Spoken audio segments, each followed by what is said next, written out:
Let's go find Gaming. Hope everything goes well.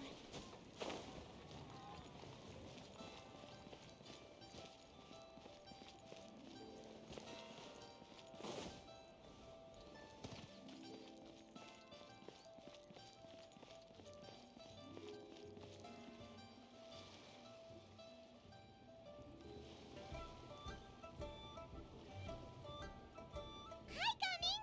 Paimon sees you've certainly gotten an early start this morning. Playing games already, are we? Who won this time? You the one buying dim sum again? Hey, when you put it like that, it makes it sound like I'm always the one losing. Ah, perfect, you're all here. There's an important commission I need your help with. Alright, I've got the time. Where are the goods? It's not just goods this time. I need you to escort a tea merchant and their wares from Chaoying Village to Liyue Harbor. A very important client has requested to meet with him. Sure. What's this merchant's address? Here. If the client's that important, then this must be a very crucial, very pressing commission, right? Of course, the sooner you complete it, the better. I would advise you to depart as soon as possible. Alright, don't work too hard now, Longjo. We'll set off then.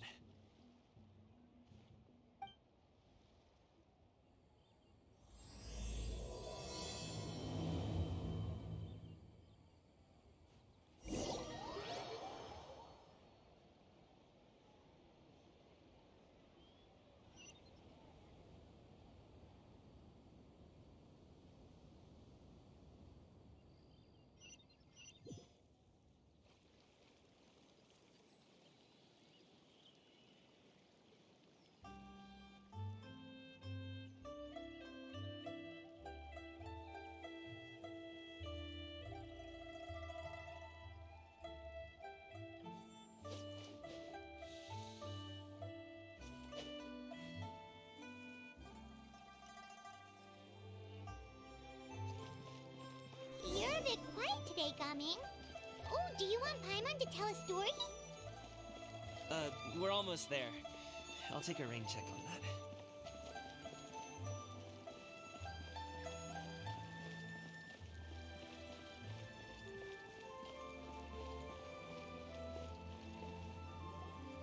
Hello, you must be the tea merchant heading to Liyue Harbor. We're here to escort you.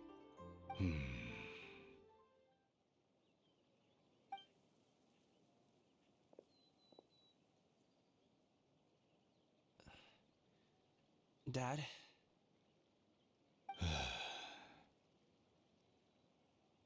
so you're Gaming's father. It's nice to meet you.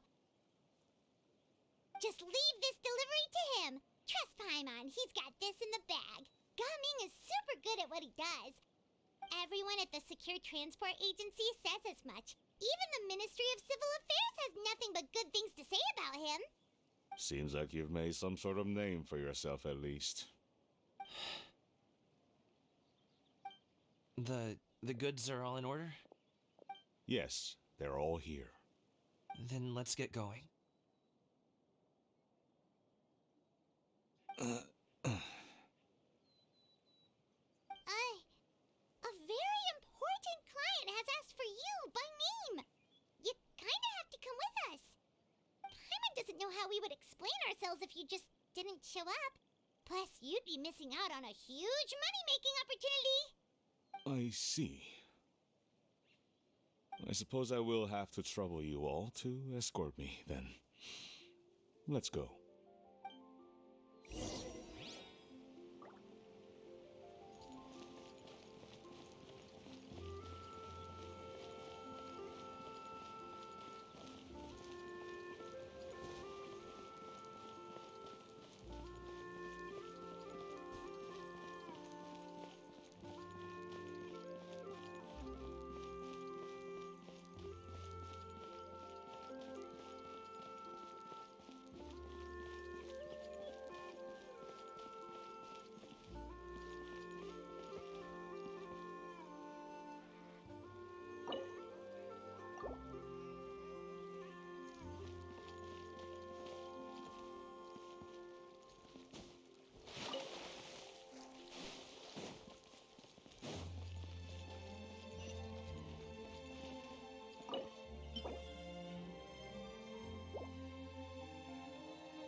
Good.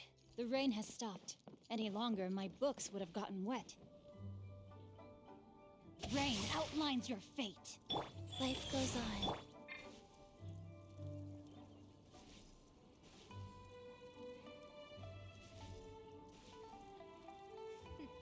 The healthiest drink is Wine tea. is a healthy drink.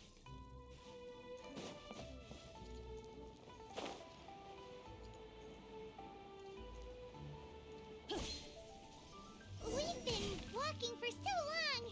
Is anyone tired? How about we stop and rest for a bit? I'm fine. Gaming, don't you usually have some delicious snacks on you? Come on, bring them out so we can share them. I'm fine. Thank you. But the winter melon cake he gave us last time was so delicious. Have you ever tried it before, Mr. Ip? Paimon.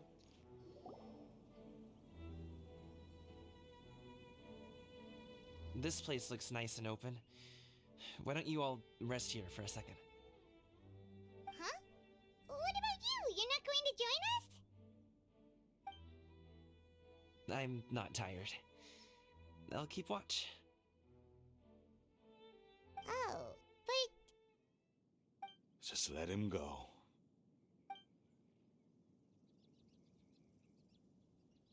okay, we'll just share amongst ourselves then.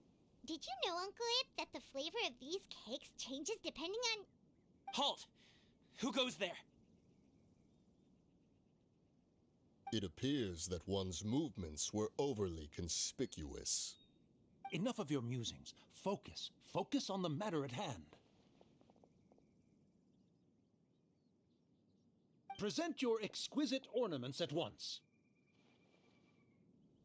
Indeed, bring them forth readily and without protest. Ah! What do we do? It seems as if these two are acting alone. It won't be difficult to subdue them, but they might have something else waiting in store for Dad. The best way to keep him safe is... Leave this to me. I'll handle them. Traveler, Paimon, take my dad and the goods away from here. No, Gaming. It's too dangerous. This is what I do.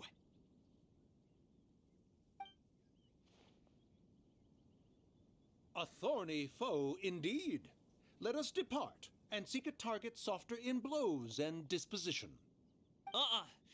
Don't think I'm gonna let you off so easily. Away! Let us away! Gaming! Don't worry, he's a great fighter. Paimon's even seen him take down a dozen or so treasure hoarders all by himself. But, Gaming, If he had just stayed by my side and learned the family trade, he wouldn't have to put himself in such dangerous situations. We just have to trust him. Let's go on ahead. We'd best get away from here, in case there are other bandits in the area waiting in ambush. All is going to plan.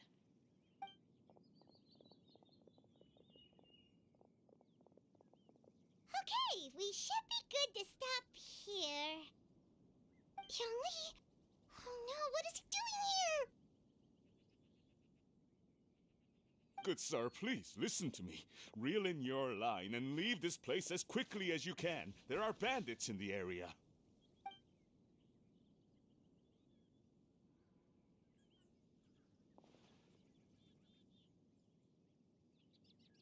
Bandits?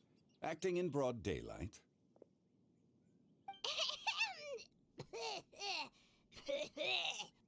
Oh.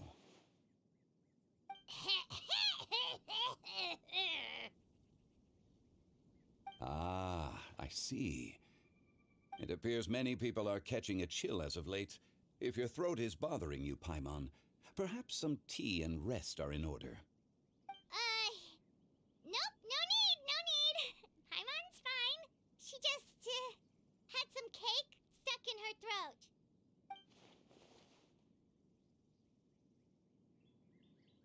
If there are indeed bandits in the area, then we should inform the Millelith at once.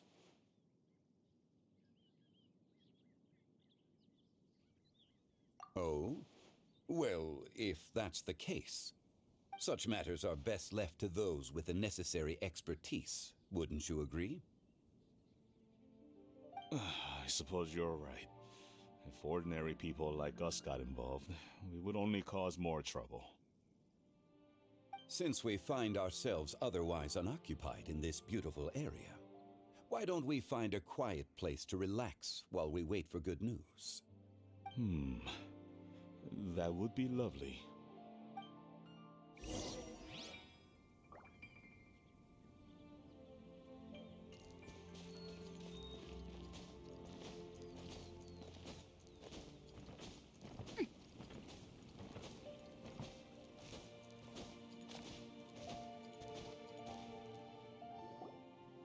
So, Uncle Ip does have a reason to be worried. After all, Gaming, the guard we mentioned, is his son. Gaming. The name sounds somewhat familiar. Ah, yes. That is the name of the Usho dancer who has been performing around Liyue Harbor recently, is it not? Oh, have you seen him perform? Indeed. I cannot help but admire his skill. He truly encapsulates the spirit of the Suani. Usho dancing has become more well known in Liyue Harbor recently. However, although performers are seeing budding success, they have no doubt had to face many hurdles along the way. One's not so easily understood by spectators such as ourselves. If you ask me, what truly deserves admiration is perseverance in the face of adversity. That is a rare attribute indeed. I have heard many of my acquaintances praise Gaming for his kind, selfless, and courageous disposition. To have a child so accomplished and upright, you must be a very proud parent indeed, Uncle Ip.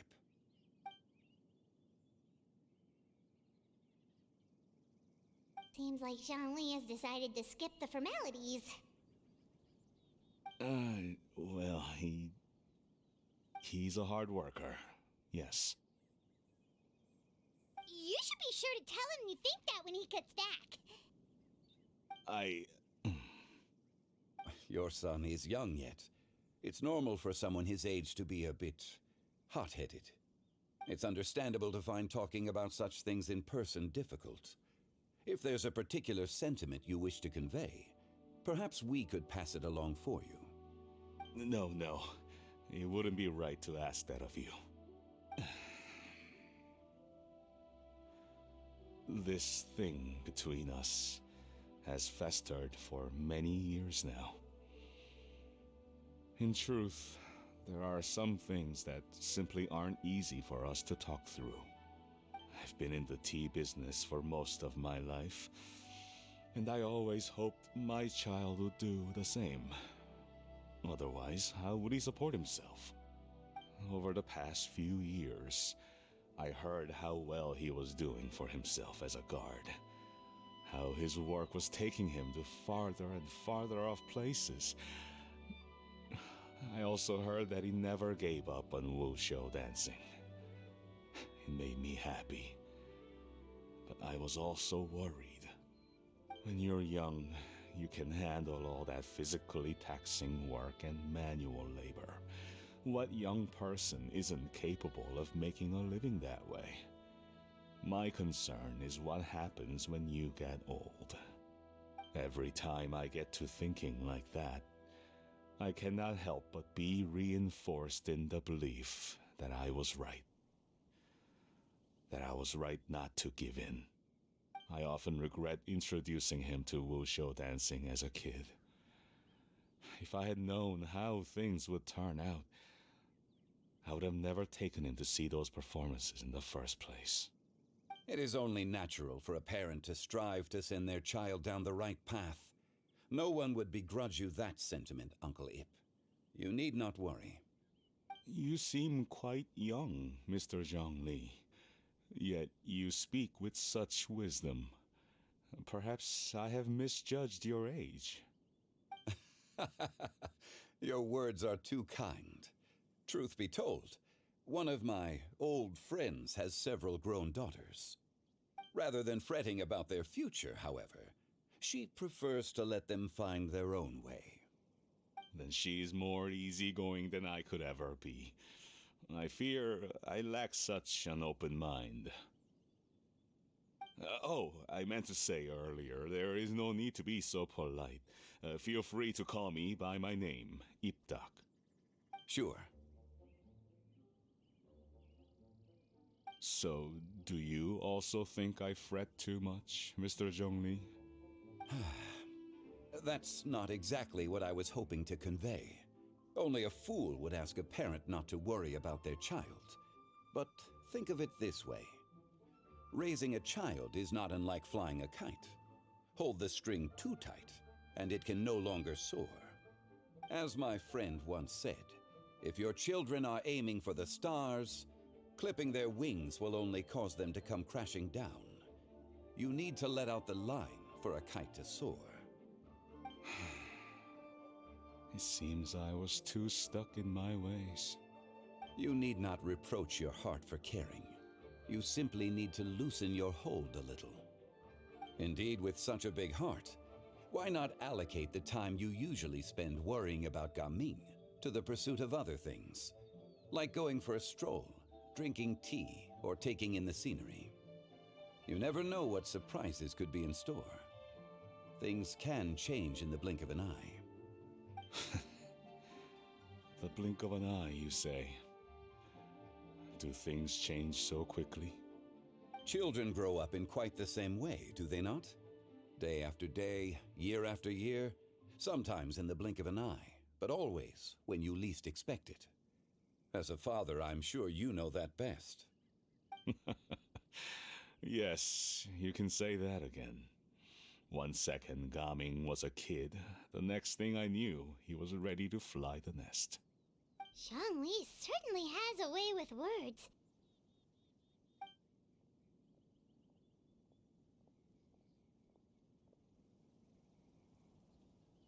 Oh, Gaming is back!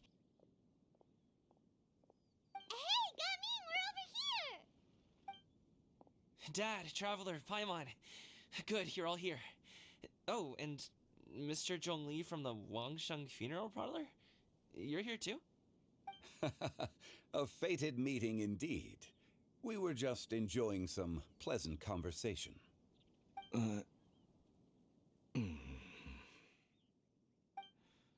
Is everything resolved? Well, you could say that. What does that mean? Traveler, Paimon, come with me. I need to talk to you. Huh? Oh, okay. I'll come right out and say it.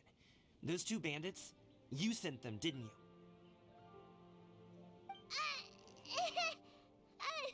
So, that's how we're starting off? Can't look me in the eye, huh? Guess I'm right then. Okay, but how did you know? At first, their mannerisms seemed a bit stilted. But once I got close, it was obvious that they possessed great skills. I was right on their tail, and it should have taken only a few steps to catch up to them, yet somehow, I was never able to close that distance. People with that level of skill would have gone about things differently from the start, like sneaking up on us while we were distracted. Unless, of course, their real motive was to lure me away from the group all along. Wow, you're pretty quick on the uptake. I just have a lot of experience. I've dealt with many a ruthless bandit in my time, but I've never seen ones like them. In the end, I told them they would make good guards if they ever wanted to get back on the straight and narrow, and that they could hang out with me in Liyue Harbor anytime. You ever consider you might be a little too good at making friends? I'm guessing you guys were trying to help resolve things between my dad and me? I appreciate it, I really do. But this conflict between us has been going on for a long time. Even if those two were real bandits, and I was able to subdue them and show them what I was capable of, it wouldn't change anything. You've seen the way he talks to me. It's not like that at all! Your dad really cares about you. You should see the way he talks about you when you're not around. Zhongli was talking things through with him, and he nearly agreed to let it go. You don't believe us? He won't let it go. He can say as much as he wants to other people, but he won't talk to me. I'm certain of... You told us you wanted to prove yourself to your dad. Why don't you tell him about all the hard work you've done these past few years? Will that even do anything? I'm not sure talking is enough. You won't know unless you try. Just like how you won't know if something is delicious unless you taste it. Listen to us. It's time to put these people skills to good use. You can make... I'll do my best. You are very knowledgeable, Mr. Zhongli. I'm impressed. Despite my being in the tea industry for several decades, it seems I still have much to learn about the art of tea tasting. You flatter me. It was nothing but a few humble musings. How much tea have you drank since we've been gone? Ipdak and I have found many a common interest.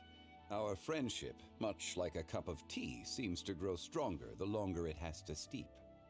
Well said, Mr. Zhongli. Gaming, Mr. Zhongli is very knowledgeable. You should take the opportunity to learn from people like him when you're in the city. Huh? Oh, of course. Ahem. Zhongli? I have very much enjoyed our conversation, Ipdak, but I, unfortunately, have some unfinished funeral parlor business to attend to. Oh, I hope I didn't keep you. My apologies for taking up so much of your time, Mr. Zhongli. No need to stay on my account. When you're less busy, let's find a time to meet. I'll treat you to dim sum. It would be an honor. We'll see you off, Zhongli. You two have a nice chat, alright?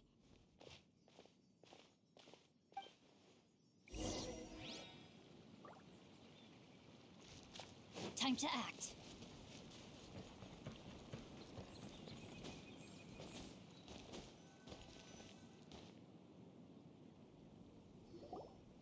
Thanks for helping us talk things through with Uncle Ip. Good thing you were able to pick up on what we were putting down. I have been around the both of you for some time now. You could say I have a certain level of expertise in that regard. As for my role in the conversation, think nothing of it. I hardly did anything noteworthy. You never change, do you? Why did you have us walk all this way? Paimon thought we just had to go far enough to be out of earshot. A friend approaches. Hello.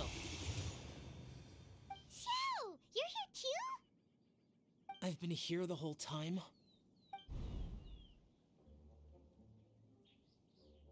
A ghostly kite. Could that elusive Director Hu be coming to Wangshu Inn once again? What is she doing here?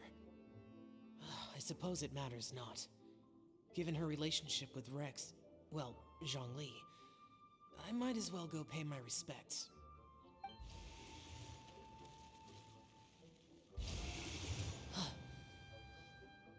It's you!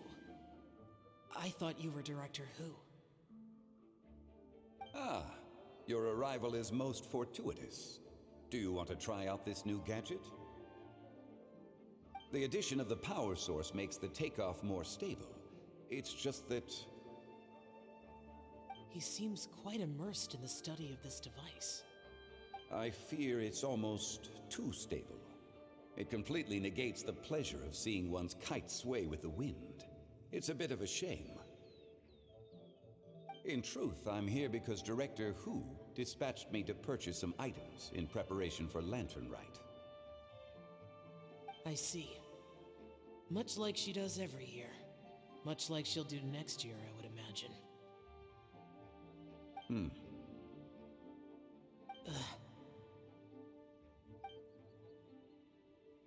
Am I wrong? Or has she once again sent you out to buy, what is it, sesame oil or something? While we're on the subject, I do wonder why she is so obsessed with using sesame oil in the preparation of mixed vegetable dishes for Lantern Rite. A recommendation from Xiangling, perhaps. What do you think, Xiao? I've only met Director Hu a few times. I'm hardly the best person to ask. Ah, and is that not a sign that you should visit Wang Sheng Funeral Parlor more often? It wouldn't hurt to grace the parlor with your presence now and again, when you are otherwise unoccupied. This one here is a traditional kite, one without any equipped mechanical device. Director Hu tasked me with studying the differences between the two to determine which one is of greater merit. Many hands make light work. Perhaps you could test out the other kite for me? All right. I have made my comparisons. If speed is what you're after, the mechanical kite is the better choice. Wonderful. I shall pass that information along to Director Hu. I'll leave these two kites with you. Perhaps you can find a few friends with which to partake in the activity. You might find it to be an enjoyable use of your time. Oh, wait. Who enjoys kite flying? Well, I would imagine someone of your talent and wisdom is more than capable of finding out. So, you were testing out the kites for Hu Tao and even roped Xiao into doing it for you? Paimon didn't ask earlier because the situation was, awkward. I would hardly say I roped Xiao into anything. I simply sought the help of a friend. Besides, we did the testing together. Seems like our pool of competitors is growing. Do you like kite flying, Xiao? I suppose I neither like nor dislike it. Although, watching a kite gradually ascend into the sky does bring me a certain peace of mind. Perhaps they're a bit like Xiao lanterns in that way. Kite flying is also a pleasant form of relaxation. Have you ever thought about making a kite, Xiao? Cloud Retainer taught us how. We can teach you if you want. There's no need. Menogius was the only Yaksha among us who had an interest in matters of ornamentation and design. When Lantern Rite is over, come find me near Pervasi's temple if you have the time. It's getting late. I should go inform Director Hu of our findings. How's she been, by the way? Be sure to say hi to her for us.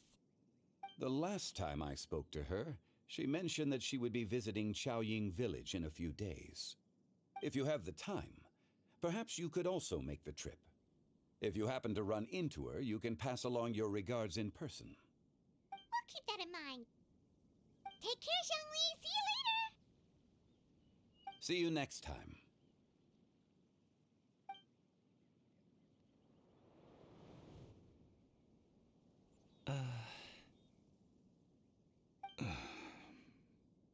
Coming. You can go first. I don't have anything to say. Then I'll go. I still don't want to leave Liyue Harbor. Oh.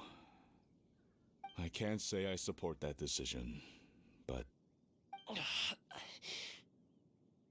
Hey, let me finish before you get all worked up. Sit, Shenhe, sit. You must be tired from your journey.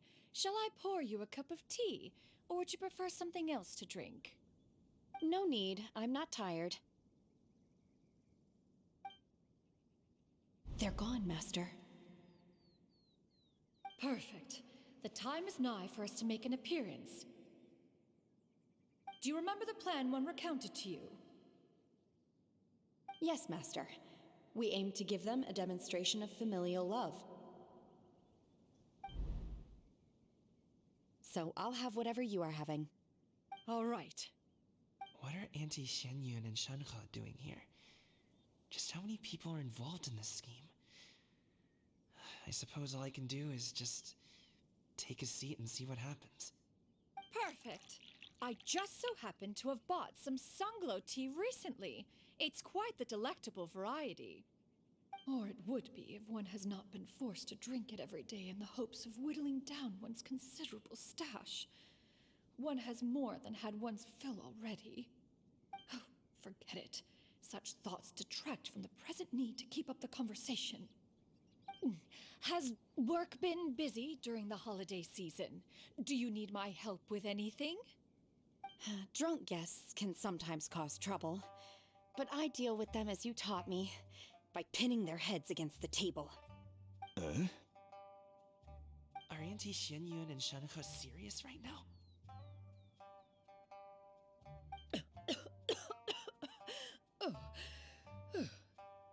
Oh dear.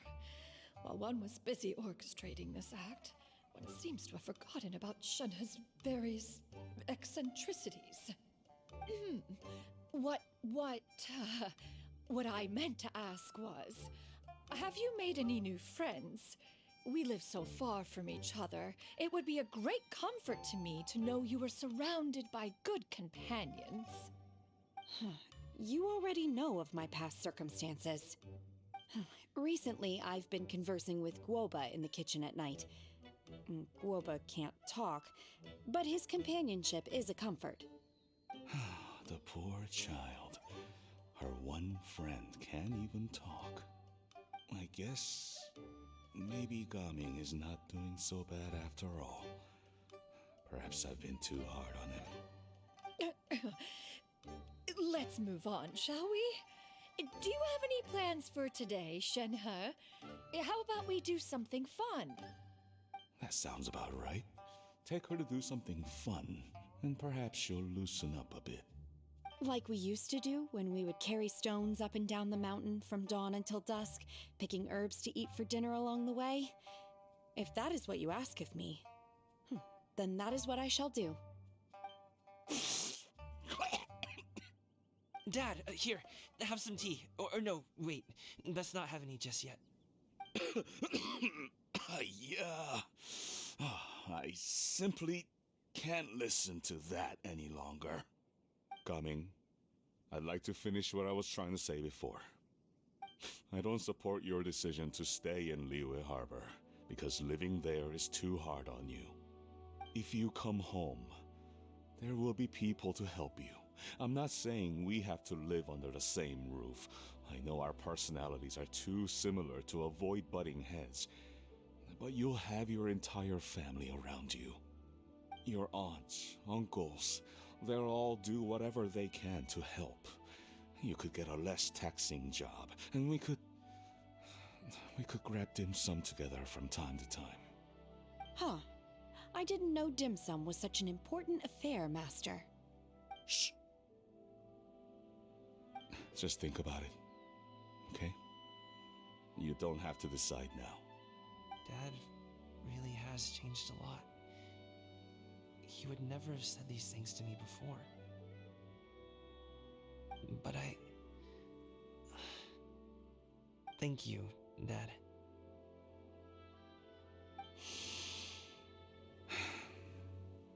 It's been long enough, don't you think? Oh, Paimon sure hopes they've made up by now. Oh, they're drinking tea in silence. That's not a good sign. Did Xianyun's plan not work after all? Hey, you two! Paimon's sorry we were gone for so long. We got to chatting with some friends and didn't realize how much time had passed. Perfect timing, actually. We seem to be just about done here.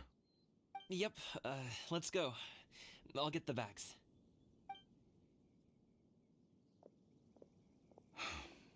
Gaming has grown a lot taller, hasn't he?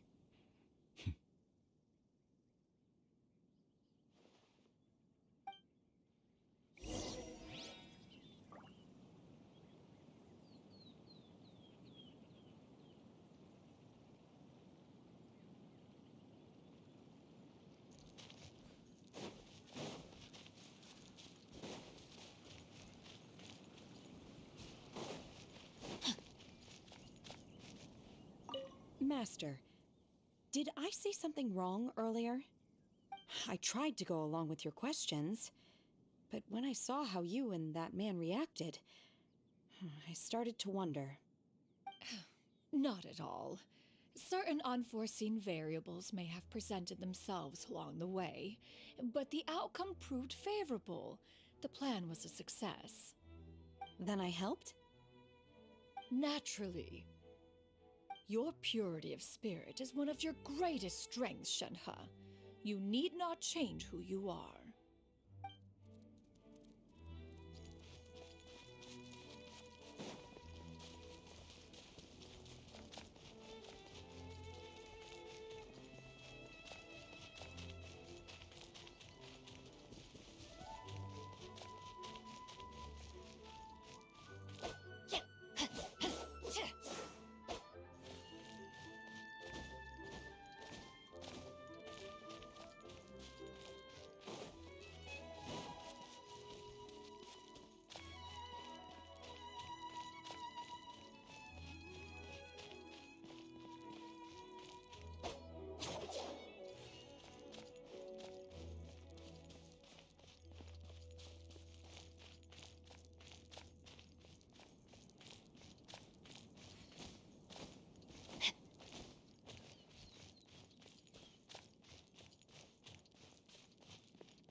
Time to act.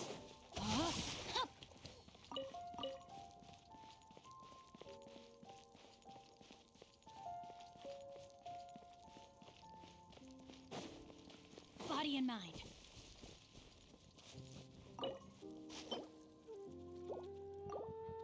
Please declare your commercial goods.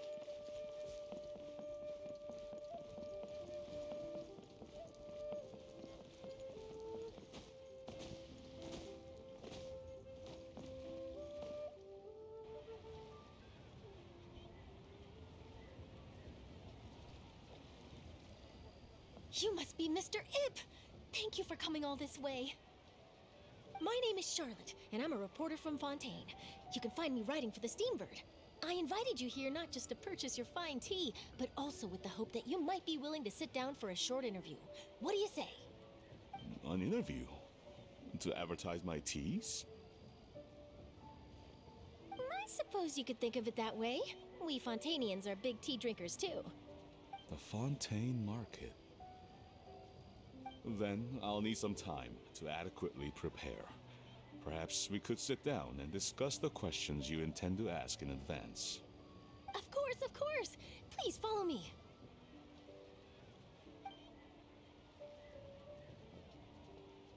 Is this person also involved in your plan? And here I thought I had lots of connections. I suppose I've been humbled. You sure know all kinds of cool and important people. Over here! Yoo-hoo! Over here! Huh? What? Auntie Shenyun? She probably wants to talk about the next phase of the plan. Let's go while your dad is still distracted.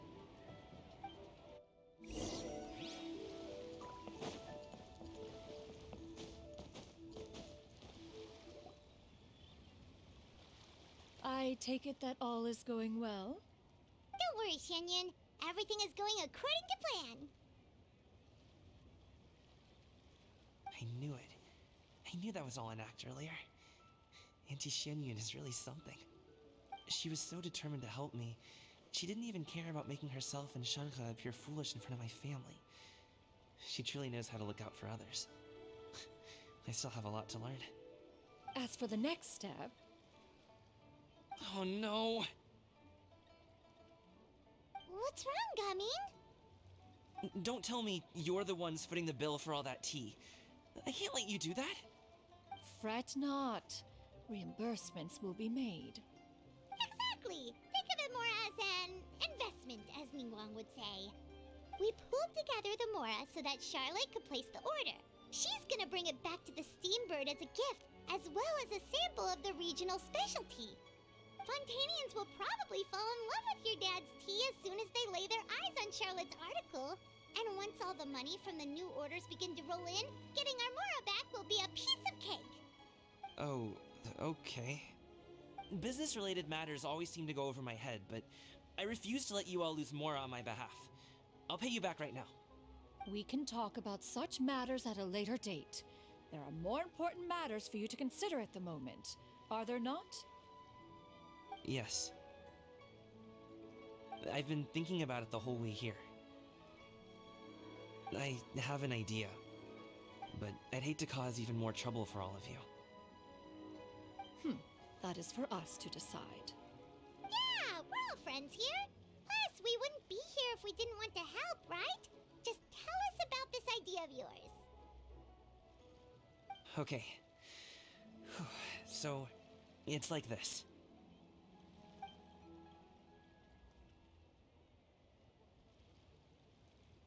Got it. Just leave it to us. Let's split up and make it happen.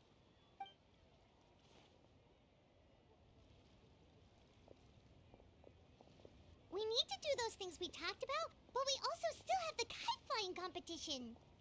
Since Xiao already tested out those kites for us, why don't we also go buy one of those mechanical thingamabobs or whatever they're called? We can attach it to our kite.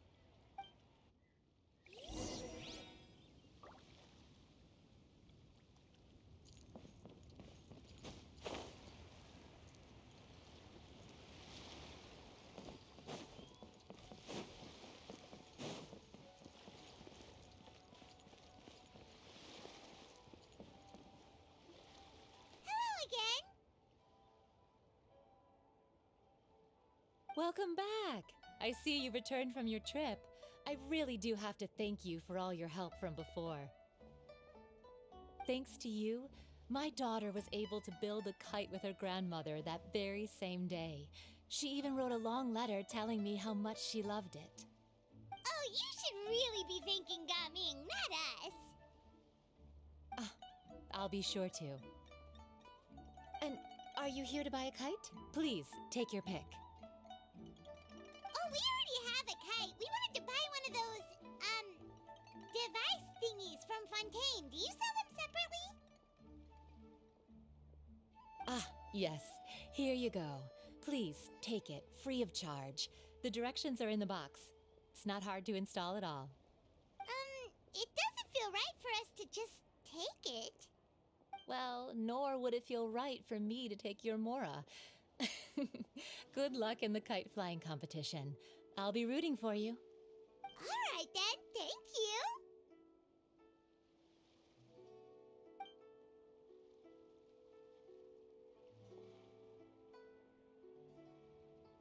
Phew, it's done. Let's get down to business.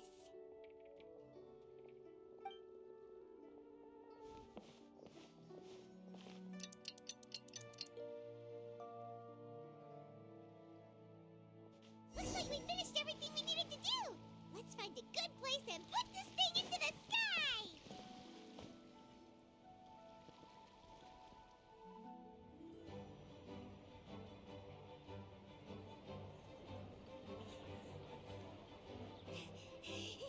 Chi-Chi, we're almost there. Okay.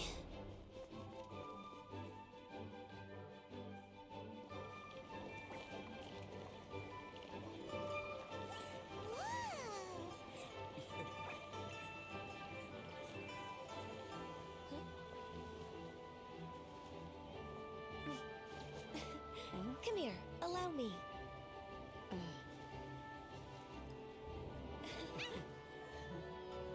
The lantern rite is as festive as ever.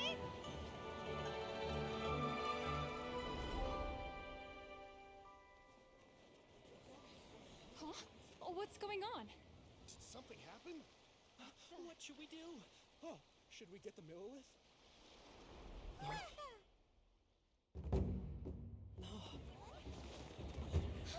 What's that?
Have I taken that many pictures already?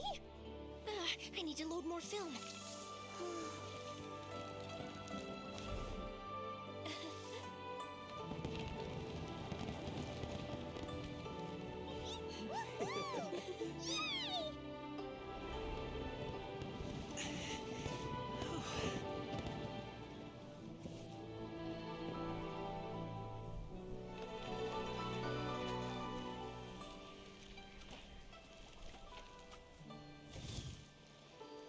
Wait, the wind. Oh my gosh! Mommy, I want a big kite like that too. Do you see that kite way out in front? It's so beautiful.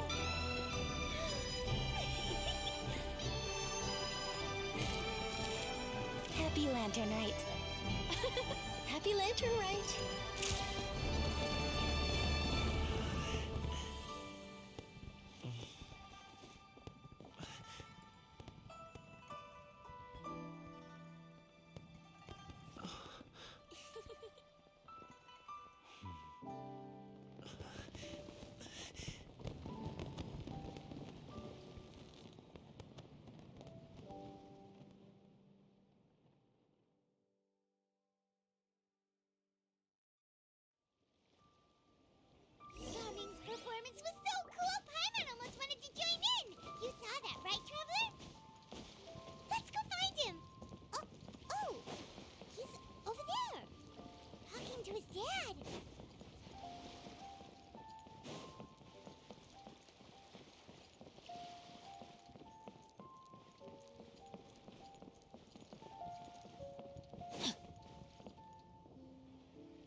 I'll head off now, if that's okay? Thank you, little girl. Do you want us to walk you back? No need, no need. Master is waiting for me right over there.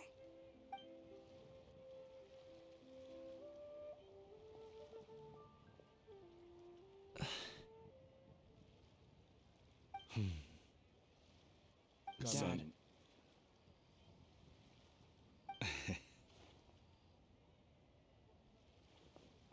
I suppose I'll go first this time. Okay. Your performance. I've seen many wushou dances in my time, but I've gotta admit, what you pulled off there was breathtaking. Wow. I never thought I'd live to hear you say that. You're serious about doing this professionally? Absolutely. I know it'll be difficult, but... Then it doesn't matter. What I mean to say is, of course it'll be difficult. But if that's your decision, if that's your dream, then it doesn't matter how difficult it is. As long as you put in the work, then any obstacle can be overcome in time. Really, when I was young, I also... Actually, how about we save that story of my past for another time? All I really want to say is, I've changed my mind. Much like this kite, you also deserve to soar to new heights. Dad. Son. Son? Haven't heard that in a while. I bet you're wondering what's gotten into me saying all this. Well, a little bit, yeah. Anyway, I know I've never found the chance to say this before, but... to me, Gaming, you've always been a great kid.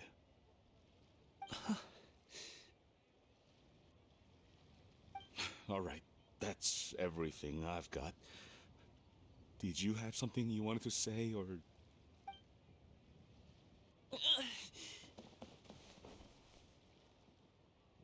Seeing the two of them talk things through like this really gives Paimon a sense of accomplishment.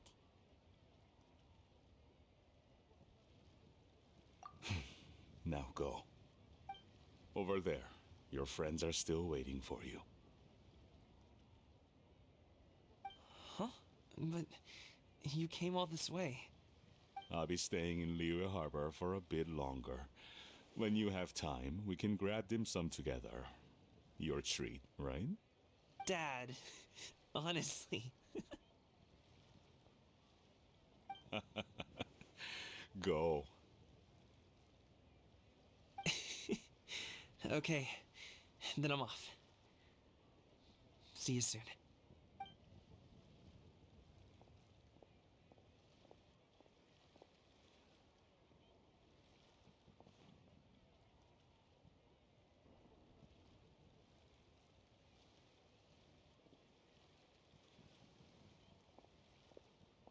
That's quite the smile you've got there, Gaming. Really? It's nothing to be embarrassed about. I'd like to find and thank Auntie Shenyun, as well as everyone else who's helped me out. If everyone has time, maybe we could all get together and go fly a kite.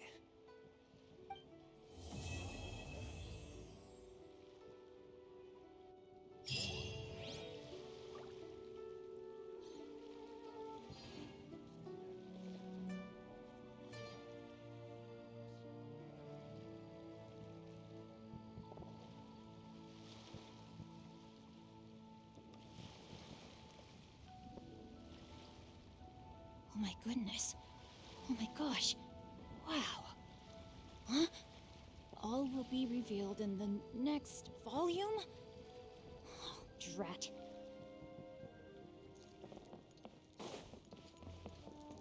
I've got a bunch of interesting...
Lanternite was simply amazing.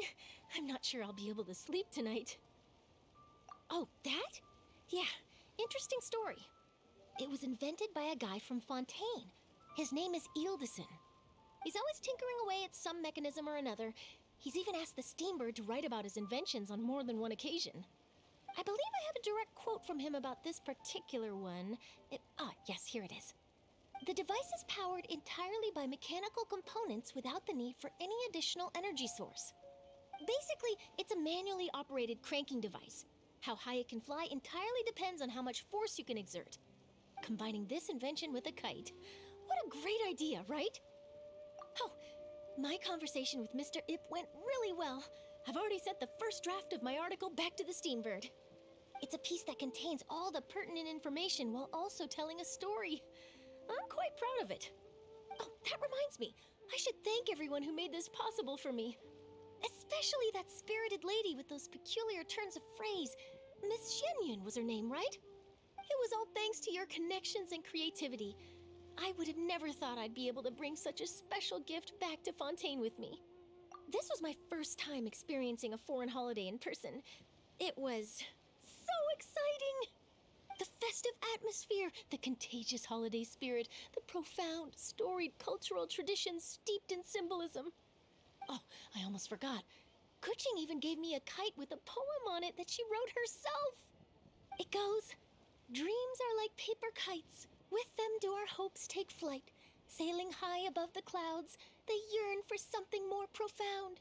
Yet try we may and try we might. A deeper truth waits in plain sight. Though we hang our hopes in skies abound, many joys lie on the ground." I want to include this poem in my special feature on Lanternite. I'm sure a lot of people will love it. Yep, and happy Lanternite to you.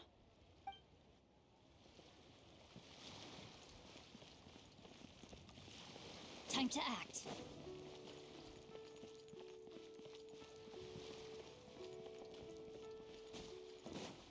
Body and mind.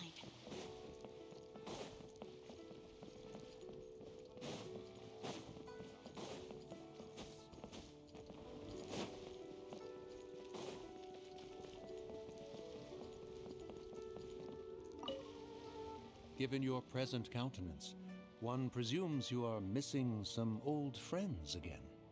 One cannot help but be reminded of them. Pray speak.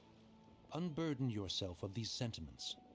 One simply wishes Menogius were alive to witness such peace alongside us. He was so skilled in matters of craftsmanship. Kite making would scarcely prove to be a test of his capabilities. Were he yet amongst the living, he could have opened a kite stall.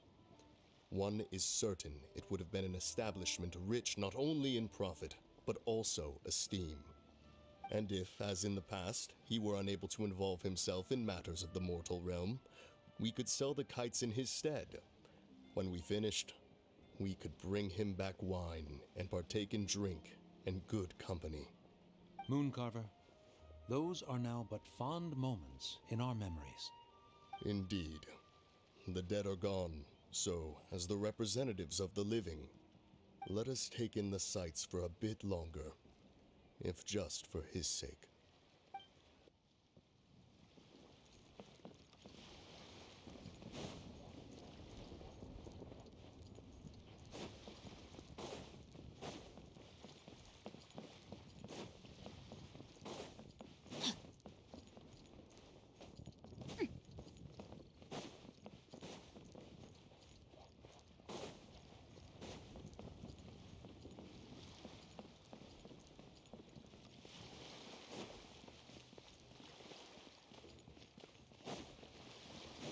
Body and mind.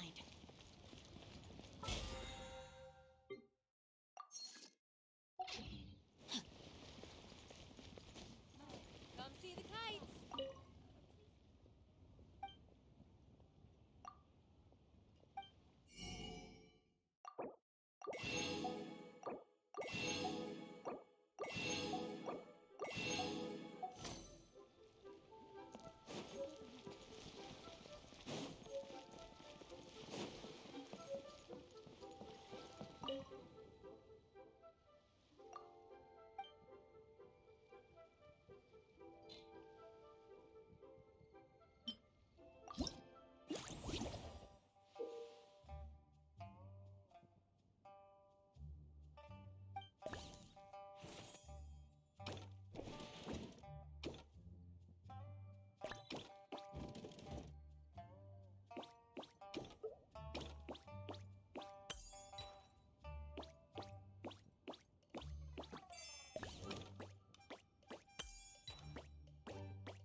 I never embark on a journey without a good book to accompany me.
Time to act.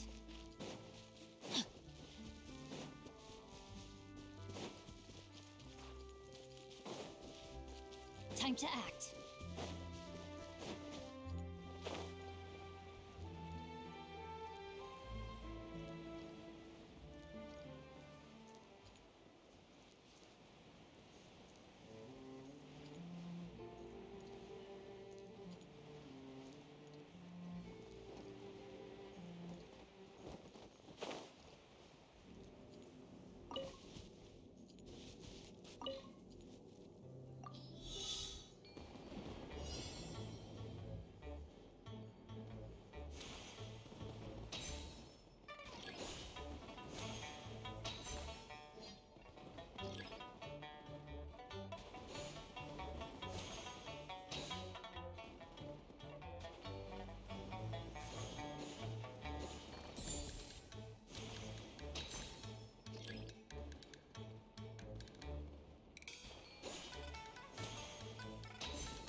specifically one with a huge more attack, perhaps? Paimon's just being enthusiastic. We're all friends now, she gets it. It's always a pleasure to see our two most avid adventurers again. Looking for the next challenge, I see. Actually, we do in fact have a rather urgent commission that is still open. Having read the details, however, I don't believe you'd consider it to be lucrative. Don't worry about that. We were just kidding. So what's the situation? To put it simply, the requester is looking for a temporary replacement actress for their musical. The original cast member ran into some issues and is currently unable to perform the role. But the troupe has also been experiencing some financial difficulties, so unfortunately they cannot afford to pay the replacement actress. That does sound like a tricky situation. So basically they're looking for a volunteer? That's right. Our adventurers reached out to many actresses, but none of them were willing to take the job. There are only a few days left until the performance. If they can't find someone in time, they'll probably have to postpone the show. And delays tend to create all sorts of new problems. Got it. Oh, this one's a doozy. What do you think, Traveler? Any ideas? Even if we took the commission, neither of us have any experience starring in musicals. If you're interested in helping, why not start by having a chat with the requester? He's right over there. Maybe you can't fill the role yourselves, but you might be able to help him figure out another solution. Maybe there's something he hasn't thought of. Oh, it's that guy, huh? No wonder, he looks like he just ate a sour lemon.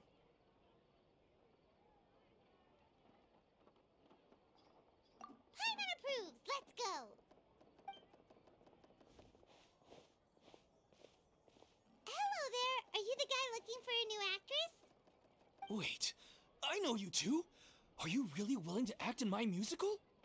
Wow, sounds like we're pretty famous in Fontaine already. But to answer your question, neither of us have any experience in musicals. But we heard that you're in a bit of a bind, so we figured we could at least try to help you think of a solution. Ah, I see. It's okay. I knew that asking for a volunteer was a long shot. If we can't find someone to step in, we'll have no choice but to cancel the show. It would be such a shame.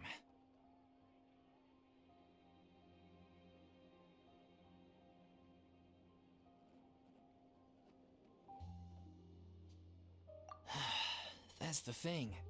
We're not some high-profile theater troupe, just a group of amateur enthusiasts. All our sets and props are very crude. We're grateful enough just to get an audience, never mind ticket fees.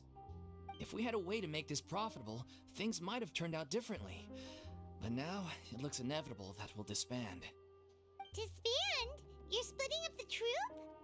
Oh, I guess the lady at the Adventurers Guild didn't tell you? Yeah, this is supposed to be our final show together as a troupe. One last show. And after that, we go our separate ways. So we were really hoping to end on a high note. Nobody wants things to just fizzle out. Not after all the time and effort we've invested into it.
Yeah, the leading lady, in fact. She's been dealing with a chronic illness ever since childhood, and unfortunately, it flared up again recently. It really drains all her energy, so she's in no state to perform. The show just won't be the same without her. But for everyone else's sake, I still hope we can find a way to hold the performance on schedule. Got it. We have a clearer picture now. Let's see if we can come up with any ideas. What if we sponsored the show? Traveler, how much more are you carrying? Please, there's no need to go that far. I wouldn't feel right asking such a huge favor, and I can't promise that we'd ever be able to pay you back.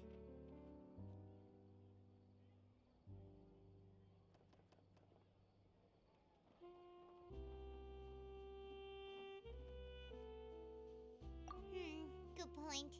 If the actress just goes through the motions for the Mora, that's not exactly rescuing the show. We should find someone who will put on the best performance possible. Oh, wait! What about... you know who?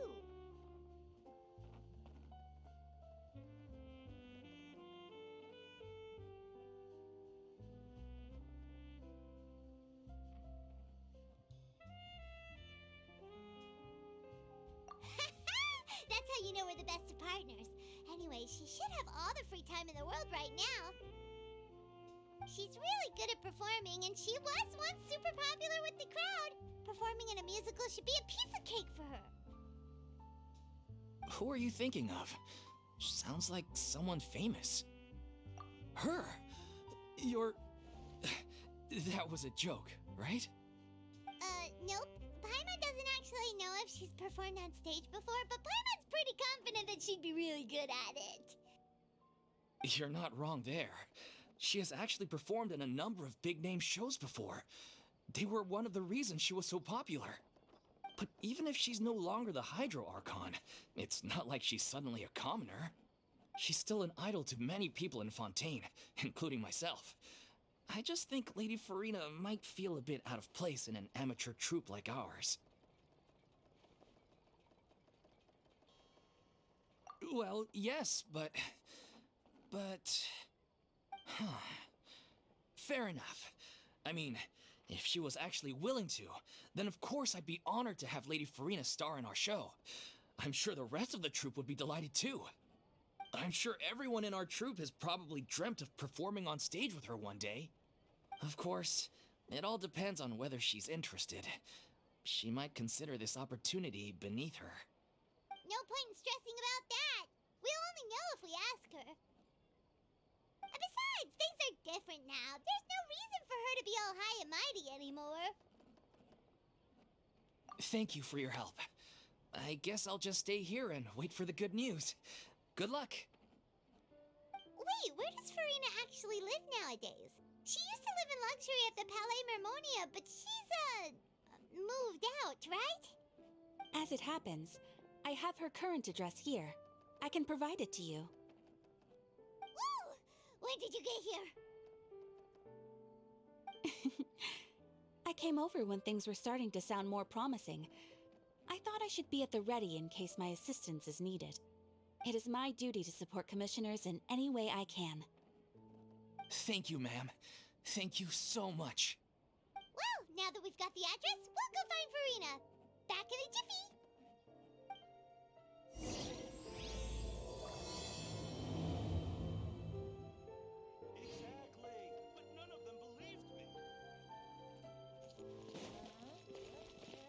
There'll be an extra fee for that. I'll think about it.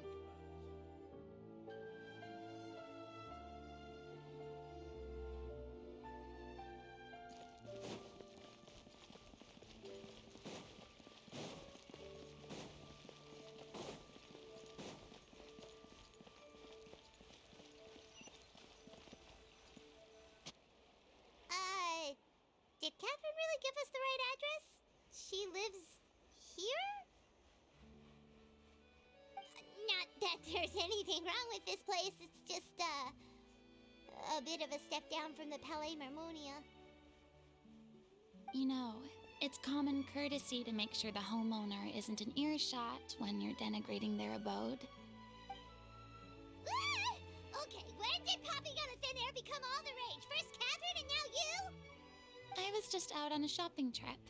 I ran out of macaroni, so I went to grab a few more bags.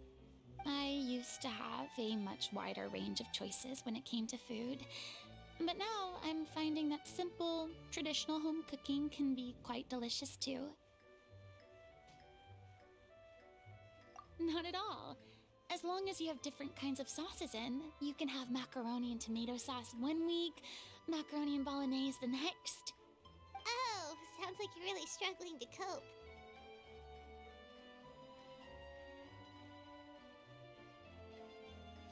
How rude! Questioning my cooking skills. The audacity! It's not like I have a very eventful life these days. Actually, I barely leave the house. So I don't see how it's unusual that my meals are a little simpler now too. Besides, I'm sure I could master dishes like la lettre faucilor or blubber profiteroles in no time if I felt so inclined. Ah, there it is. You don't know how to cook. Not yet, maybe, but... Anyway, what are you even doing here? I do hope you didn't come here just to ogle at my fall from grace. Let me first be clear that I'm not taking guests at this time. So if you're just here to clown around, then please be on your way. Shoo! Sorry! We're sorry! Please don't be... Yeah, exactly! What the Traveler said! Paimon wasn't trying to make fun of you. Hang on a sec, you weren't exactly holding back either. My help? Well, maybe you're forgetting that I'm no longer the mighty Hydro Archon. I don't even have a vision, you know. Don't worry, it's nothing that serious. It's just very specific, and you're the one with the power to help.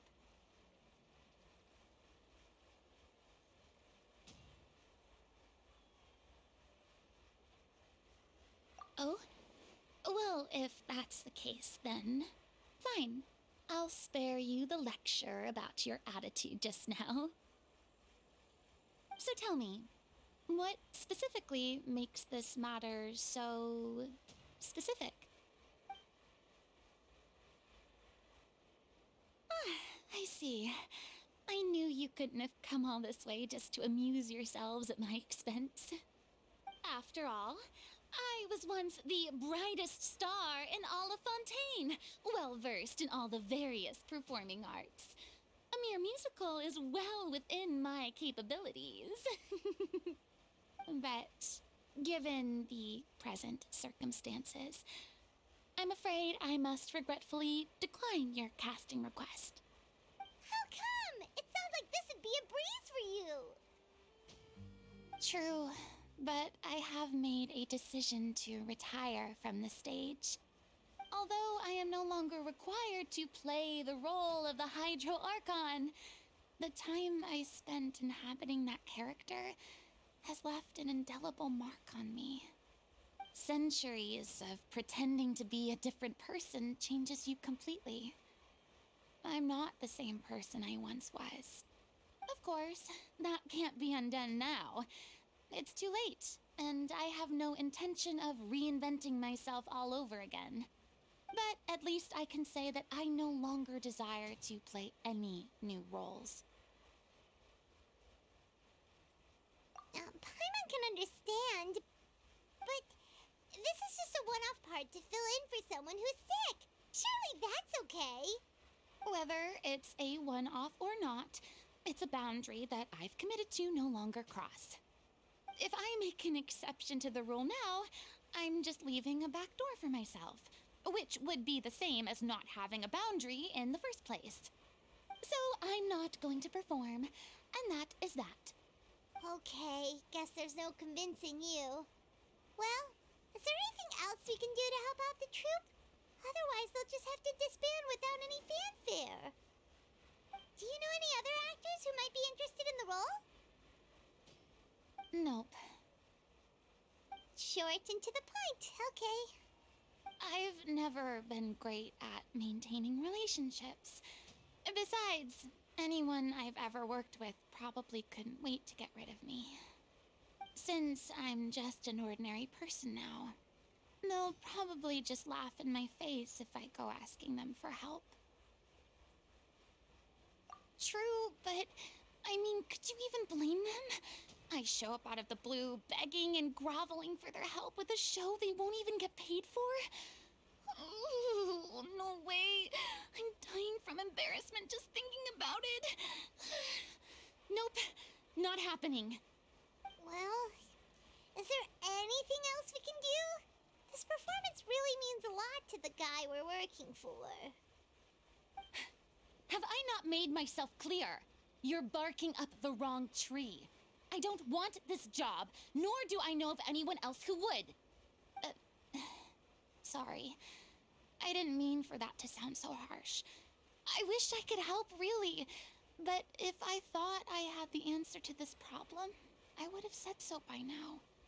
It's all right, Farina. Paimon just wanted to make sure we tried everything. Oh, everyone in the troupe will be so disappointed.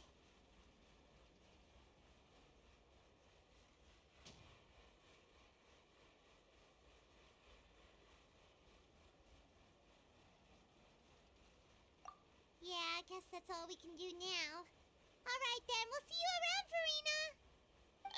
Toodaloo to you too. I'm going home to take a rest now.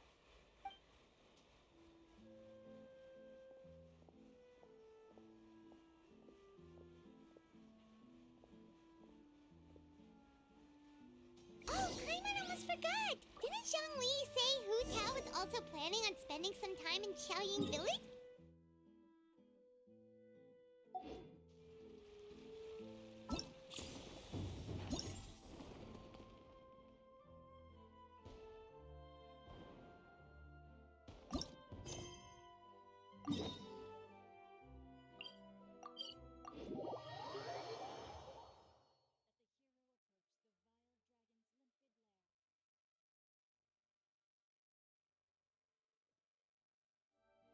We didn't have anything else to do today, right? Why don't we go have a look around? Maybe we'll run into her.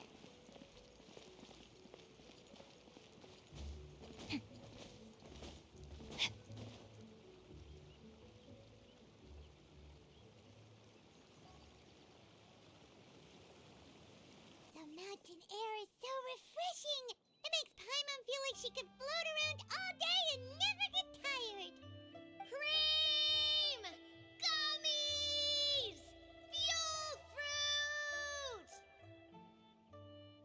Huh? Did you hear that? Sunshine! Blue skies! Good vibes! Right? So Paimon wasn't just hearing things. That voice sounds really familiar. Well, we've got the time. Why don't we go check it out?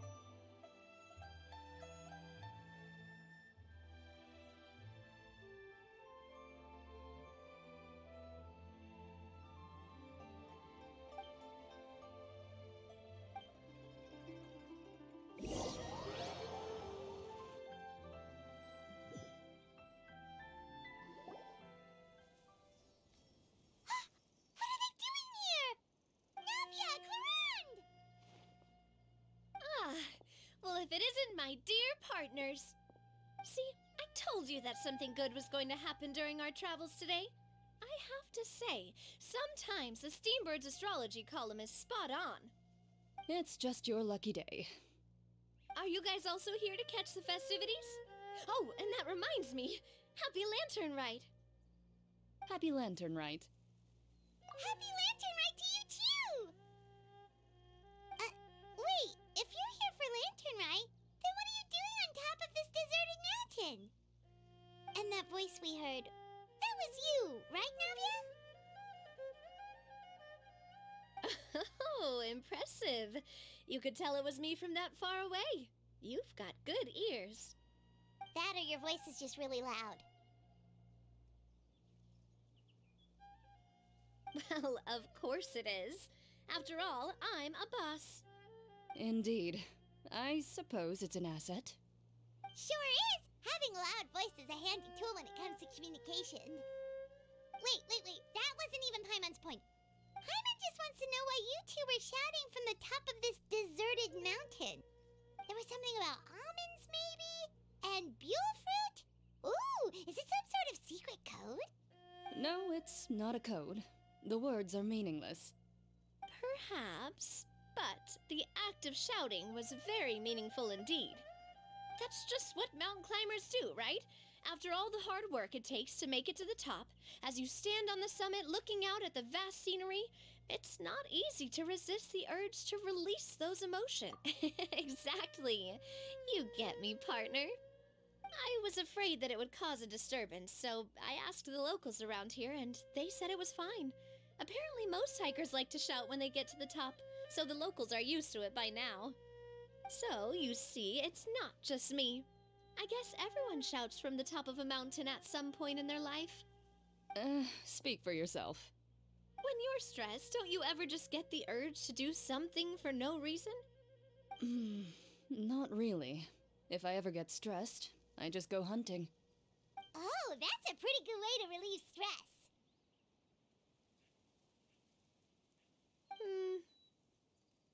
What I choose to hunt depends on my mood. Huh?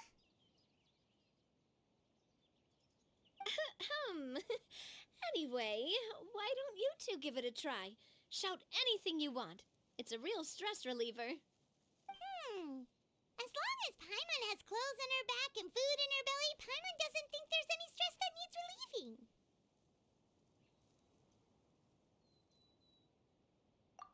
Oh, I bet you guys are just too embarrassed to let loose. No need to be shy. Even Farina was shouting from the top of this mountain earlier. Huh? Did Paimon hear that right? Farina's also here? In Chaoying Village? Believe in your ears. It is indeed as you heard. Actually, the reason we climbed this mountain in the first place was also because we heard the sound of shouting. Yes, we could just about make out someone yelling things like, "Help me!" and "What should I do?" So we hurried up here to check it out. And what do you know? Miss Farina was standing right there, all red in the face. She practically sprinted back down the mountain the minute she saw us. Ah, that reminds me. I believe what she actually said was, "So help me, I will figure out what I should do about this script." So, you could actually hear what she was saying? Why didn't you say so earlier? I thought someone was really in trouble. I figured we would come check out the situation either way. Why not let her keep some privacy? Oh, seems like you caught Farina in the middle of some stress relief as well. She probably would have never thought. No, she definitely would have never thought she would run into anyone she knew all the way out here. I think so. We ran into Nervalet on the way here as well, but he was already on his way back, so they probably weren't together. What? Nervalet was here too? What was he doing here? It couldn't have been for vacation. I think it just might have been, actually. But apparently he only stayed for half a day before heading back. He's a very busy man. Neuvillette is not the type to take much time off. Taking even a half day for himself is already a huge step in the right direction. Didn't Charlotte publish an article on the Liyue tea industry recently? Maybe he was inspired to come buy some tea after reading that article. You know, just like you were. My situation is completely different. I'm here because I was asked to accompany you. The tea purchase is simply an added bonus of this location. You Fontanians and your tea drinking. Oh, it's not for me. I lost a bet with Ridesley, and now I have to buy him something.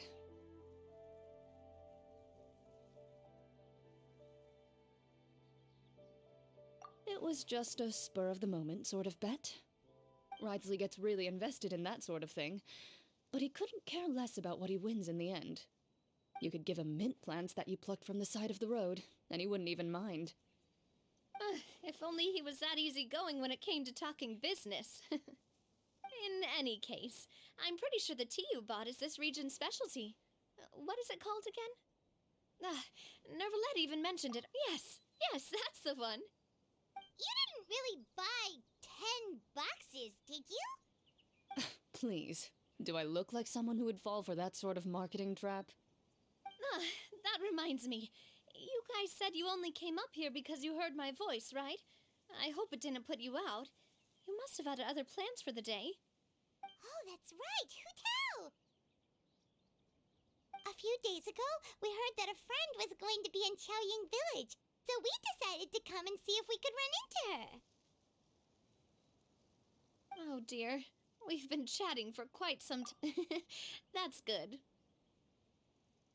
We should probably head out and look for Hu Tao. No need to stay on our account. We just got up here, so we're gonna stay around for a little longer. Go and meet your friend. We can meet up in Chaoying Village later. Sounds good. We're gonna head down the mountain then. See you later!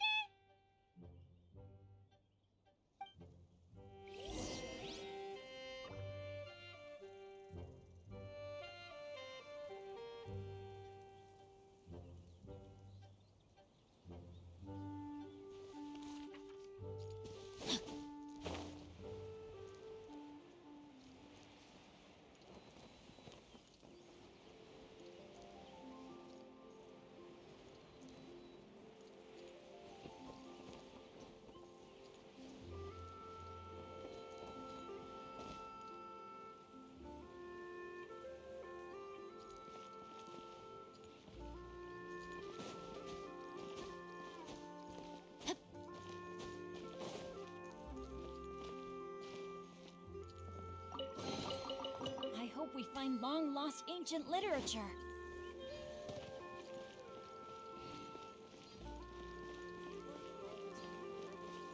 Body and mind.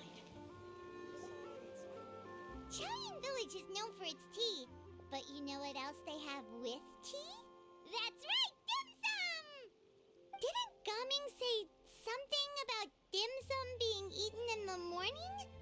Oh, Paimon wonders if we can still get some at this time of day.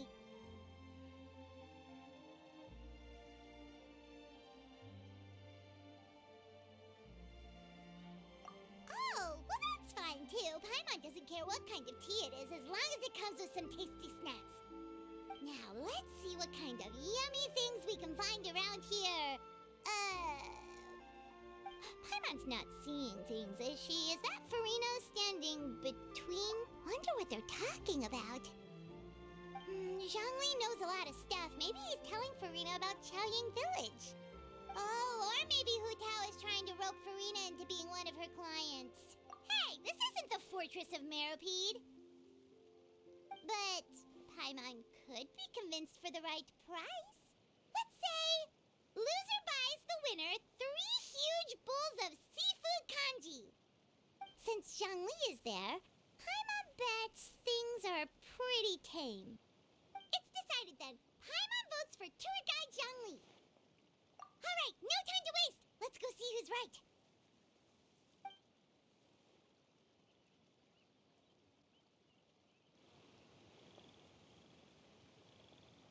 Good afternoon, Hu Tao, Zhongli, and Farina!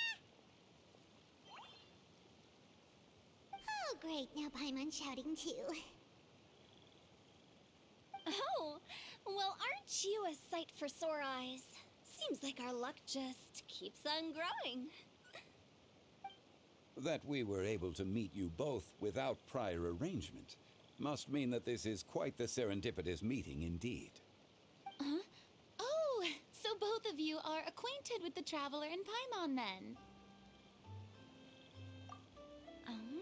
Looks like someone's learned a thing or two from Zhongli. I must admit, I am a bit surprised to see you here, traveler. But seeing as you're a hero who's been all over Teyvat, it makes sense that you would be well-traveled and well-connected.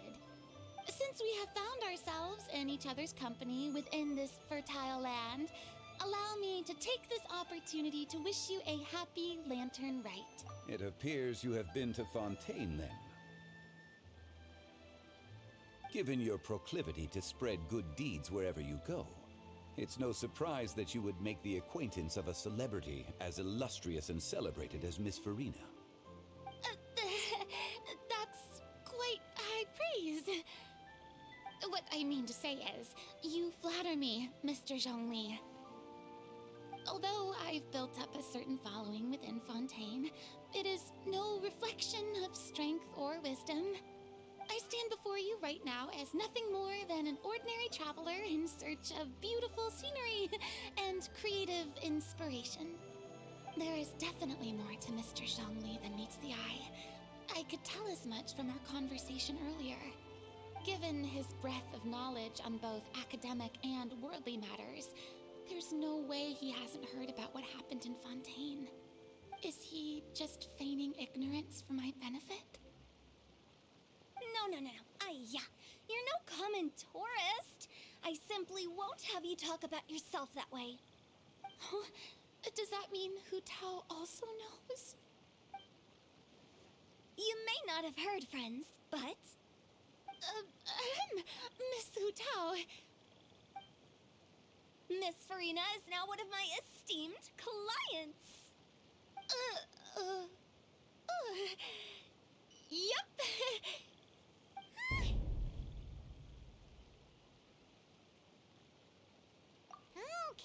Okay, you win.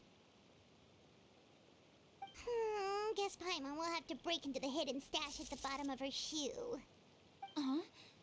What's this about winning something? Don't tell me. You two were placing bet. We just saw you guys standing on the side of the road and couldn't help but take guesses as to what you were talking about. Oh, I see. That means you, my friend, must have guessed that I was trying to promote my business to Miss Farina. That I do, my friend. What was Paimon's guess then?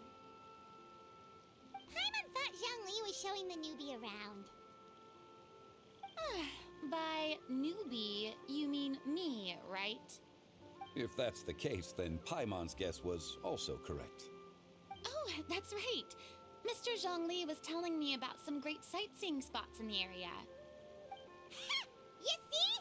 Paimon was right too! Since both of our guesses were right, there can't be a winner or a loser.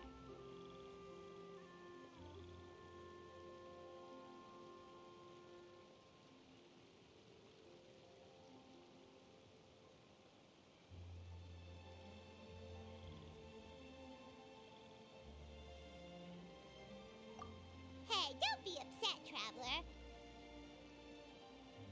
How about this? You buy Paimonable and Paimon will also buy youable. As for the third bowl... Since I was the subject of the bet, perhaps it should go to me? You know, as a congratulations for the huge deal I just struck. I was just joking. Anyway, I should be the one treating you. The funeral parlor is about to bring in quite the sum after all. Oh, Paimon almost forgot to ask about the most important question. Did, something happen recently, Farina? Huh? What do you mean? Well, you know, with you enlisting the services of Wangsheng Funeral Parlor and all. Oh, well, yes. Really? Oh, no. Paimon is so sorry for your loss. Although Paimon may have not known the person, please accept Paimon's deepest... Whoa, it's not like that, Paimon. Huh? But Paimon just thought, since you hired the services of a funeral parlor and all... Hey, it's not that big of a stretch. Really, Paimon? It's not like you don't know me. Do I look like I know anyone who would ask me to coordinate their funeral?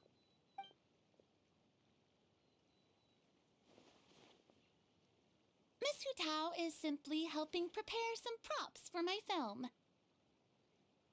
Not too long ago, I read a collection of horror stories from Liyue. The content was spectacular. In fact, I still feel the need to sleep with the light on even now. Anyway, that's not the point.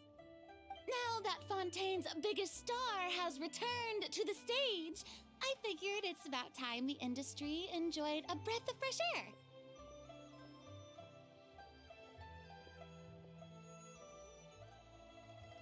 Hey, that's pretty good. I'll have to remember that for my ad posters. Oh, Paimon sees. That makes a lot of sense. So, did you come to Liyue just to enlist the services of Longsheng Funeral Parlor? Well, not exactly. My original plan was to just relax and enjoy the sights.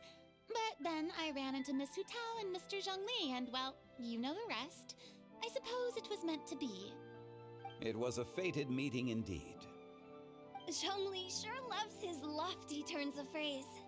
But if you ask me, it's all thanks to that man who stopped to ask for directions. Oh? Who was it? It's someone you know. What? How did you guess that on your first try? Very impressive, my friend. Your guessing game is spot on today.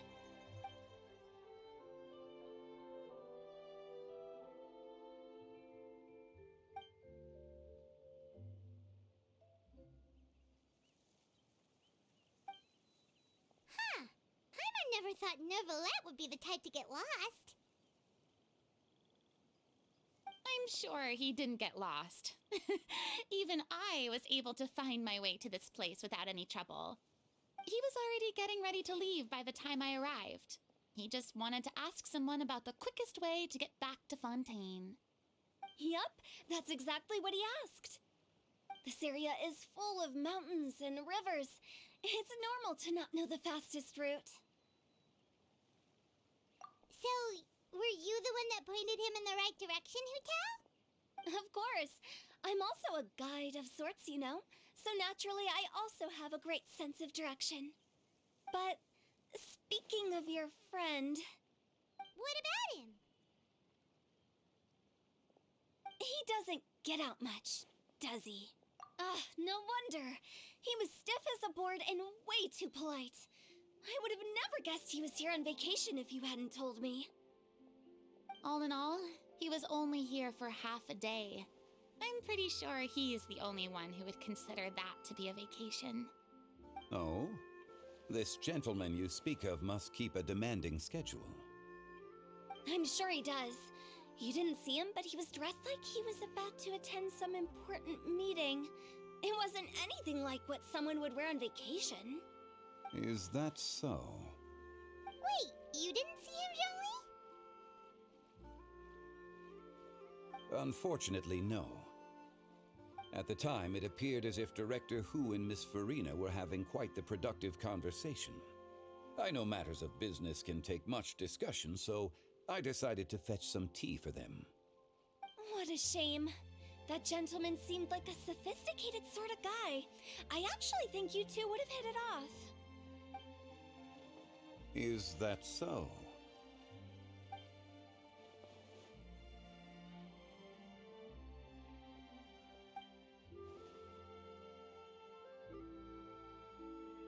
Hmm?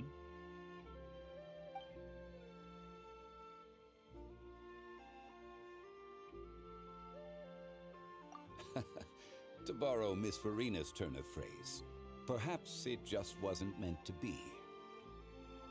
Well, with the traveler around, I'm sure you'll have a chance to get to know each other at some point.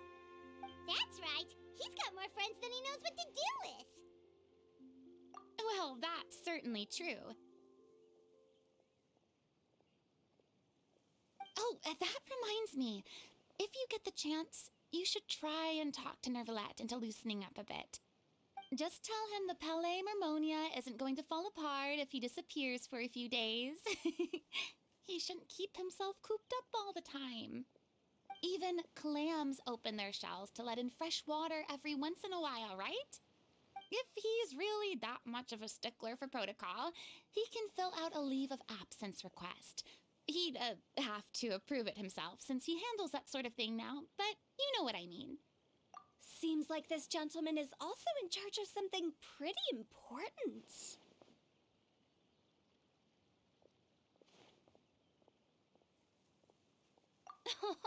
I've never heard of a demon that boring before. In my experience, a leader needs to be able to roll with the punches. That also includes knowing when and what to prioritize. It seems like your friend still has a lot of growing to do. If I remember correctly, he's already several thousands of years old. You're quite right, Miss Hutao. Oh? Traveler, Miss Farina. Those two individuals over there appear to recognize you. Oh, it's Navia and Clorand. Hey, over here!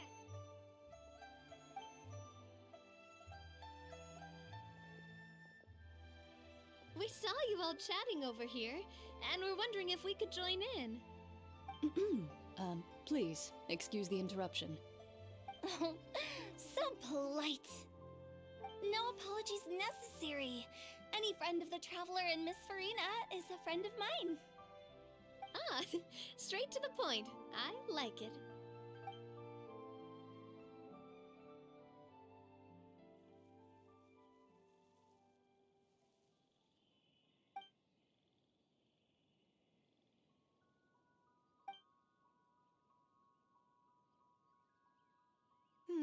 It's getting late. If we want to catch a boat back before dark, we should probably get going. Indeed. Then, Miss Farina. Oh, yes? When are you planning to head back? Do you need us to escort you? Oh, I don't think that will be necessary. I mean, you're not my subordinate anymore. You don't need to look after me. I didn't mean it that way. It's normal for friends to travel home together if they run into each other on the road. There are a lot of mountainous roads in this area. I imagine they'll be even harder to navigate after dark. Exactly! Just like in those ghost stories. 8 paths converge in a wood. Beside them an old house is stood. If you dare to go inside, not a soul will greet your eye. But if you take a closer look, there may be something you mistook. A candle flickers to and fro, yet there is no wind to make it so. What is its secret? What could it mean? In this wood, where mystery screams. Ooh.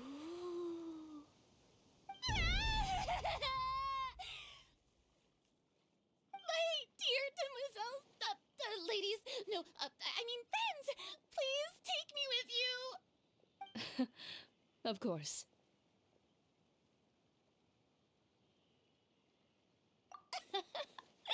Gotta say, Farina, you are really quite the character. By the way, did I hear you mention that Clorand used to work under you? Then you must have also been a leader at some point. Well, that's, all in the past now. Besides, being a leader is hard. It wasn't the right job for me. I prefer how things are now. I can come and go as I please, and get to enjoy the sweet taste of freedom. I see. Well, you've certainly picked an apt place to relax. Chaoying Village is an exemplary choice. Only the best. And I've learned a lot, too.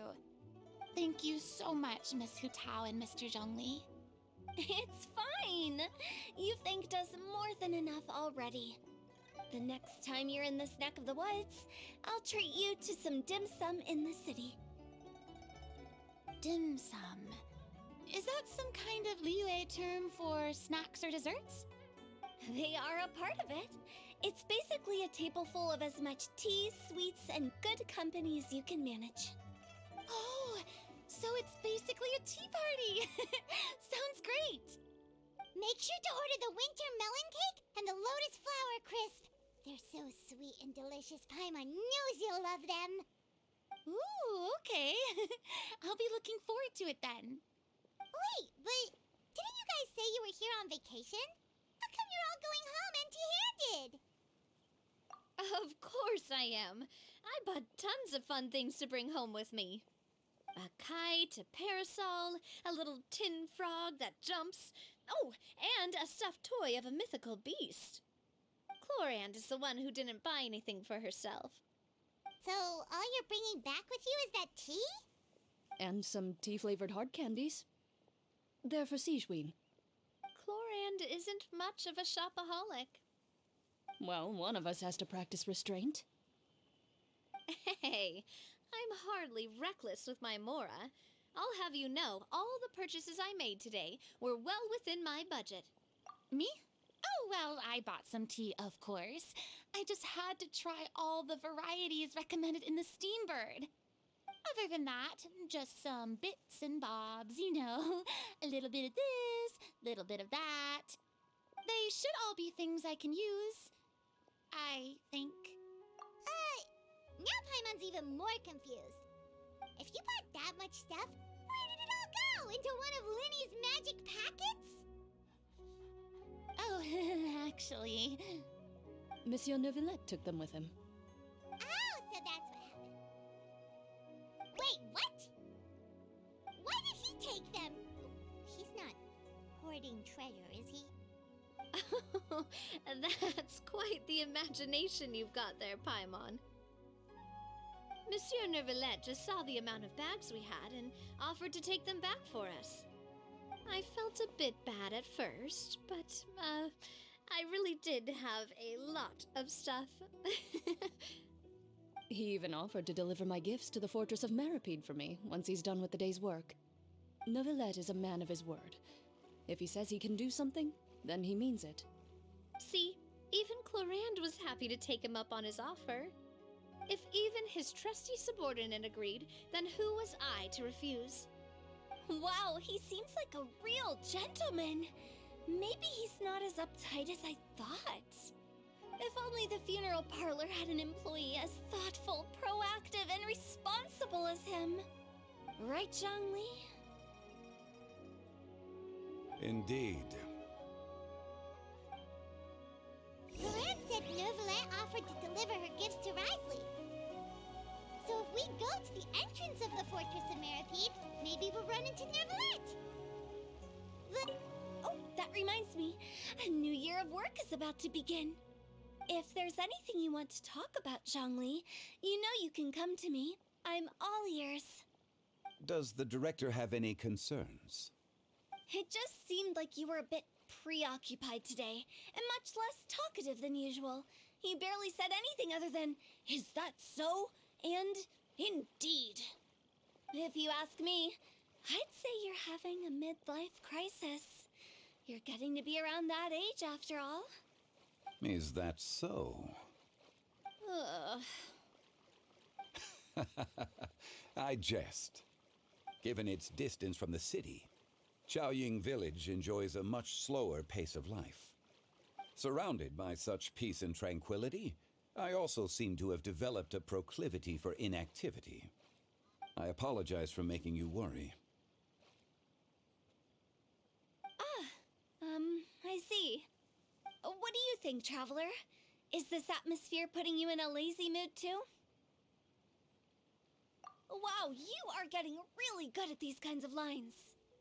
Indeed.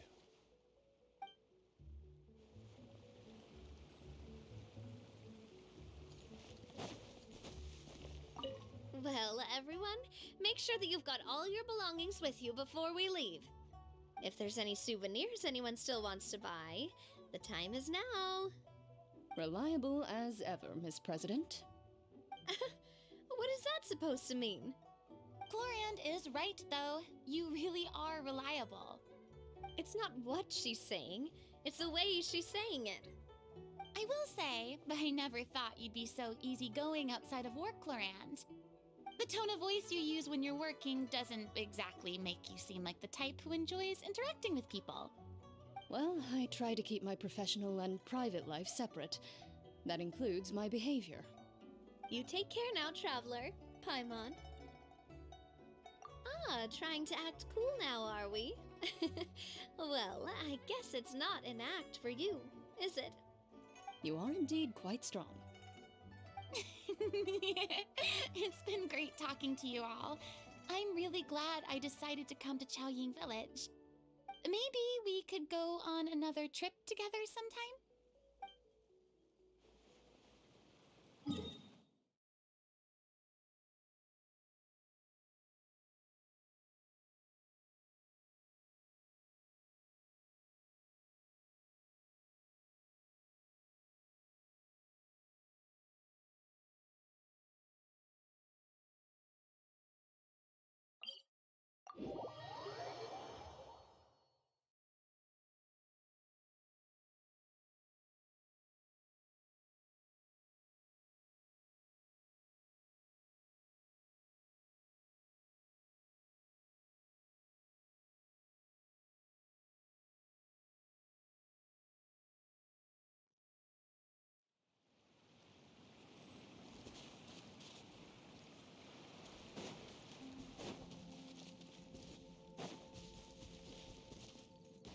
Time to act.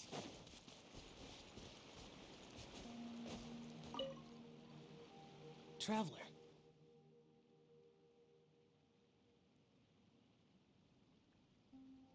Being in the city isn't the only way for me to appreciate the lights and beauty of Lantern Rite.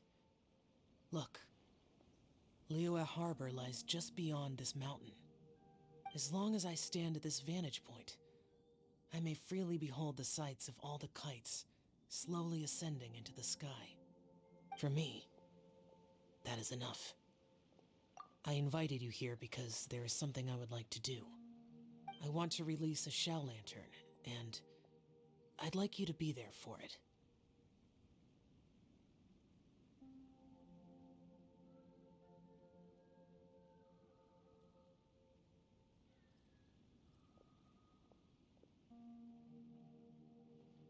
Yes. I apologize for its crude appearance. I have little skill in that regard. You are very kind, as usual. All right. It's time.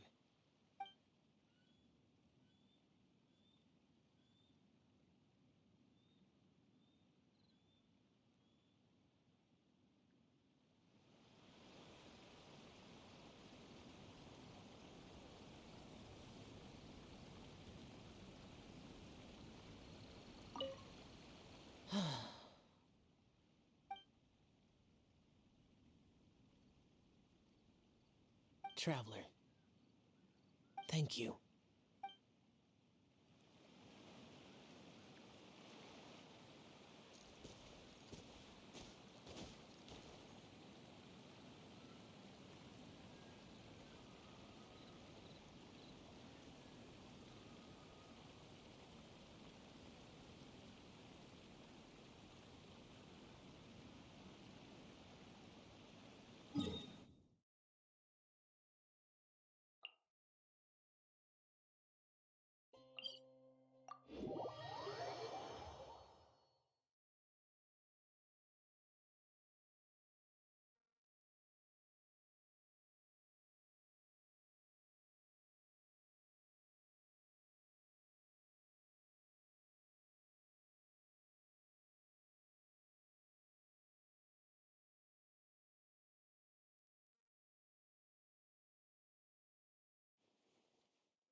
Now, this is what I call a moment of solitude.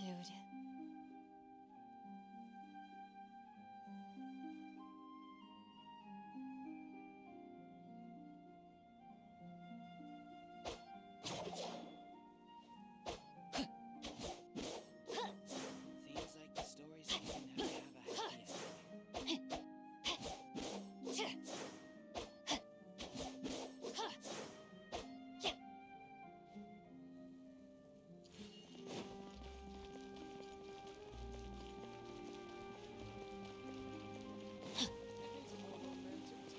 Body and mind.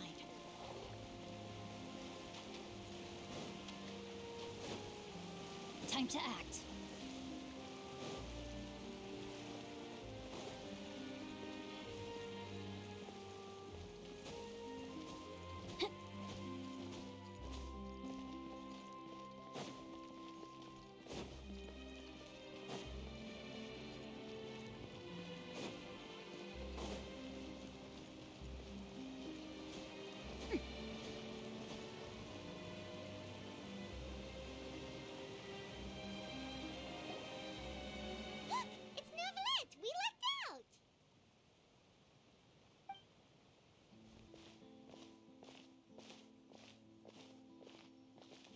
It's you.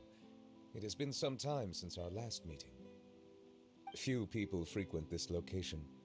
Since I was able to conclude my work early for the day, I thought I might take a walk and avail myself of this area's peace and quiet. You call this early? Do you always work this late, Neuvillette? Strictly speaking, that depends on the agenda for the day. I am hardly bereft of time, however, so working late is of little consequence to me. Really? If you have so much time on your hands, then why did you only go to Chaoying Village for half a day? First, I should clarify that I was referring to my lifespan, rather than the time at my disposal on any given day. Second, I was unaware you possessed knowledge of my trip to Chaoying Village. I see. Thank you for informing me.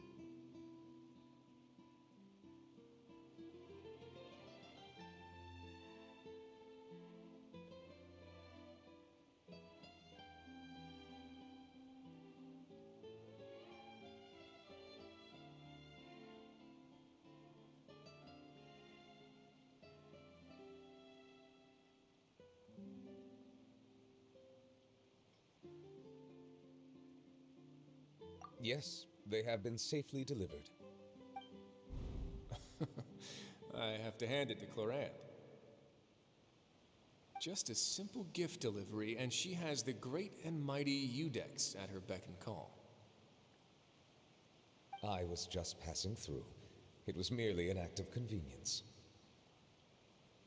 All right. Then I hereby confirm receipt of the goods on behalf of the staff of the Fortress of Meripede. A verbal receipt of confirmation? Is such a formality really necessary for a small matter such as this? Guess not. This quantity of tea, though, seems a little excessive for a gift, don't you think? Before you know it, they'll start accusing me of taking bribes. About that. Much of that is my own excess, I'm afraid. Oh? Why? What happened? It was buy 10 boxes, get half off. Ah, that explains it then. Well, go ahead and leave them to me. I'll get through this stash as fast as I can. You have my thanks. Oh, there's something else I'd like to give to you. This is a stone slate, engraved with a symbolic design. While that is an apt description, it is in actuality a legal codex. A legal codex, huh? Before the advent of modern writing utensils, information was recorded on stone slabs such as this. The law was no different. Okay. Since ancient times, the scales of justice have symbolized the fairness and impartiality of judiciousness. As a tribute to that sentiment, this slate was designed after a traditional legal codex and engraved with a symbol instead of text.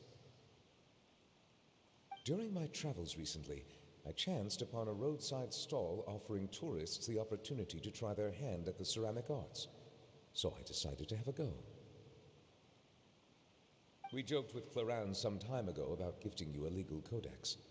So, here you go. Ah, so that's what this is about. I did not expect you to remember it as well. In any case, I hope this can be considered as a reasonable attempt to join in on the banter. It is a very good attempt. I suppose I shouldn't be surprised. Even your sense of humor centers around the law. That's an impressive level of commitment. Well, a gift of this significance deserves to be put on display, and I know just the place. Front and center in the fortress's showroom.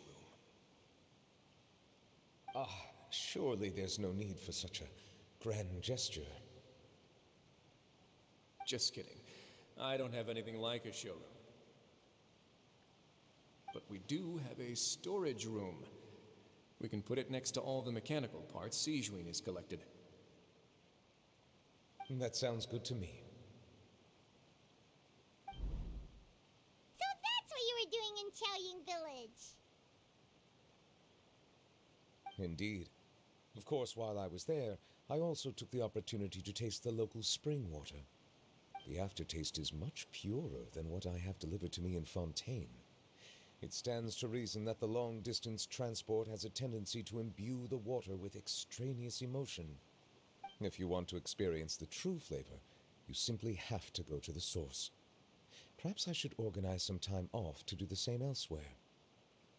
Then we are of the same mind. It appears my desire is justified. If you say so, but you know you don't have to justify a vacation, right? You can just take one. After all, you're hardly bereft of time. You can do whatever you want. You're quite right. I suppose I suffer not from a lack of opportunity, but rather a lack of inspiration. However, after reading a few articles about Liyue's holiday traditions, the idea popped into my head and made itself quite at home. Seeing as I was free of responsibilities for the morning, I decided to depart at once. Refreshing. My spontaneous outing seemed to inspire quite a few other spontaneous decisions as well. Take, for example, my foray into ceramics. At first, soil from the ground is granular and unforgiving, but add the right amount of water, and it becomes soft, moldable, and able to take shape. In the past, I never thought about how quotidian vessels were crafted, but now I have participated in their very making. This is also something I made today.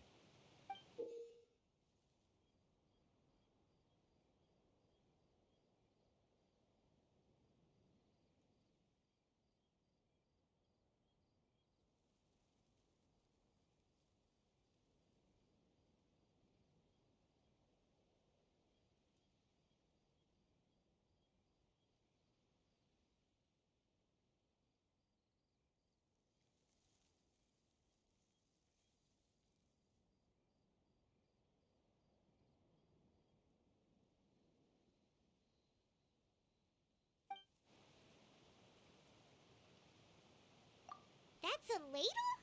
Paimon thought it was supposed to be some long-necked sea creature.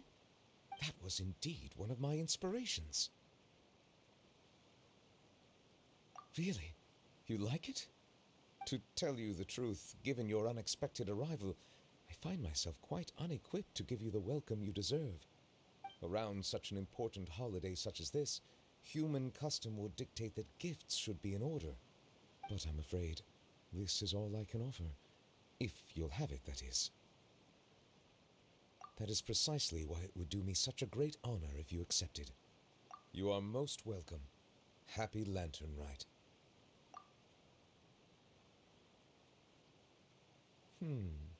Approve a leave of absence request for myself. That sounds like it could easily lead to a vicious cycle of self-indulgence, something which couldn't be in further violation of protocol. But I suppose I understand her point. My proclivity to refrain from personal outings does in part originate from a sense of responsibility toward my duties. But it is also due to a lack of desire to engage in the human world. But now I see that the human world is indeed full of many interesting places to discover.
Lantern Rite marks the start of the new year, and in the spirit of the season, then, I wish you a year of success as vast and endless as the open ocean.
Oh my goodness. Oh my gosh. Wow. Huh? All will be revealed in the next volume? Oh, drat.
I never embark on a journey without a good book to accompany me.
If my calculations are correct, Wanwan Bookhouse is due to receive a batch of new releases today.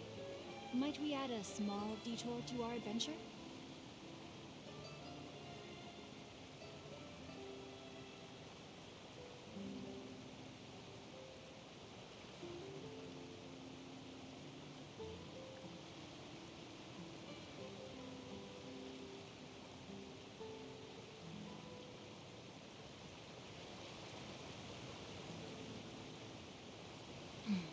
Now, this is what I call a moment of solitude.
Oh my goodness. Oh my gosh. Wow. Huh? All will be revealed in the next volume? Oh, drat.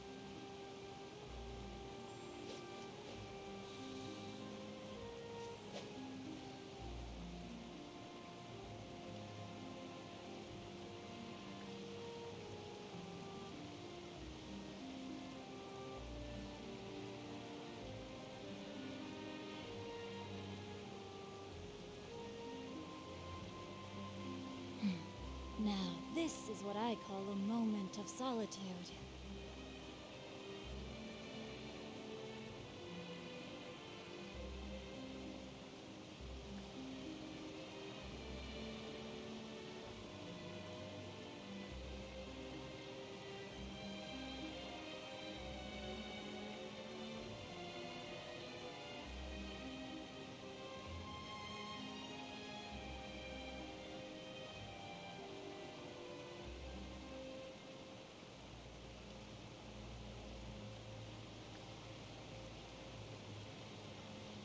It was on a deserted moonlit night that the hero approached the vile dragon's limpid lair.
I never embark on a journey without a good book to accompany me.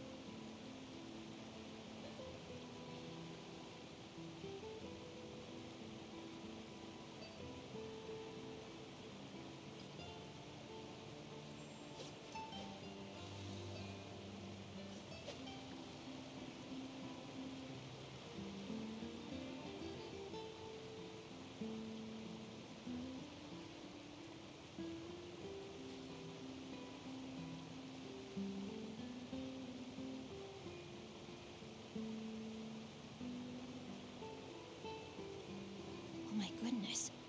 Oh my gosh. Wow. Huh? All will be revealed in the next volume? Oh, drat.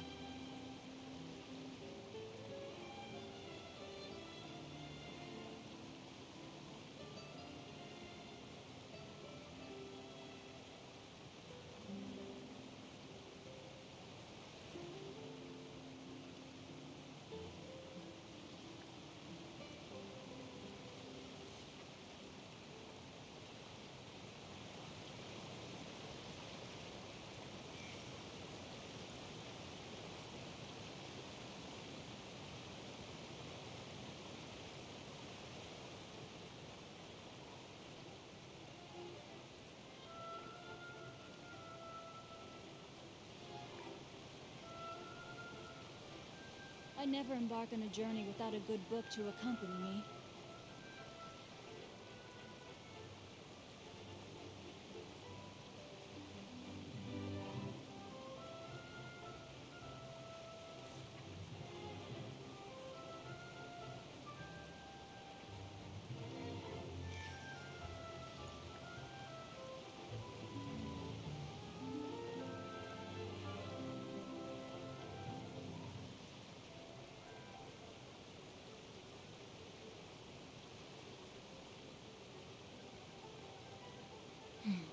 Now, this is what I call a moment of solitude.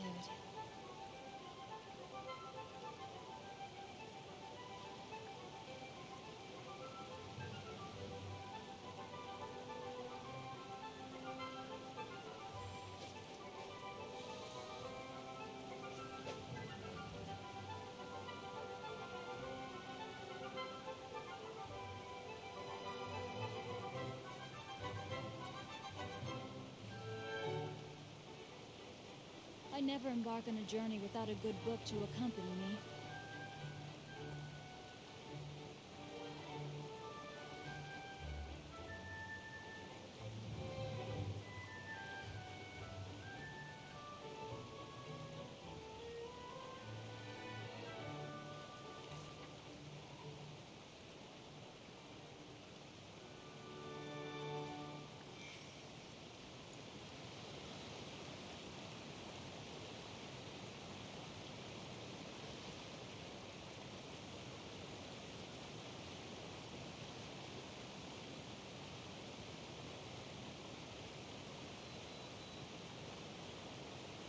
Oh my goodness. Oh my gosh. Wow. Huh? All will be revealed in the next volume? Oh, drat.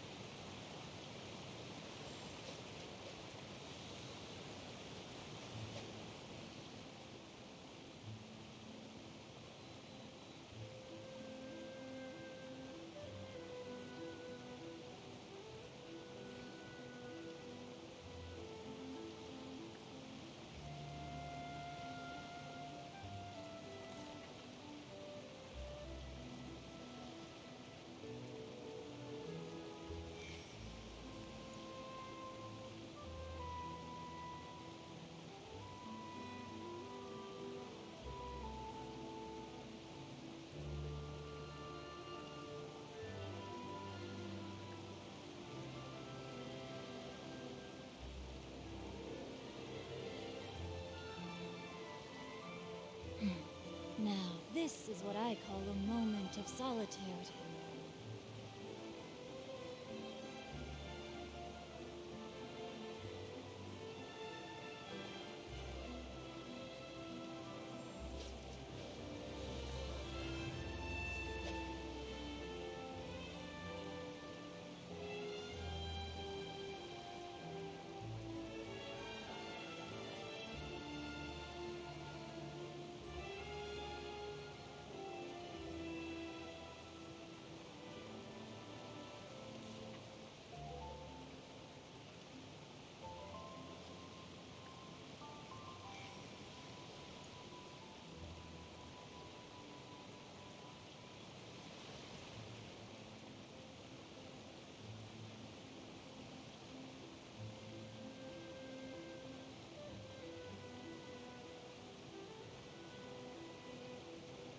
It was on a deserted moonlit night that the hero approached the vile dragon's limpid lair.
I never embark on a journey without a good book to accompany me.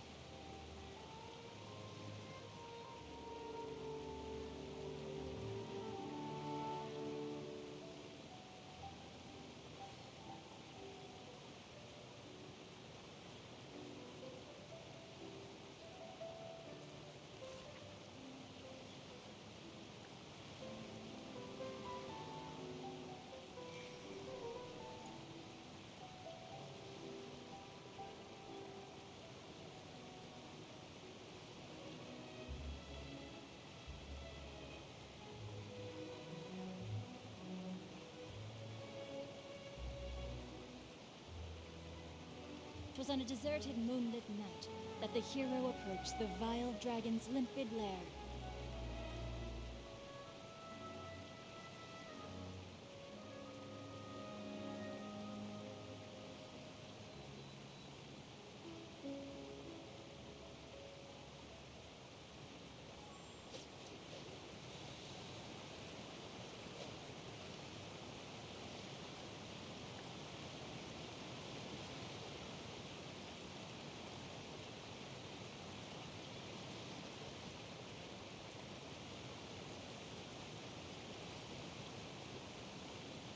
I never embark on a journey without a good book to accompany me.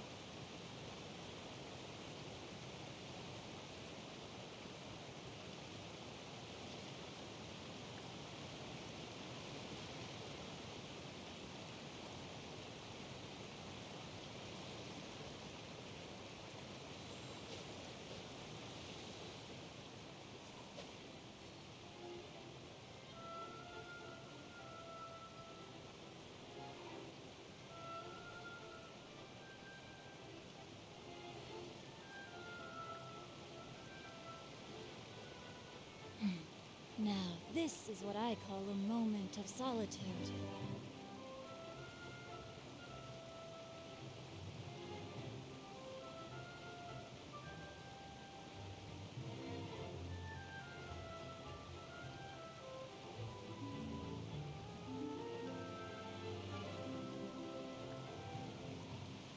I never embark on a journey without a good book to accompany me.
Oh my goodness.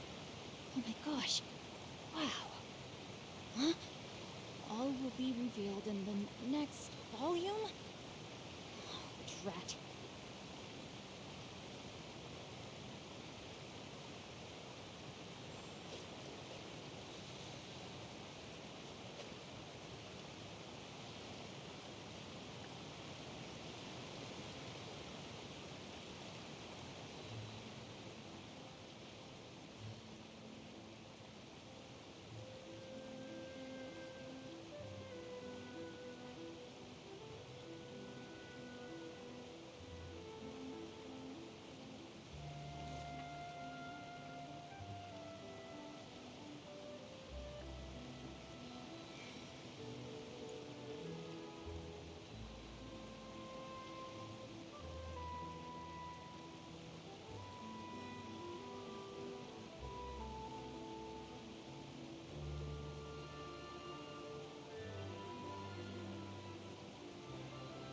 never embark on a journey without a good book to accompany me.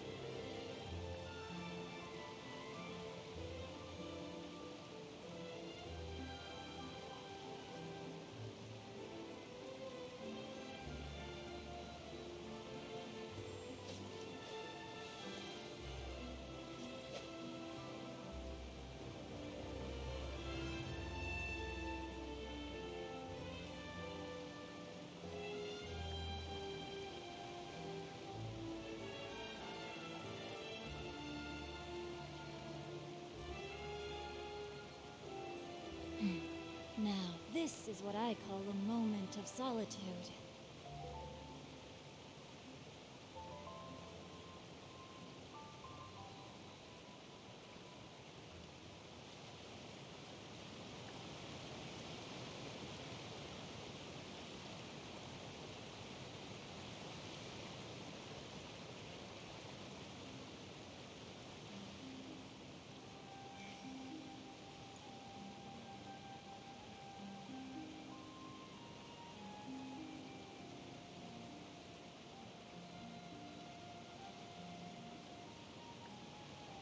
It was on a deserted moonlit night that the hero approached the vile dragon's limpid lair.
I never embark on a journey without a good book to accompany me.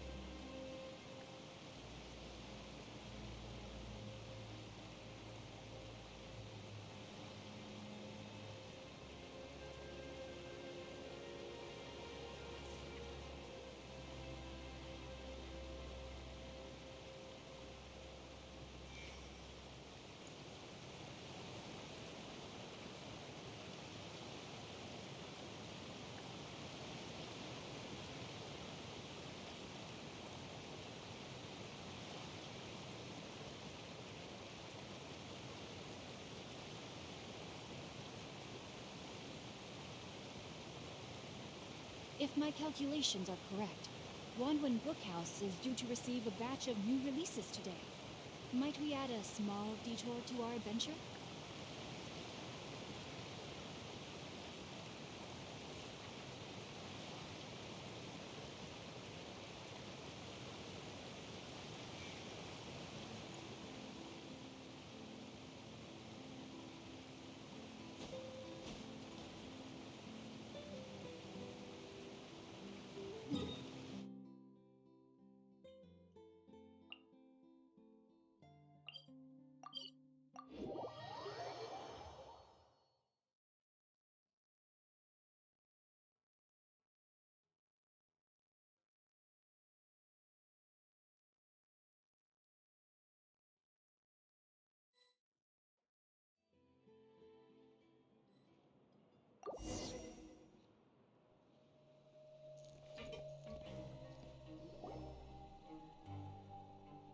We once thought the Fortress of Meripede would be super scary, but looking back on it, it really wasn't that bad at all. You've got a set schedule, guaranteed food and board, and you can even buy all kinds of stuff with credit coupons. It's really no surprise that many people don't even want to leave. Oh, you mean Risley? He's definitely a pretty impressive leader. While he does look kind of intimidating, he's actually pretty easy to talk to once you've had a conversation or two with him. Paimon wonders how he's like with the people here. Do they also get the same guy we do, or is he a lot harsher with the bad guys? Yeah, he must be doing something right to maintain order here, while not making everything feel super oppressive. Excuse me, did I hear someone there? Could you please do me a favor? Huh? Paimon could have sworn she just heard. Excuse me, is someone passing by? Could you do me a favor, please?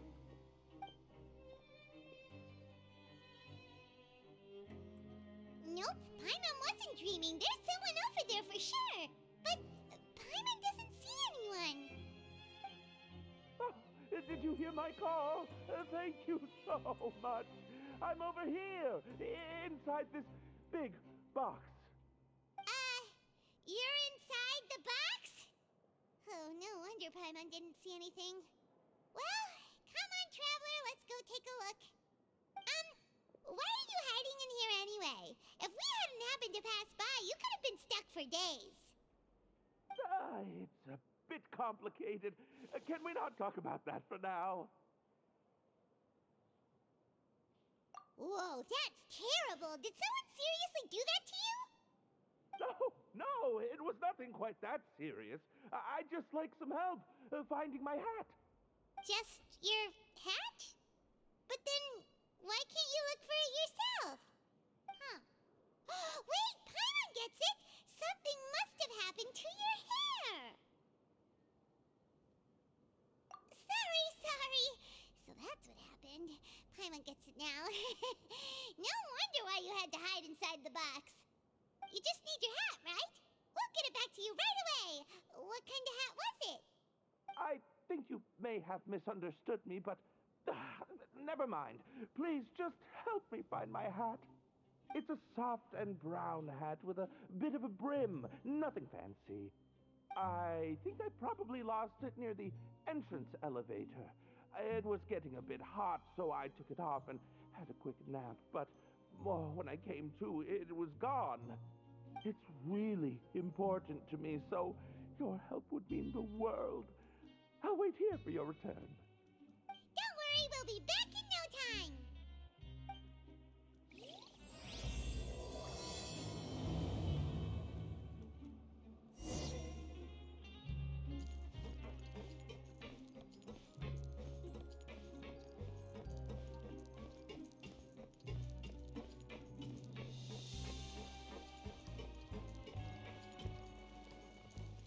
The brightest flames burn fastest.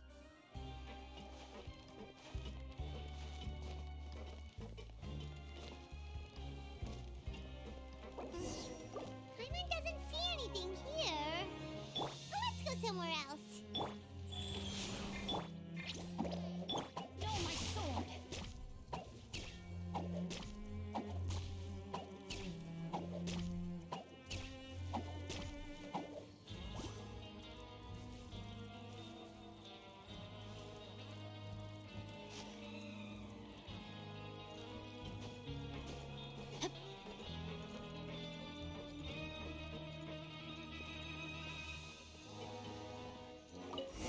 Just where is that thing? Oh, this is taking longer than Paimon thought.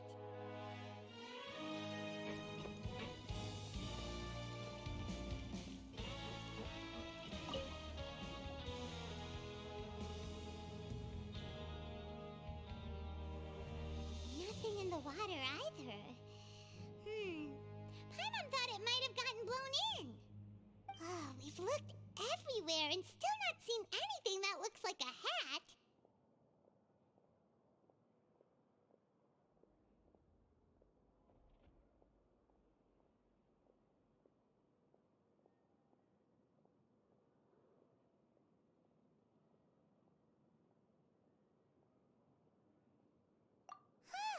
That's a good idea.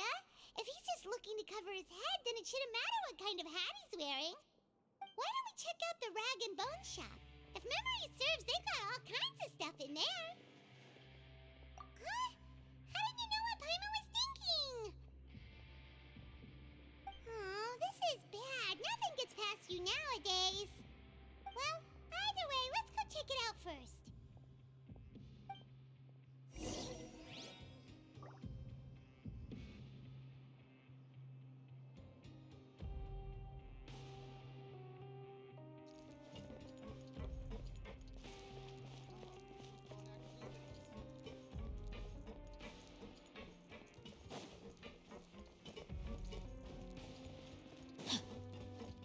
Body and mind. Time to act. Paimon doesn't remember you being the boss. Well, I'm just standing in for Mr. Alvar while he's off restocking the shop. Now, just wait a sec. A blonde foreigner dressed all in white, accompanied by a glaze-covered flying chunk of gingerbread. Oh, you must be the legendary traveler and their companion Paimon. No! Well, you're half right. Paimon's the traveler's treasured companion, sure, but she's not some flying chunk of gingerbread! Sorry, I never thought I'd get the chance to see you with my own eyes, so got a bit ahead of myself. I hope you find it in your magnanimous hearts to forgive my discourtesy. I'm just a nobody, after all. There's no need to put yourself down like that. Paimon's just denting. Why, your heroic actions at Aeneas have long made their way to the fortress of Meripede. We heard that you were personally received by His Grace when you made your way down here, you know. Ah, you were the envy of all. And you're one of His Grace's favorite people, so of course, everyone wants to be introduced to you.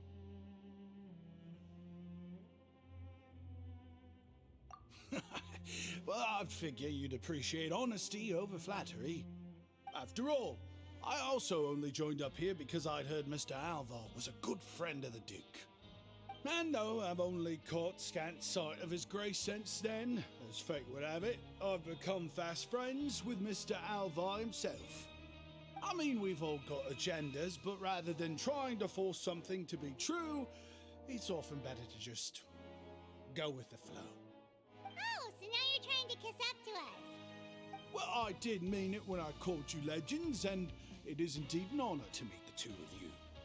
Oh, enough of that. Is there something you're looking for? No problem. Anything else? Hey, feel free to check out anything you want. The credit coupon costs are on me.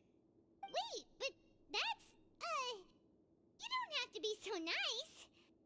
Well, it's not like I'm getting paid to watch this shop. Instead of more coupons, Mr. Alvar usually lets me just take my pick of our goods. Life's been pretty good recently, so I might as well just waive your bill. Never. All right, Paimon will take a look.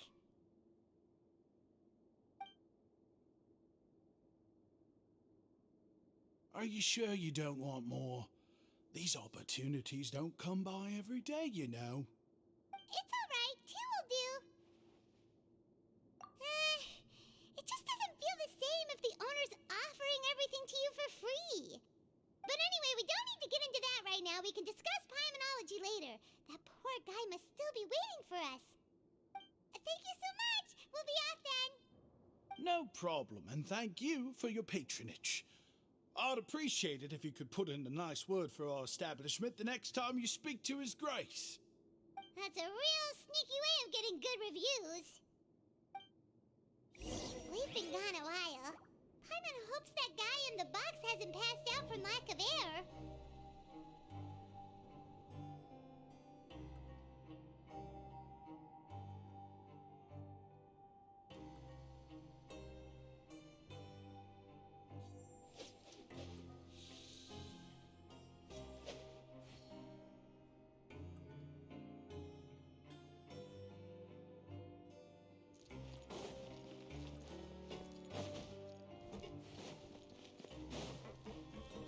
Body and mind.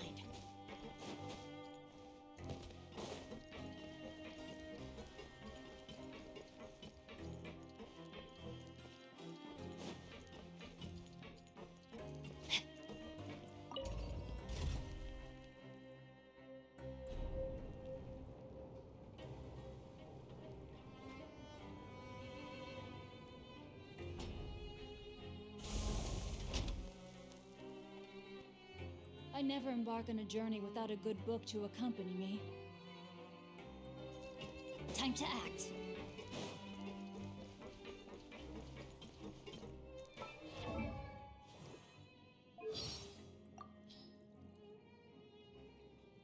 I've come to an epiphany based on some things I've been reading.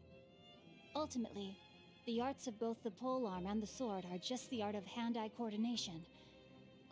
It's a little difficult to explain. If you want to know more, come with me to Wangshan Hall.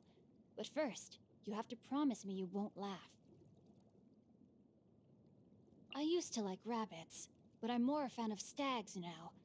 To me, the saying, "May my final stand be a monument to chivalry," is about abandoning worldly possessions and reaching enlightenment. But the stag's final resting place represents the hope for life anew. Oh, how I'd love to see it again. I have great respect for Lady Beidou. I just wish she wouldn't call me kid and ruffle my hair each time she sees me. In her capacity as the Tianquan, I'm obliged to respect her. Otherwise, it could create issues for my father and brother. On a personal level, let me think. I think I will go with no comment. I shan't speak ill of others. Dear Chongyun. Though he understands me quite well, one has to exercise caution when teaming up with him to go on a quest. He is making good progress in the martial arts, but I would say he hasn't quite internalized the chivalric code yet. He needs more practice. Especially at eating spicy food. When Yunjin drinks a beverage she is fond of, she will be inspired to write a new play. So, I keep a jar of tea leaves under my bed at all times, ready to deliver to her on the day that her inspiration dries up. This way, I shall never run out of heroic tales to listen to. Ah, yes. The young lady who is now the master of the Wangshan funeral parlor. If you're asking what I think about her as a person, well, there are all sorts of rumors about the way she works. But I think if you really want to understand someone, you need to find out what they are really after. I've always thought there is more to Chi-Chi than meets the eye. But it's impossible to have a conversation with her when Baiju's around. We could wait till Baiju makes a home call to one of his other patients and corner her. When you first spot Xiangling out and about, the first thing you should do is check the look on her face. Especially when she's just coming back from collecting new ingredients. The more excited she looks, the more dangerous it is to approach. Because if she sees you, she'll force you to taste test her latest concoction. I usually get Chongyun to handle these situations. Where does Xinyan perform? Anywhere from Churro Rock to Yujing Terrace. No spot is untouched by her disruptive presence. A quiet day when I can curl up with a good book is a rare treasure indeed. My father and brother entertained that gentleman as a guest once. From the way they were acting, he must be a very high-profile figure indeed. I also heard that he directs funerals for the Adepti, so he must surely have great depth to his character. We should do some digging and see what we can find out about him.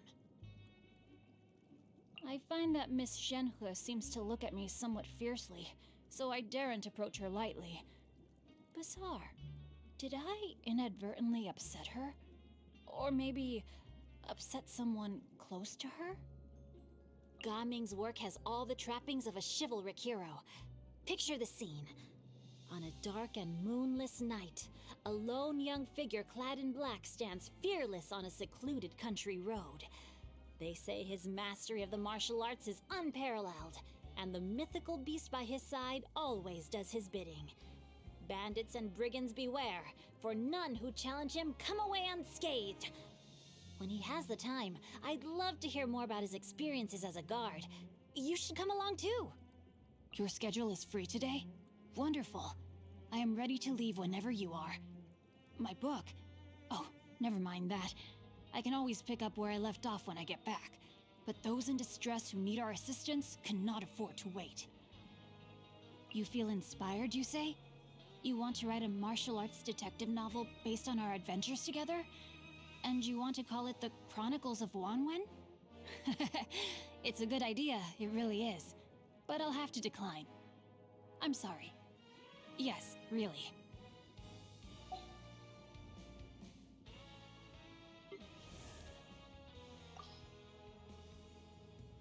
My vision can't turn back time, but at least it gives me the power to protect the people that matter most.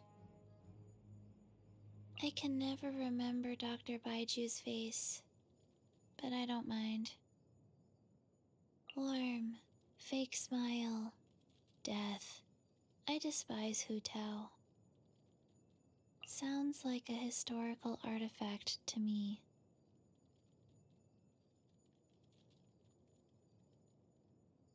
Remind me, have I met him before? Who? Cute. Like a nice little finch. On some nights, I almost feel like someone is doing stretches together with me. But maybe I just have an overactive imagination. I perform stretches regularly to help me maintain the same range of movement as a normal human being. But as soon as I stop doing them, the rigor mortis starts to set in again. Some people want to take advantage of me. Others are terrified of me. But you are not like any of those people. Since we first met, I have had a warm feeling inside. Not the kind of warmth that makes me feel rotten. The other kind of warm. The one that happens inside my heart. Thank you.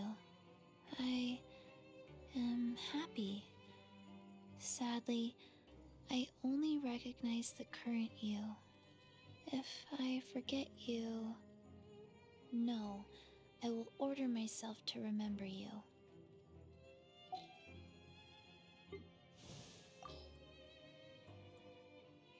They say, give them clothes to wear, and they shall show you decency. Fill their stomachs with grains, and they shall fill their minds with righteousness. And that's why you have to eat a decent meal and dress right for the weather when you're out in the wild. Huh? Is that not what that saying means? Oh, okay. So what does it mean?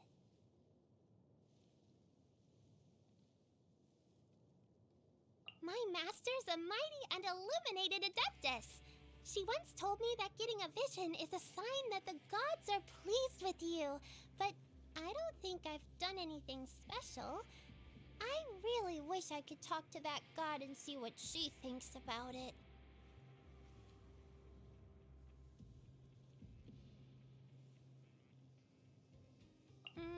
Xiangling hasn't been, looking for strange ingredients lately, has she? She gave me a real fright last time. She said she was about to try some raw octopus from the Sea of Clouds. One of these days she'll give herself an upset stomach. Then what's she gonna do? 'Cause she definitely doesn't like taking Dr. Baiju's medicine. Anyway, I got Master to try and talk some sense into her too. Who knows what dangerous thing she'll be trying to eat next. Chi-Chi is my best friend. She forgets who I am sometimes, but I know she doesn't mean it. I just have to remind her to check her notebook, and she remembers me right away. I once asked Dr. Baiju in private if there's any way to cure her, and, but it doesn't matter.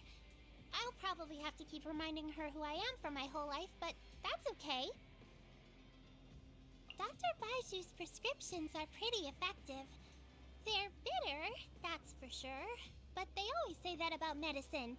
The bitter, the better. So, I get it. Huh? Too bitter for you? Don't worry, I've got some candied dates here. One of these after you finish your medicine will take the taste away. Ganyu always has a lot of work to do. I heard that one time she was so tired she accidentally fell asleep on the grass. I do worry about her, you know. Maybe we could go do a surprise inspection. You know, check in and make sure she's taking care of herself. Wait a minute. I'll go get some of her favorite plants for her to eat.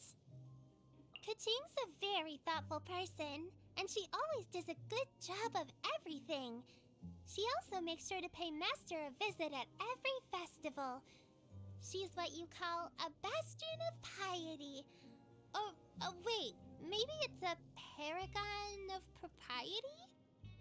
Well, anyway, I think I can learn a lot from her.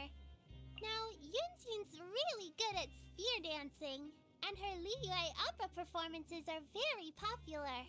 Master even takes me to go see them sometimes. You won't find an empty seat when she's on stage. But, does anyone understand what she's singing about? Beto's ship is amazing! If I hadn't promised Ganyu that I wouldn't go on board anymore, I know exactly where I'd set up my own little bed. Shenhu's been away from the human world for years and years, so it's no wonder that she's still adjusting to life in Liyue Harbor. I'd love to help Ganyu take care of her, but how do I ask her in a way that won't make her feel uncomfortable? Yanfei takes that huge legal codex everywhere, even when she comes to pay Master a visit on her days off. She's incredible. I don't know how she carries that heavy thing around all the time, and I can't imagine how much hard work it must be to read it. When I went to look for Master the other day, I found her chatting with a very elegant-looking lady. She said her name was Shenyun, but her hijinks didn't fool me. I could tell it was Auntie Cloud Retainer right away. I mean, Master looked like she was really happy to see her, so how could it be a stranger? Evidently, she was an old friend. My family makes a living by growing precious medicinal herbs. My parents often get so busy that they forget about the housework, and sometimes they even forget to eat. Isn't that awful? Good thing they've got me to look after them. I grew up in the mountains, so the flowers, trees, plants, and animals are all my friends. Oh, would you like to chat with the finches? I can take you to them, and I can also help translate for you. Come on, it'll be fun. But first, let's get some grains as a gift for them. There are adepti everywhere in Liyue. I've met loads of them. Auntie Cloud Retainer, Uncle Mountain Shaper, but Auntie Cloud Retainer's my favorite. She's given me all kinds of adepti gadgets and taught me all about how to use them. I've learned so much from her.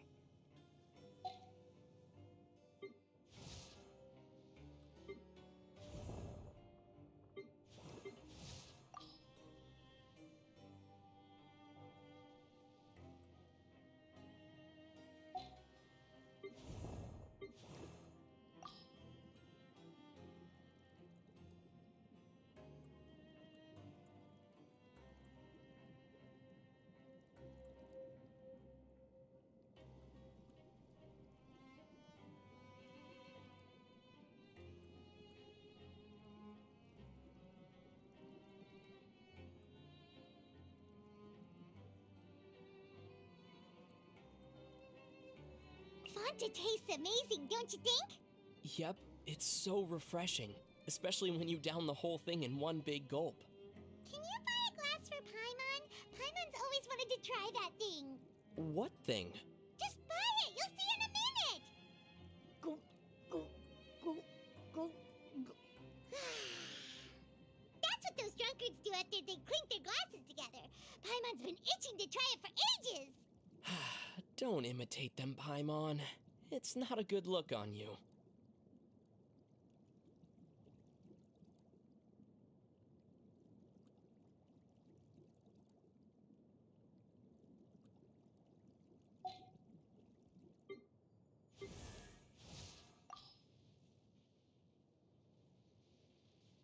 I've been through some hard times.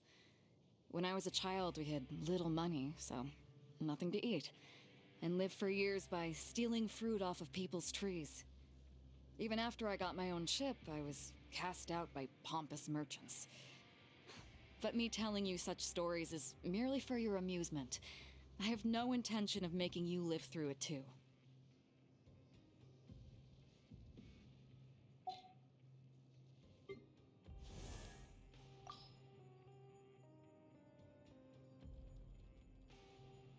I want to understand more about humans, and I especially wish to hear what you think of them. Why, you ask? Because you're a bit different from most people in Teyvat, just as I am. Please tell me what you think. So yeah, I was wondering what your opinion is on my work so far. Would you say I'm more of a common chest or more of a luxurious chest? It's fine. I can take it.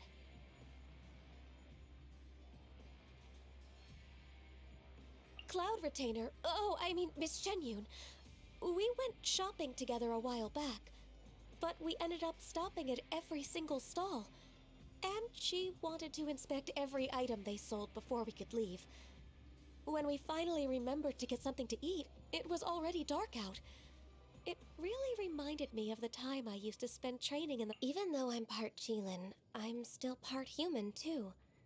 Still, all these years I've been asking myself the same question. Do I really belong in the human world? Maybe I'm just like a dendro slime hiding in the earth, burying myself in numbers and reports in order to escape reality.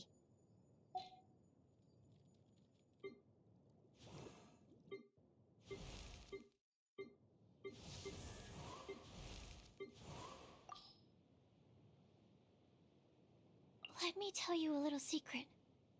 Something I've never told anyone. The purpose behind my research is to create my own wonderland. Yes, just like the ones in fairy tales. The kind where all your dreams come true and you live happily ever after. It's childish, isn't it? But I still believe in fairy tales.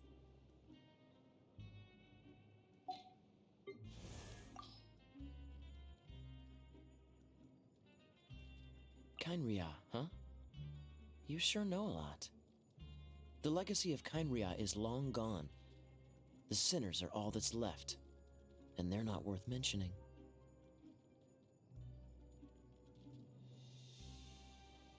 Ew.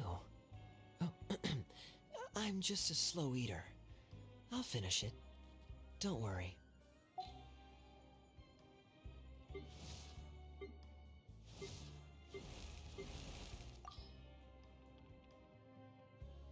For me, housework is about keeping a space clean and tidy, so that everyone who lives there has a smile on their face. And now, it looks like I'm responsible for another smile. I'll do my best to deliver.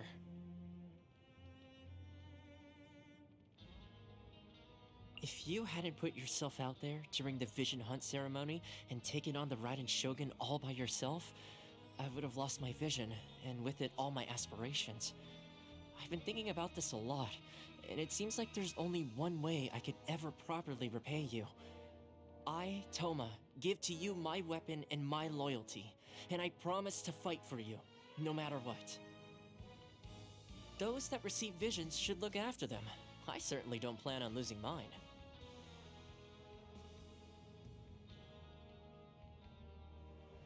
Lady Miko? What about her?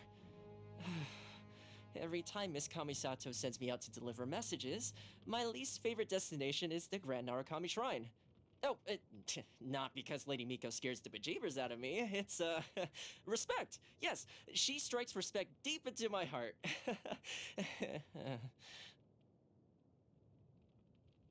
In my homeland of Mondstadt, almost everyone has great reverence for the Animal Archon Barbados. But people in Inazuma feel a little differently toward the Shogun. How can I put this? They feel love, respect, gratitude, but also fear. Honestly, I don't harbor any resentment toward the Shogun. Yes, she almost took my vision away, but ultimately, that's just because of her unique perspective. Everyone has their own perspective. There's nothing strange about that. The only thing I don't understand is her goal in doing so. What does she imagine eternity really looks like for Inazuma? And why is sacrificing her people's aspirations so necessary to achieve it? I can neither understand nor agree with her approach. The Captain of the Crux. A formidable woman indeed. She once promised to take me out onto the open ocean to get a look at the thunderstorm that seals off Inazuma from the outside world. It's a shame that to this day, I've never had the chance to take her up on the offer.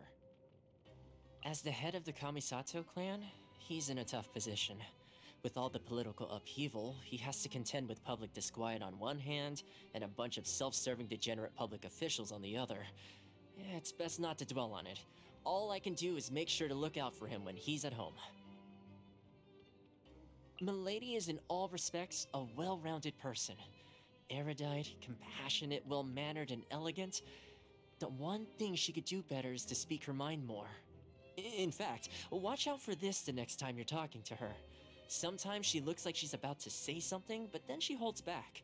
If that happens, keep asking her opinion. See if you can encourage her to open up a little. Of Naganohara Fireworks fame? She's so easy to get along with.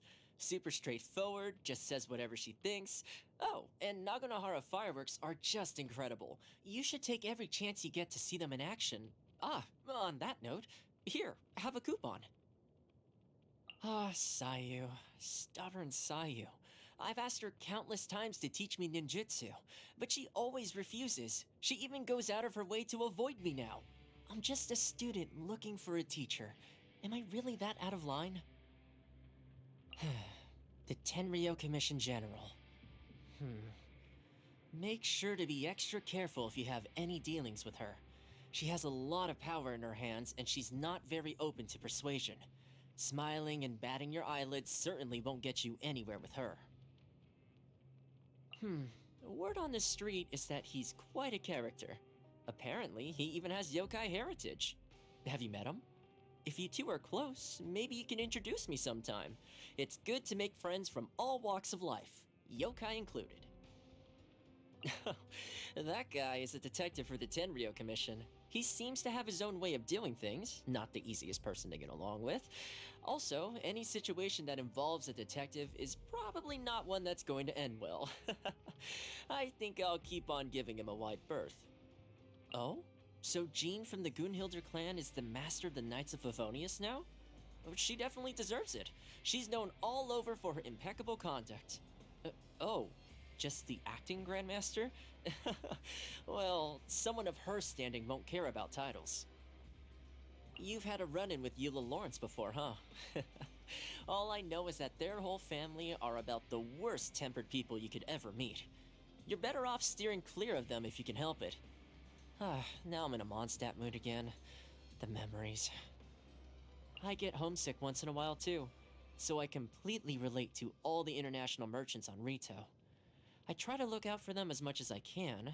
The difference between us is that they see themselves as just passing by, and have no intention of trying to integrate here. And because that's how they think, it becomes their reality. The majority of Inazumans will never see them as anything more than outsiders. For some of the more conservatively minded people in Inazuma, the idea of an outlander working as a retainer for one of the commissions is unthinkable. So there was a time when I was not that welcome here. I'm pretty sure I'd have been deported a long time ago without a couple of Kamisatos fighting my corner.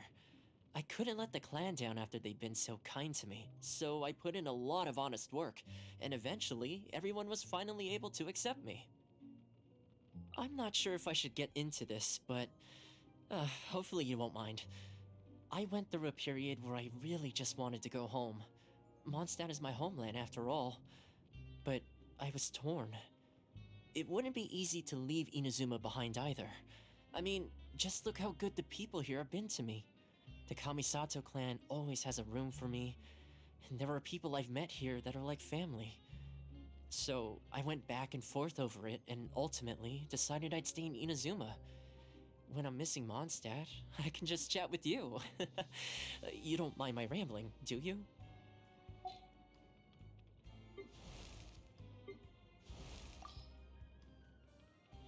Meeting you has really opened my eyes to things other than cooking. Like what? Well, such as... For example... Oh, I can't think when you put me on the spot. Forget it. I'll stick to cooking from now on. I have a new recipe for you to try, actually. Oh boy. Once I know Gaming is coming, I make sure to prepare a huge pot of tea in advance. You know, so he can wash some of the spicy food down. I've offered to tone down the spice a bit for him, but he absolutely insists that he prefers the authentic flavor. And he's not even just saying that to be polite. Believe me, I know a true foodie when I see one. Anyway, if that's what he prefers, then who am I to disappoint?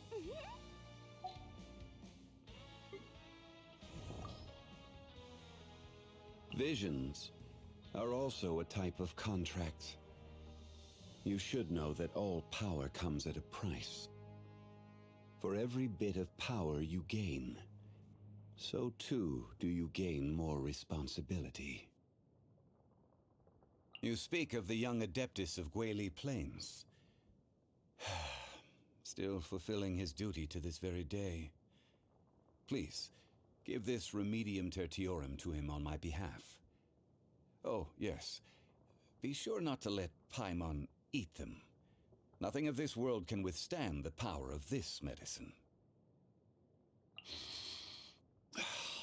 It reeks of wine. That bard has just been through here, hasn't he? That drunkard is a disgrace to the arts. Oh. Has he tricked you into getting drunk? You're slurring a little. Wait a moment. I'll brew a pot of sobering tea. It'll be ready in only 6 hours, so just wait a moment. Despite the multitude of affairs that she deals with in a day, Ningguang always continues to press on. A rare gem indeed. I'm reminded of the time that she used to walk barefoot from Yaoguang Shoal to the South Wharf, trying to sell her wares as she went. Time is cruel to humans. The current overseer of the funeral parlor? I cannot deal with that child. That rascal from Snezhnaya has yet to depart from Liyue? No matter. Just let me know if he gives you any trouble. I shall deal with the matter swiftly. It's said that Child and his reputation have yet again stirred up waves among the inner ranks of the Fatui. Knowing his type, he will be sure to swiftly depose anyone who dares to challenge his actions. Come to think of it, there will be a lot of interesting news to be heard the next time we gather for drinks. Care to join me when the time comes, traveler?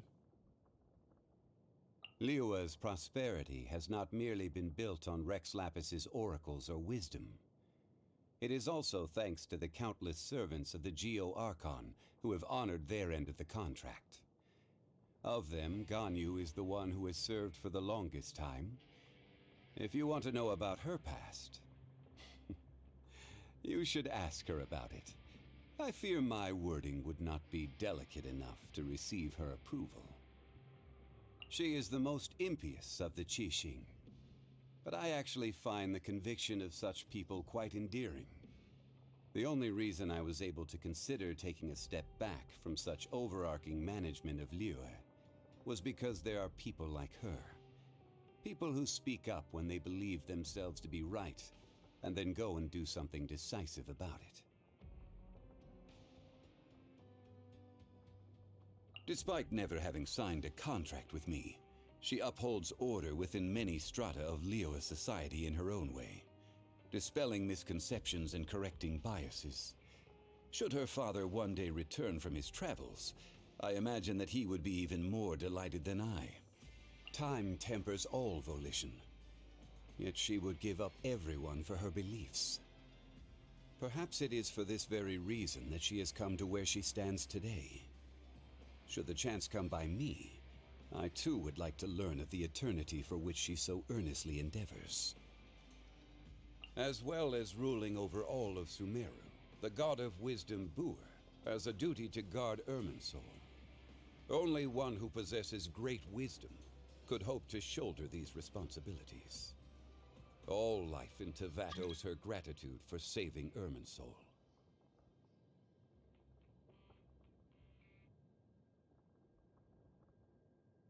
She made a contract with her own self to save the nation, strictly adhered to it for over 5 centuries without once wavering, and even fooled the heavenly principles in the end.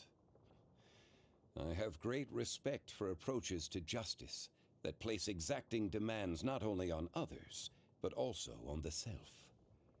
Though her divinity has vanished, and the throne of the Archon is no more, Farina will go down in Fontaine's history as a god of justice worthy of recognition.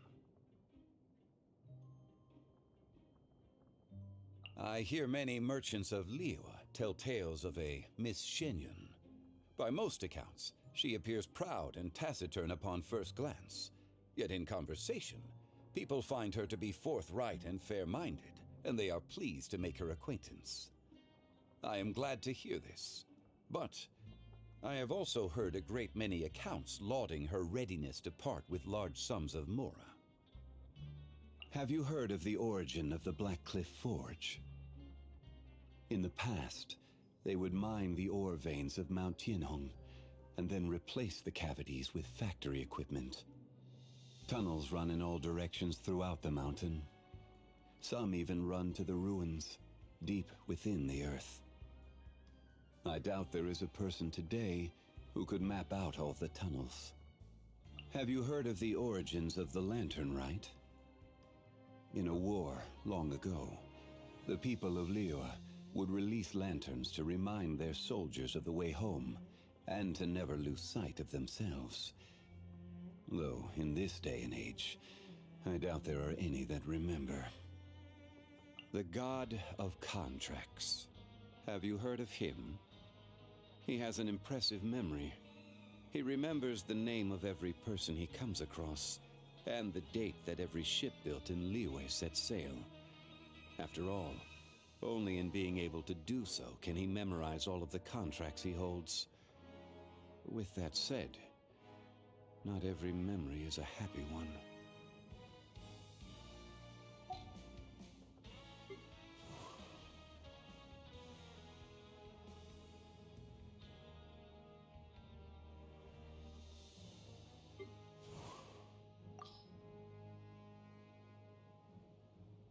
A bard must be versed in both music and song, but a stage performer requires far more skills than just these.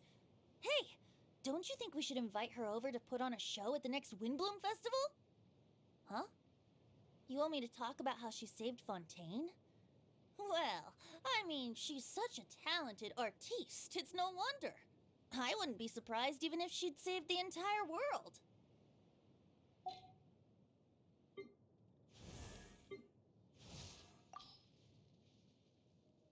Really? So in all this time, no new electrovisions have appeared in the outside world? Well, what I can say on this topic is subject to certain constraints, but it is not by my will that visions are granted or denied. The key is people's desire, and, well, there's another side to it too.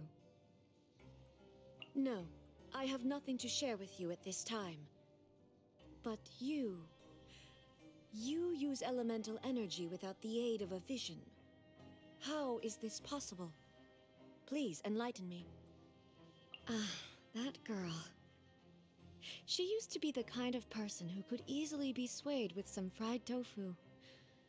It's a relief to see how shrewd and resourceful she's now become. Still, I have to admit that I was a little upset to become the target of her scheming myself. I know it was for my own good, but I'm afraid she will mock me the next time we meet. Perhaps I should take the initiative and strike her first. She'll dodge it anyway. Kamisato. One of the most distinguished clans in all of Inazuma.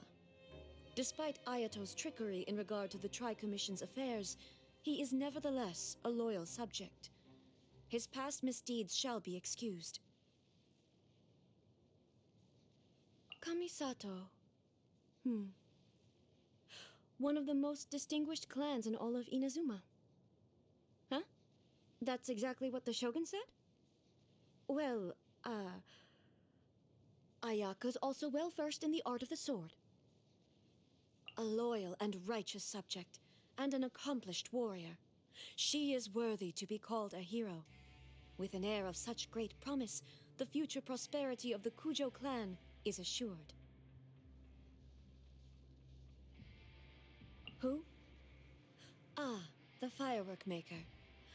A manufacturer of fleeting illusions, enamored with the realm of fantasy and imagination, but a subject of mine nonetheless.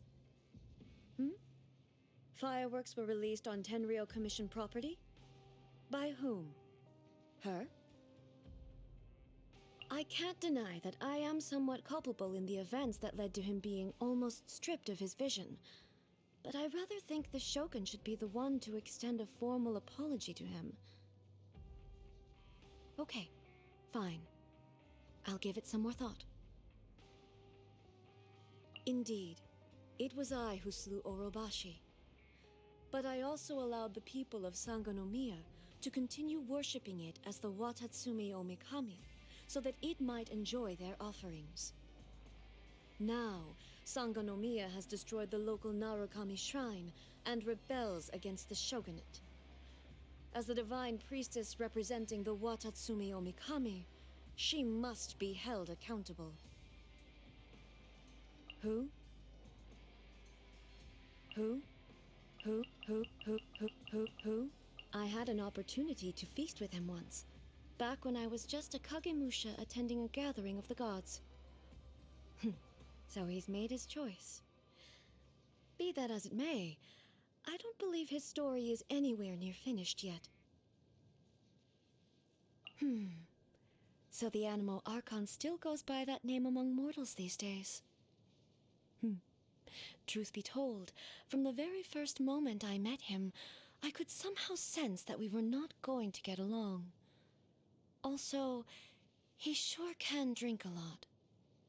I admire her humility. It is a sign of true wisdom. With the power she holds, Buer is capable of doing many things beyond our wildest imaginations. And yet, she uses her power only to right wrongs and to protect. She is a truly gentle god.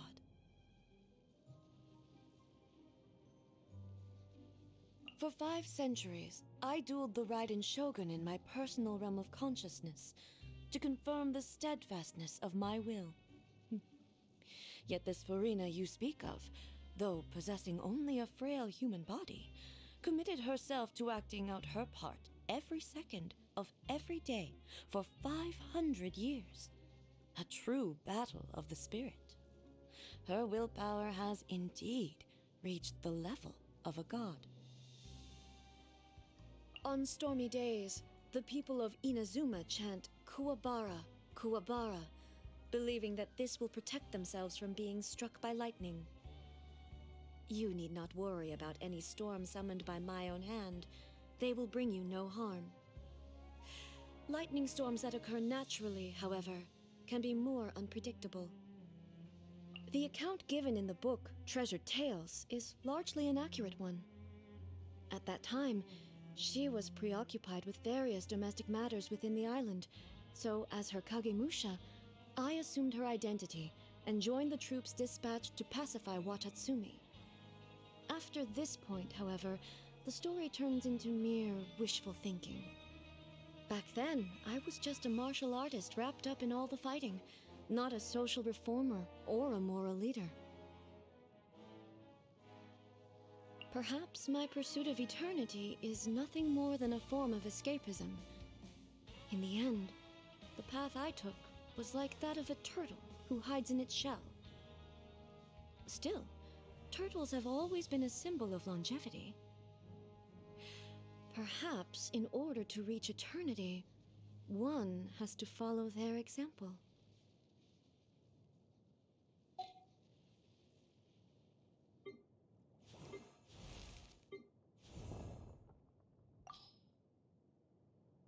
Please, get some rest. You must be tired from today's adventure. I should head back to the Knights of... sorry?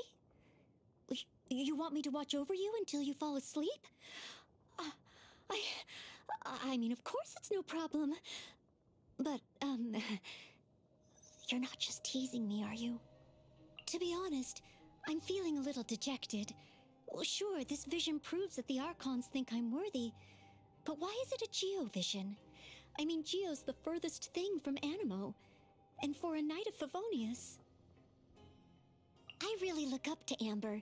Not only is she an accomplished knight, but she's a kind person, too. She taught me how to make a Baron bunny. I keep it on my person for luck, and it looks quite all right, I think. Oh, no, please do not be alarmed. There's no risk of explosion whatsoever. I've always been curious as to how she managed to become a fully fledged knight at such a young age. I actually went to ask her for tips once, but I'd barely started talking to her when she grabbed me by the hand and took me outside the knight's headquarters to play with bombs. I thought it was some kind of training exercise at first. Oh, but Jean found us, and we both ended up in solitary confinement. Master Jean has always been my role model, both in terms of ability and dedication. She holds herself and others to the same high standards. So if there ever comes a day when I meet with her approval, it will be the ultimate acknowledgement of all my efforts so far. Until then, there's no room for complacency. At first I wanted to join his expedition party and do my part as a maid, but the Grand Master said no. It would give him more peace of mind if I stayed behind to take care of things in Mondstadt. It made me so happy to hear how much he values me. Okay, so apparently he said the same thing to a lot of people, but that doesn't change the fact that he prizes me too. He's a mysterious character. He comes and goes like the wind, and is always occupied with important business. I like the fact that he delegates some of the smaller jobs to me sometimes. It's nice to feel like part of the team, you know? What do you mean, errand runner? Well, I don't see it like that at all. Okay, well, yes, technically I run errands for him. But still, I really appreciate it. He's asked me to join the Adventurers Guild more than a few times, saying that life there would suit me better than with the Knights of Favonius. While I could help him take care of his dads like the other adventurers, the Knights hold a special meaning for me, and I'm not ready to give up on becoming one yet. No, I simply cannot accept his offer. I think she's from another world, but I don't know the details. One thing I do know, however, is that she loves the Knights of Favonius' library. She can always be found there with her nose in a book. I bring her some refreshments whenever I go in there to clean, and she always thanks me profusely. When I say profusely, I mean she goes a bit over the top, to be honest, and I actually don't understand half of what she's saying. We take tea breaks together sometimes. Often she'll start humming a tune, saying inspiration has come to her. I'm not the right person to give useful feedback on anything musical, but I still love spending time with Barbara. These treats are for me? Oh, no, I couldn't, really. Well, then I'll make some for you, too. I'll go right now, right this instant. Half an hour. Okay, maybe an hour, tops. You can busy yourself with other things first, and I'll be sure to deliver them right to you. Hot and fresh out of the oven.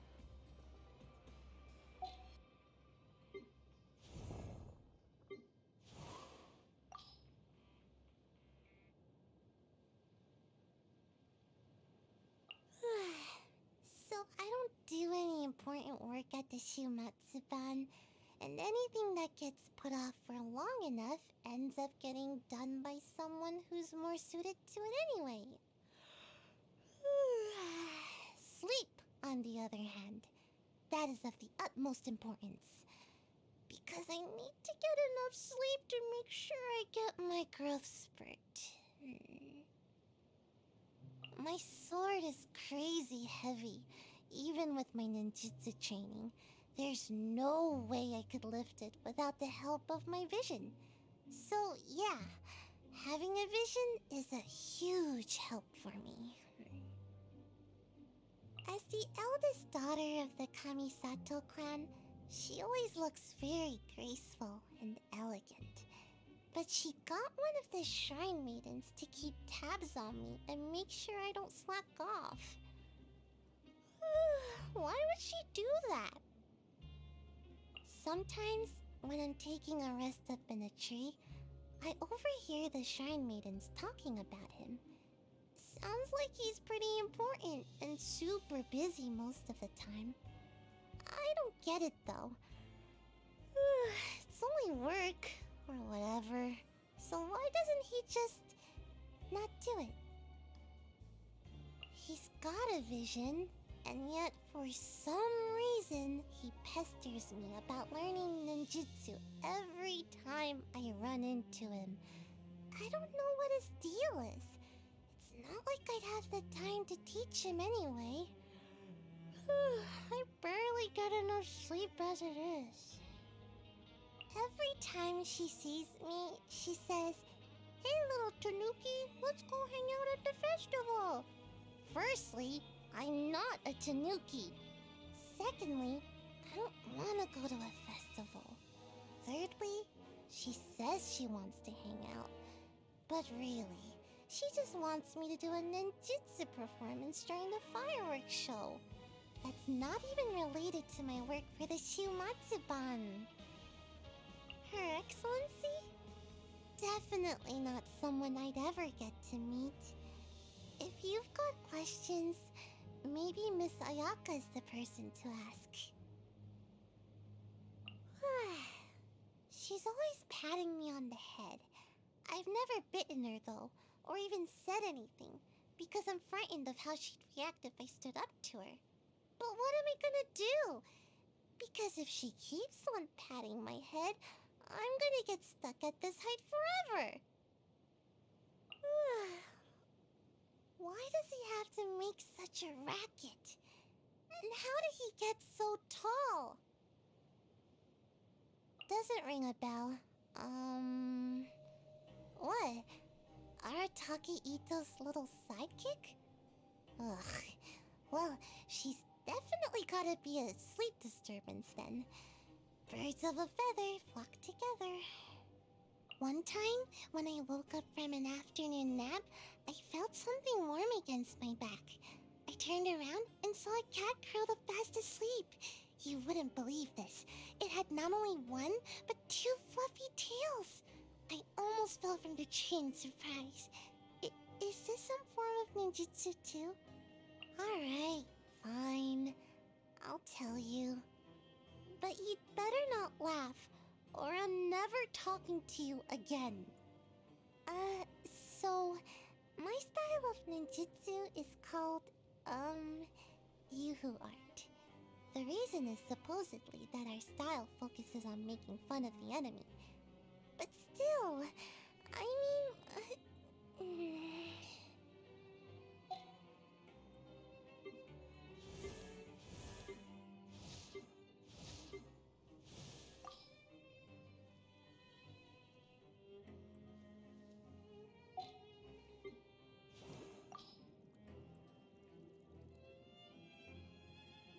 I'm doing my best every day.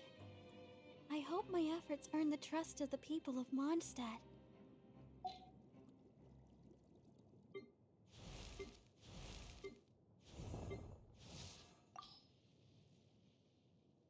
Sometimes, I'll take a stroll through the desert at night. The cold, dry air out there helps me clear my mind. You may say that I have received much divine favor with the spirit that dwells within me, and the god that took heed of my ambition. But I have no intention of letting this affect my code of justice. I will simply continue to do whatever is required to fulfill my duty. Any decision I make during a mission can have a profound effect on the fates of others. This is why I must always maintain a solemn respect for my position as a Matra, the same way I respect knowledge and power. Tainari is different from other scholars I've met. He has the same wholehearted dedication to knowledge, but he will never cross the most important boundaries. Some scholars see themselves as gods within their own laboratories. But not Tainari. He has always shown the same respect for every form of life.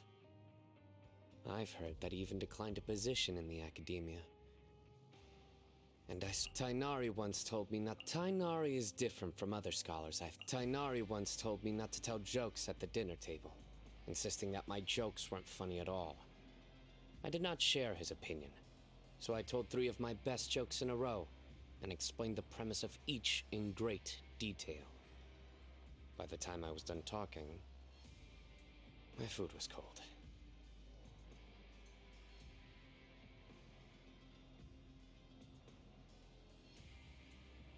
I once helped Kale seal away the god's remains in her body. But the process was an unthinkably painful one.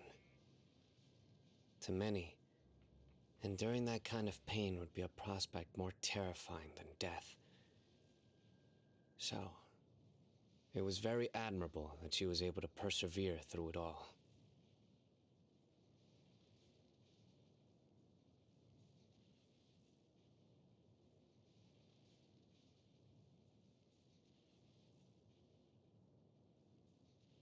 I don't really like people who are too smart. They think they can control everything and constantly venture to the fringes of danger. But Al-Haytham is one of the more reliable ones. In most cases, he is actually in control of things and has the ability to avert potential disaster. Tainari and Kale never said it to my face, but they found Kave's personal anecdotes far more entertaining than the jokes I had prepared. I could see it on their faces. What did I think about that? Well, I thought it was funny that they could laugh at such a situation.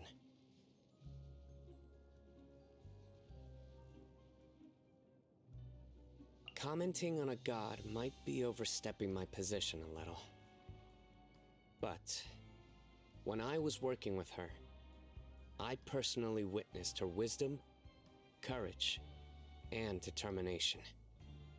Compared with those sages who constantly undermined and criticized her without a shred of evidence, I think I can provide a more reliable assessment. She is an exceptional deity who is worthy of everyone's respect. I can sense her enthusiasm and passion for dancing. It has become an integral part of her being. I hope that she will always be able to use the art she loves to bring happiness to other people. I've carefully browsed through the case files regarding Faruzan's disappearance.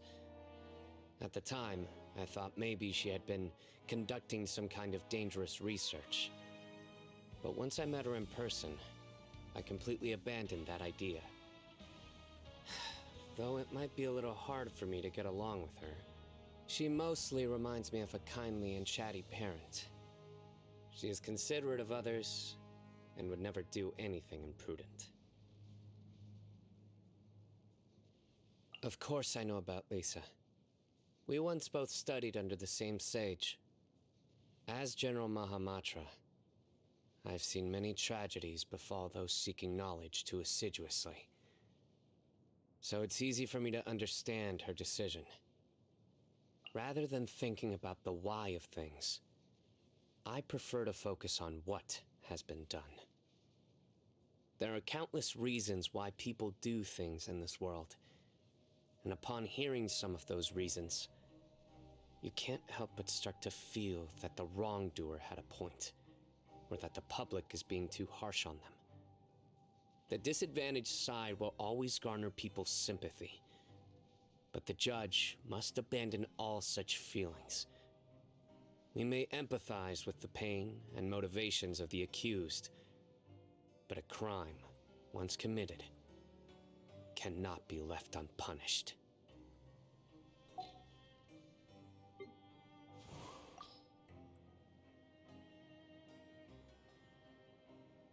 The wind is blowing this way. What did you do? I can see the great deal of effort you put forth. The wind is blowing this way. What did you do?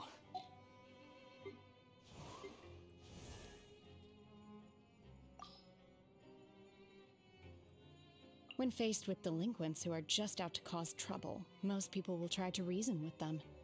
This course of action perplexes me. Removing the root of the problem and disposing of these ill-intentioned fools seems like the obvious course of action. Why do common folks prefer the labor-intensive route?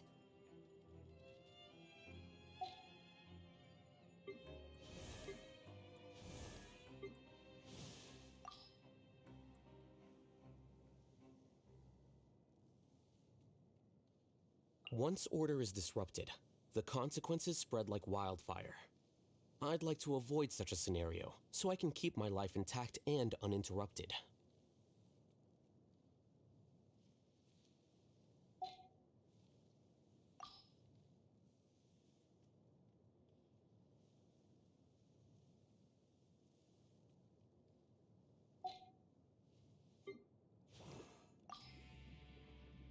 Strange tastes, you say? You seem to misunderstand me. Let me be quite clear. Most of the time, I simply enjoy watching people's facial contortions when they're put in an awkward position. Watching them squirm, you might say. Is that so strange? I would have thought you tease your little friend here on a regular basis for precisely that purpose. No?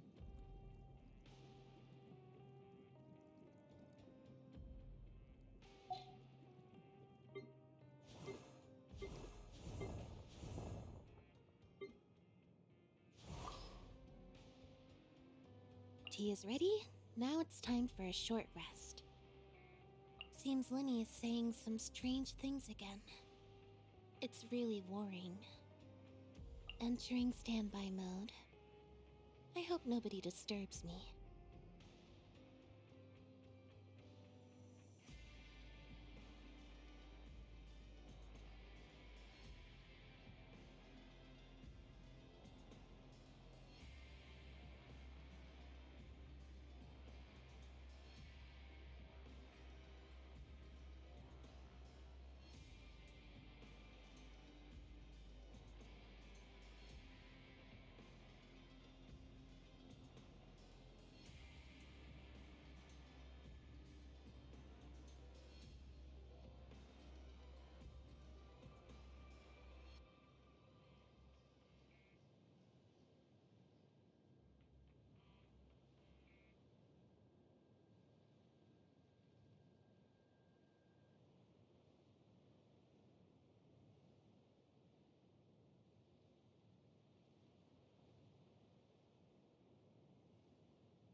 Rainy days are perfect for spacing out.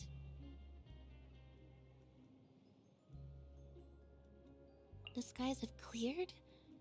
What a pity.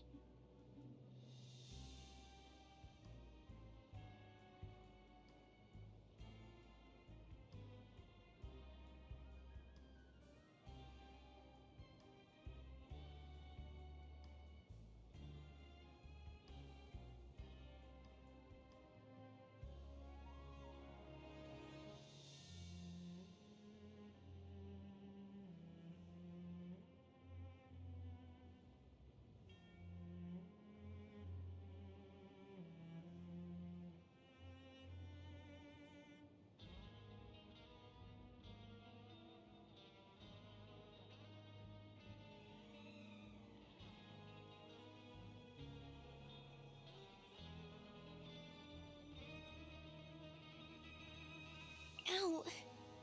That hurts my ears.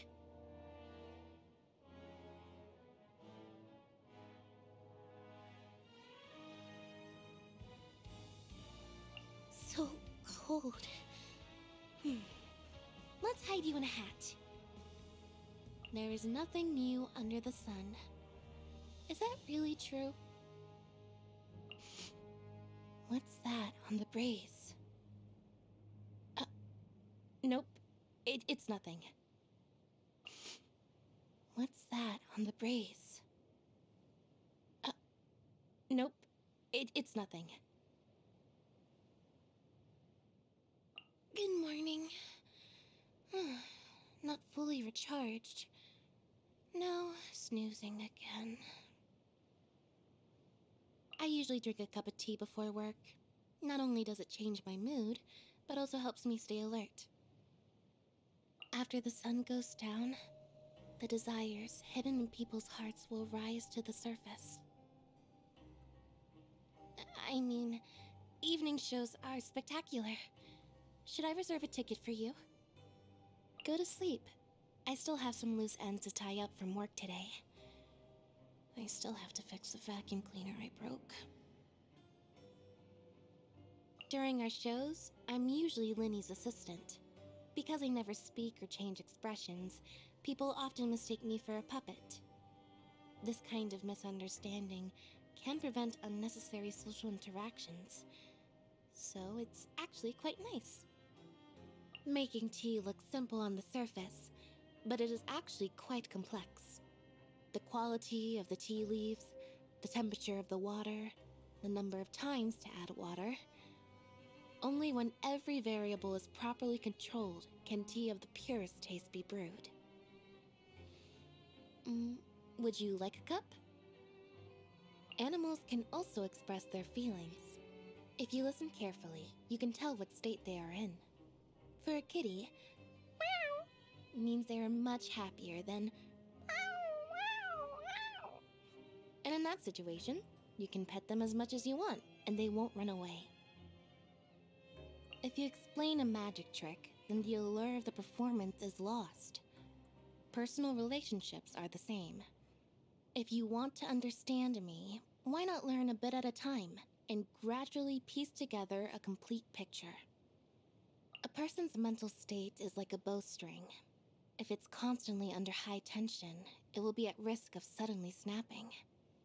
So, outside of work, I prefer to do things that relax my brain, like making tea, feeding cats, and just zoning out. The calmer one normally is, the easier it is to deal with crises when they do pop up. I tend to have difficulties operating any kind of machinery.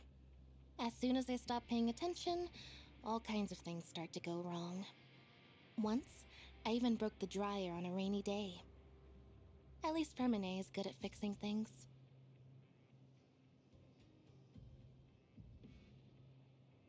Pry open the shells, squeeze a bit of lemon juice onto the fresh shellfish.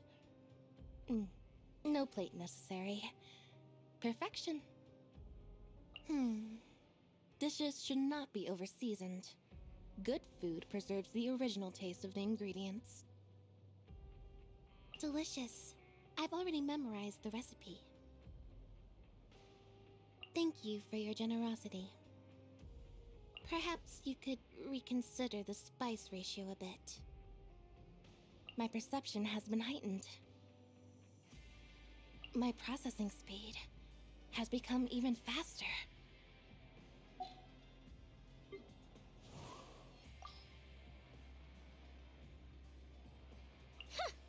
Aren't you an energetic youngster? So enthusiastic, even about collecting materials.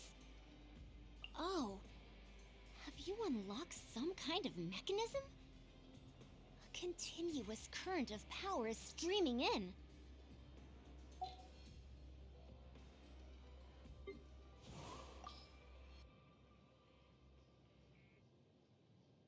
When I first joined the Tenryo Commission, I started honing my craft by reviewing some cold cases. Before I knew it, Mount Cold Case had been completely leveled. It is a pity. These days, I no longer have the time to go back and look through old files. I'm forever being brought in to help out on the toughest cases, and I barely have a moment to catch my breath in between jobs. Well, what can you do? Once you're a detective of this caliber, the cases come to you.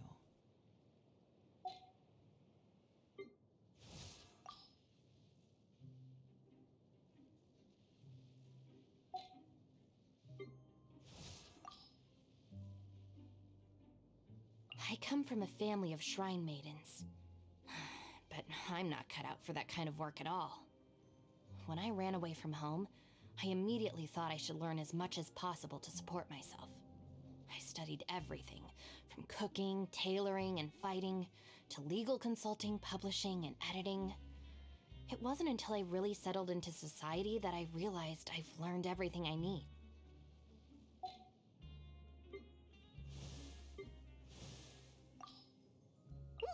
I wonder what's inside this package. No. No peeking at my customers' stuff. Let me see... Okay, let's get going. The next location on my list is really far away. Whoa, the scenery here is wonderful. I've landed the perfect job. Now my fur's all wet. Do you want a box to hide in too?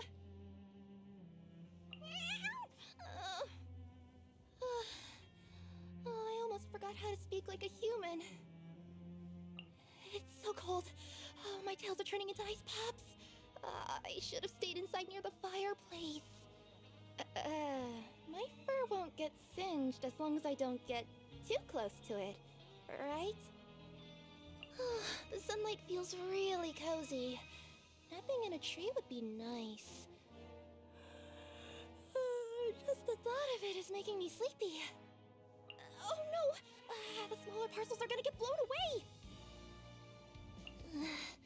Sand's getting wedged into my paw pads. Feels kinda weird. Good morning! I saw that you hadn't woken up yet, so I went out and got you some food. Oh, don't worry. There aren't any squirrels or finches in it, even though they're delicious too.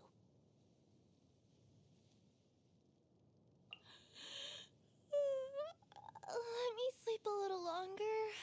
I can't even lift my tails right now. Good night. Sweet dreams. That said, without two tails to bother you at night, I'm sure you have sweet dreams all the time. My boots? Oh, they're my paws, actually. I can use my yokai powers to turn them into human feet, but I feel way more at ease walking with my claws and paw pads. Don't touch them, please. They're ticklish. You travel far and wide, and I deliver packages all across the world. That makes us similar, don't you think? But although we both travel from one place to the next, my travel expenses are covered, while you have to pay for everything out of pocket. No. I didn't mean to brag. Weapons forged by humans aren't bad at all, but I'd rather rely on my feline instincts sometimes. I mean, when there's a little finch right before your eyes, don't you just wanna creep up from behind? Crouch really low on the ground? Wait for the right moment. Then pounce right on it? Not even successful package deliveries can compare with the satisfaction I get from hunting down prey. Granny told me that this was my favorite box to sleep in when I was little. It's kind of funny. Back then, all I knew about Komania Express was that their boxes were big and comfy, and if you told me that one day I'd make a living out of giving all their boxes away to other people, I'd have never believed you. Although it is definitely more of a squeeze trying to fit inside their boxes these days. What? What do you mean all the stuff in there already? No. I mean they're empty boxes. I'd never open a customer's parcel. Did you know that some houses in Sumeru are built atop trees? Oh, it'd be so nice to bathe in sunlight all day without having to climb down for food. Uh-huh. You already knew? Okay then. Do you also happen to know how they're built? I have claws and all, and even so, I felt really exhausted climbing up one of those tall trees to deliver a package. How were the building materials and furniture delivered up there when the people of Sumeru didn't even have claws to begin with? I don't get it. I got to see lots of big houses while delivering packages. Ones that were even bigger than Granny's house. Palace this, temple that, and there were countless smaller rooms in each of them. Wouldn't living in such a huge place make you feel a little empty inside, though? Having a place to eat in the morning, a place to sunbathe at noon, and a little box to rest in at night is more than enough for me. Does that mean big houses are just larger boxes for humans? Granny told me many stories when I was a little kitten. About the yokai of Inazuma, the festivals held in the city, the delicacies of other nations. I would curl up on her lap and listen until I fell asleep. Even now, I still can't tell which parts of the stories were real and which were a part of my dreams. I like delivering packages across the world. Whenever I see an address I've never been to before, I get so excited that I can't sleep. I mean, I just wish that I could be there right this instant. I grew up surrounded by forests and shrubs, and it gets boring pretty quickly. But things are different out here. There are so many things I've never seen before, and it feels like there's something new waiting for me around every corner. The life of a human may be full of surprises, but there are so many rules, too. Humans can't sleep on a roof, catch fish from a pond, or find a nice place to scratch and sharpen their claws. But as soon as I revert to my original form, no one bats an eye over any of these things. The trouble is that my Nekomata form attracts a lot of attention, so I can't just walk into a restaurant and order food the way a human would. When I was still a cat, I loved everything Granny made for me. I could gobble up an entire bowl in one go. As for now, sashimi platters are my go-to staple. With tender and fresh fish directly served on a plate, I don't even have to go through the hassle of removing the bones and scales. But the restaurant staff always gives me this strange look whenever I start working my way through the fish heads. Once, I was catching fish by the ocean when a crab caught me off guard and pinched my tails from behind. Oh, it hurt so bad. I thought they were gonna get snipped off. Why do people like eating crab anyway? They have so little meat, and their shells are so unbelievably thick. I can't even open them with my claws. Oh, and I can't stand anything hot either. I could hardly believe it when I learned there's a dish called butter crab. How do humans manage to eat something so hard and hot? Whoa, this is amazing! I've never tasted anything like this before. You wouldn't happen to be the great yokai of cooking or something, would you? Delicious! Is there more? I want to take some with me on the road. This reminds me of life in the wilderness. Ooh, I can feel my yokai powers growing! Huh? Are my tails getting longer too?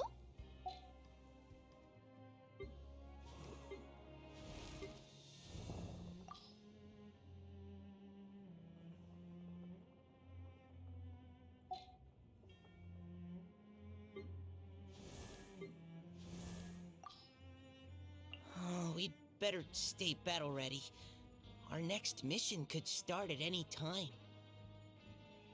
Verifying our current position, measuring distance to target area.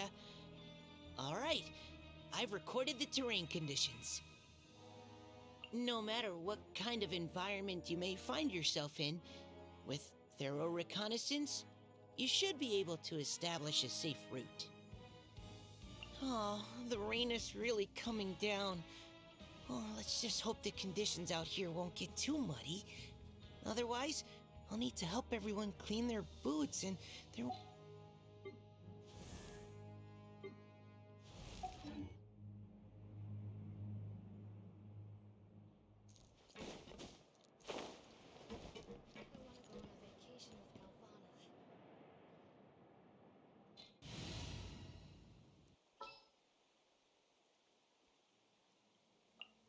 Got it. I'll start my warm-up routine.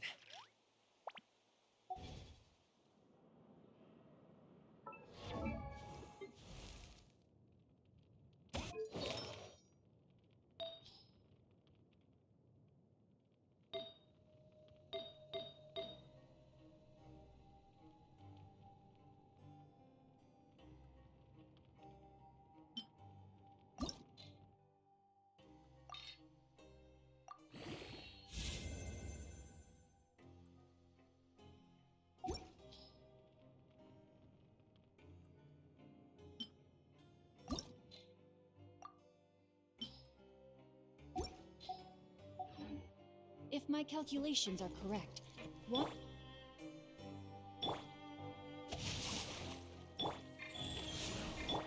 Don't be scared.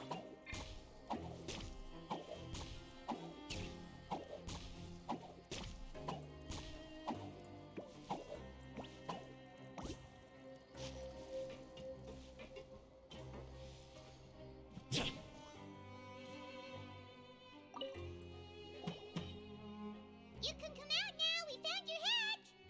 You did? Oh, Archon, you just saved my life. Just one sec.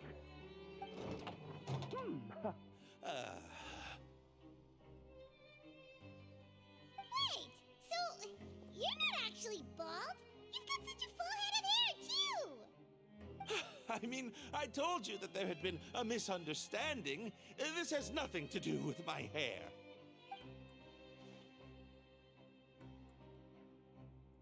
Wait, this isn't my hat.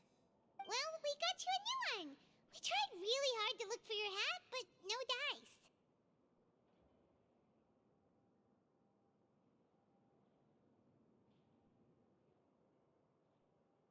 Ah, I see. Thank you so much. I'm really grateful, but unfortunately, there's just something special about my hat. Does it have some kind of sentimental value?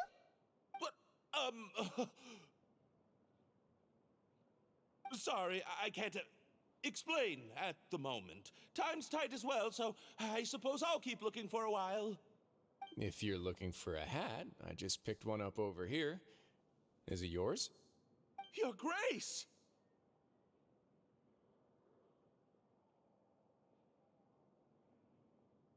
Oh, hey, Risley! It's been a while. Well, it's a slow day today, so I decided to go for a little stroll. Even if your workspace isn't cramped, it's still good to get some air. I'll say, I'm not at all surprised to find the two of you here. You never could turn down someone's request for help. It's what good adventurers do, after all. Is that so? Maybe I should consider asking the Adventurers Guild to open a branch here. As I recall, these hats are very important to members of the Beret Society. Best you avoid misplacing it again, You might not have the same luck next time. Understood. Thank you so much, Your Grace. Then I'll be off. I'll get going now. What a strange guy. Why did he care so much about his hat? Oh, and has he done something wrong? When he saw you, it was as if he'd seen a ghost. Oh, not at all. In fact, members of the Beret Society are model prisoners. They work hard and never get into trouble. They've saved me a lot of work, in fact. As for him, I'd guess he's just more of an introvert. It's not unusual for the more shy prisoners to freak out when I show up unannounced. Huh?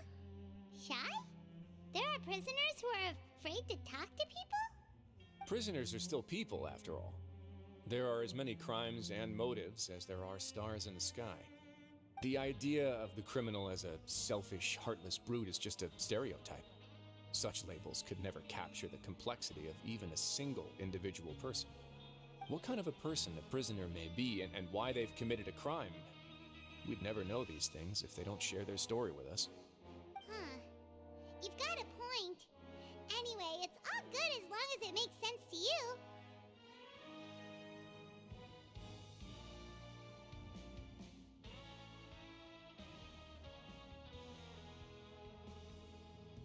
Although most of the societies here will just turn individual brawls into mass ones, the Beret Society does appear to be an exception, and it's instead trying to experiment with some novel and interesting things. If you have some time, why don't we grab something at the coupon cafeteria? It'll give us time to catch up too. And if you're still interested in the Berets after that, I can take you to their usual gathering place as well. Paimon's not the biggest fan of that cafeteria, but if we're gonna catch up...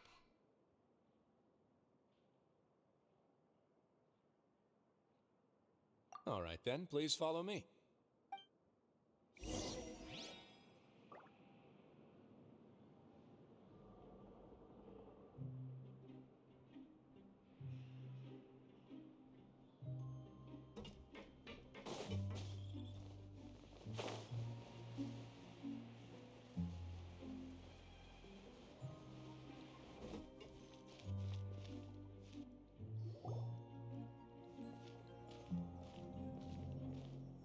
Welcome, Your Grace, and the Traveler. Would you like 3 orders of today's welfare meal? Unfortunately, we weren't informed of your visit in advance, so we didn't prepare any super deluxe welfare meals today. I'll pass on the food, then. What about you?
Then Paimon will also pass. Paimon will save her stomach for something better. What a pity. It would seem that none of us can properly appreciate your skills, Walsey. Then I must beg Your Grace to find me some more ingredients, so I can come up with some more welfare meal recipes. If you're not in the mood to eat, I can get you some drinks. We just got some great shipments in from above. Yes, please? Huh. Paimon didn't know you could get non-welfare stuff at this place. It's not for everyone. Think of it as a special treat for VIPs. Oh, now that's what Paimon likes to hear. In that case, 2 bottles of the drink for Paimon, please. 2 bottles coming right up.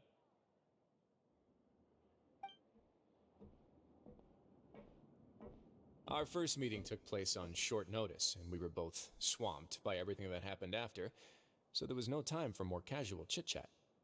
I'm actually quite fond of stories, you know. Of course, the others have already told me a lot about your deeds in Fontaine, but I'd love to hear it straight from the source. Whoa. That'd be quite the long story.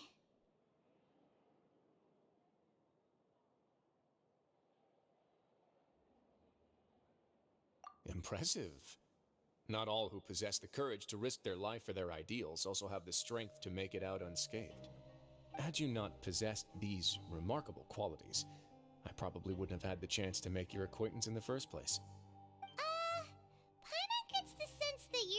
trying to flatter us. That guy we talked to earlier was obviously trying to get us to put in a good word for him, but you're the Duke, right? Why would you need to get on our good side? Well, after all, you did help the fortress and I maintain our autonomy. Is it so strange that I would want to give a few words of praise out of genuine admiration?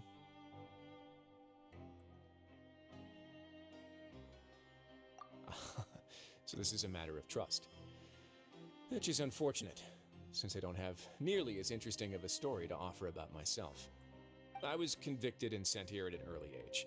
I only became the top dog after spending a long time figuring out its inner workings. Power and control come in many forms, some fair and ethical, others less so. And since we're all sinners here, the victor calls the shots, no matter how they manage to get to the top. So, what do you think? Didn't put you much more at ease, now did it? Kinda. You're really different from most of the people we've met so far.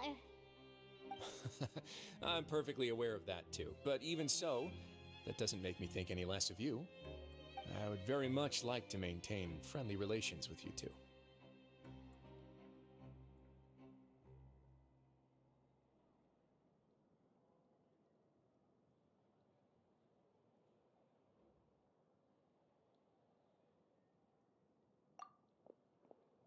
Your Grace, after following your instructions, we were able to find a box of undeclared contraband in the latest shipment of cargo.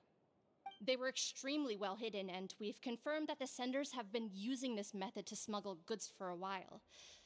We're trying to trace the goods to their source. Got it. Leave the box here and contact me immediately if you make any progress. You're dismissed. Yes, Your Grace.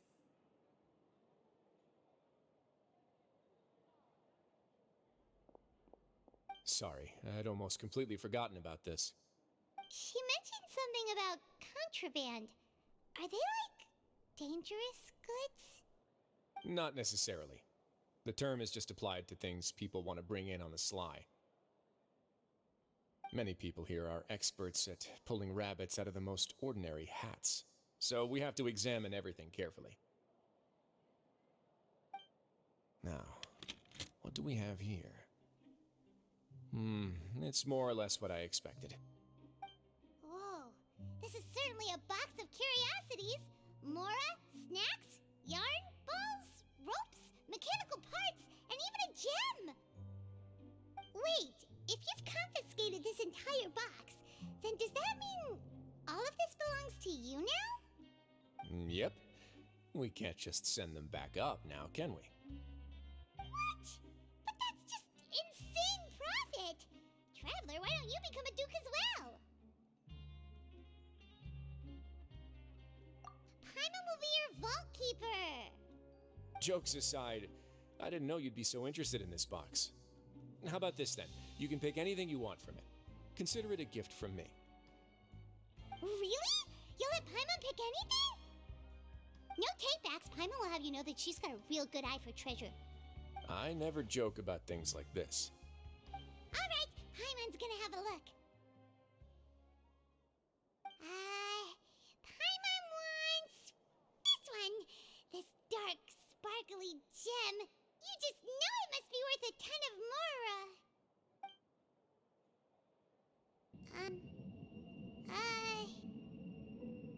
Actually, never mind. Paimon doesn't want this gem anymore. Can Paimon pick something else instead?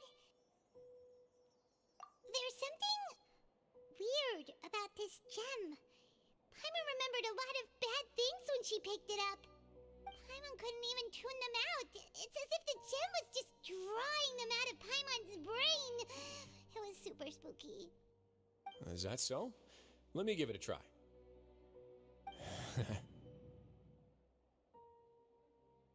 Paimon's right.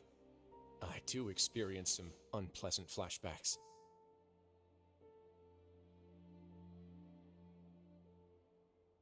Are you sure?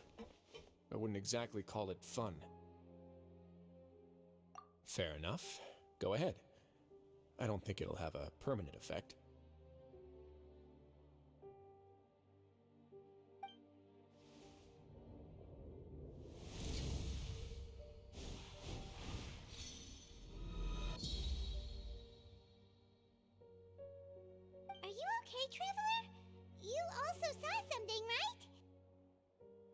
I'll take this gem then and run a thorough investigation on its properties.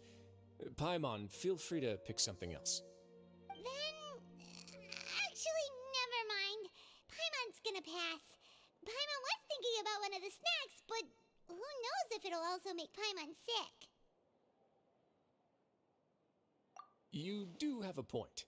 In that case, we should destroy the entire box and all of its contents. Seems like we're almost done with our drinks, too. Let's go check out the Society's gathering place, then.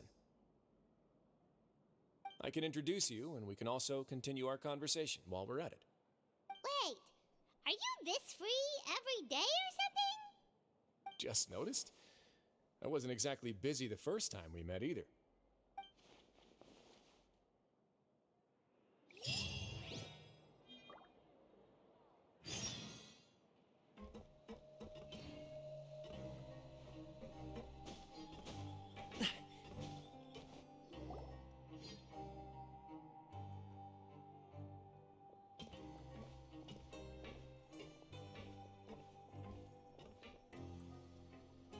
We are honored by your visit, Your Grace.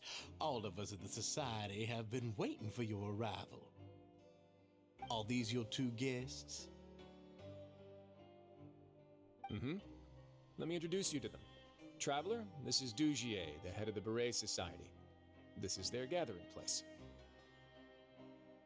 Members can find all sorts of drinks and snacks here, as well as a large variety of books and other resources. Every once in a while, the Society will also host activities and seminars, which are always well attended. You flatter me, Your Grace. All we did was set up an organization in the same way as you would in the world above. It's so easy to feel lonely and helpless when you arrive here for the first time. I remember that feeling all too well. None of us knew anything about this place then, after all.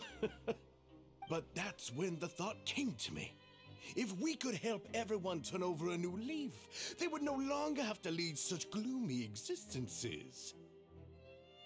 Thus, it was with your help that I founded the Beret Society. Oh, so you were also involved with this, Risley? My part in this was minimal. All I did was follow procedure and rubber stamp the application. I'm sure you have a very good sense of what this place is about by now. As you know, not everyone takes their sentence seriously. For some, this is just another place where they can eat, breathe, and sleep. But the Society is a great place for those who wish to turn things around. Exactly right. Here, we keep an eye on each other and remind each other of our goals. Everyone can focus on rehabilitating our mental states and even make many new friends. Our operations are entirely funded by members' donated goods and credit coupons. Same for the things you can see here. Who knew you could find such a place in the Fortress of Mirapede? Oh, right, and what's the deal with the hats? There's nothing deep about it.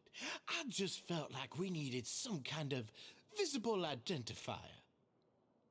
If our members felt joy and pride from being a part of this group, then the hats would become a point of pride for them as well. And when we're together, we will feel a sense of community from seeing everyone's hats. Optimism, community, hard work, and a desire for a new life. I hope this hat will show everyone everything we have been working towards.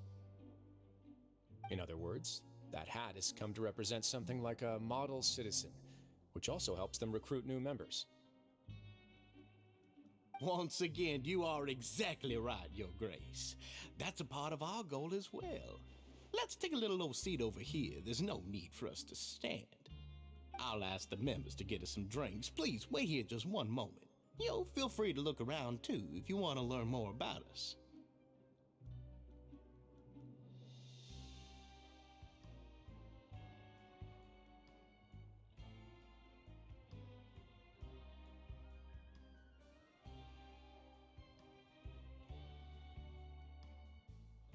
Oh, right.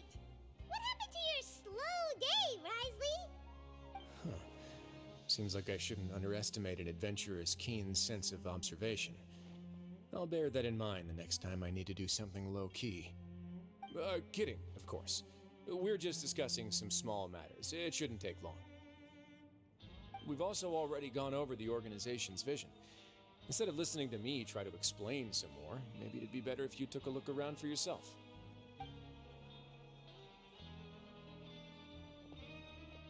Why does Paimon feel like he didn't answer the question at all? Well, yeah, they're supposed to be like the model prisoners, right? So this is what their spot looks like.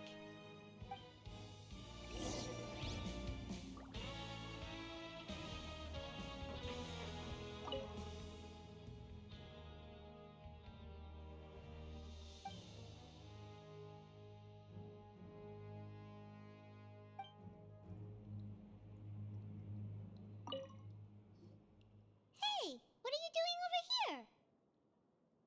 Oh, hello. You are guests of the Duke, are you not? I'm organizing the bookshelves. Want to take a look? We've got some classics, as well as a few books that the members published themselves. Yeah, most of them are writing diaries or autobiographies on their time in the organization. Some quit drinking. Some learned to tailor. Some became real good at calligraphy. And even I've learned to use a camera.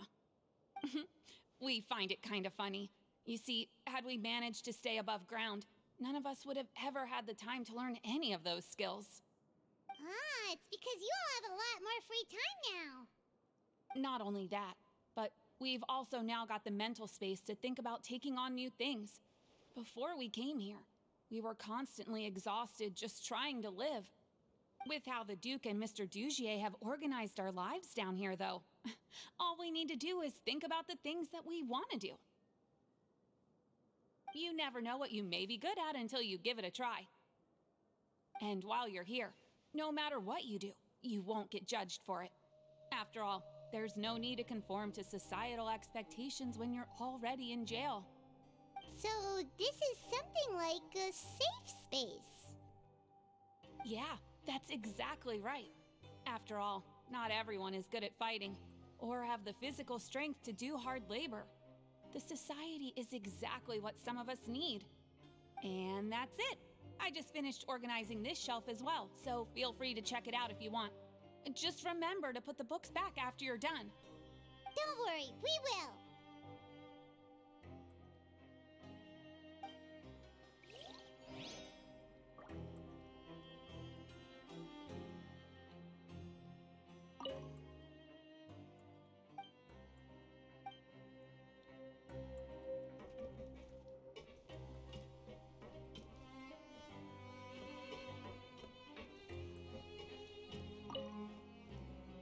Welcome to our gathering place. Is there anything you'd like me to explain to you? Oh, it's okay. We're just taking a look around.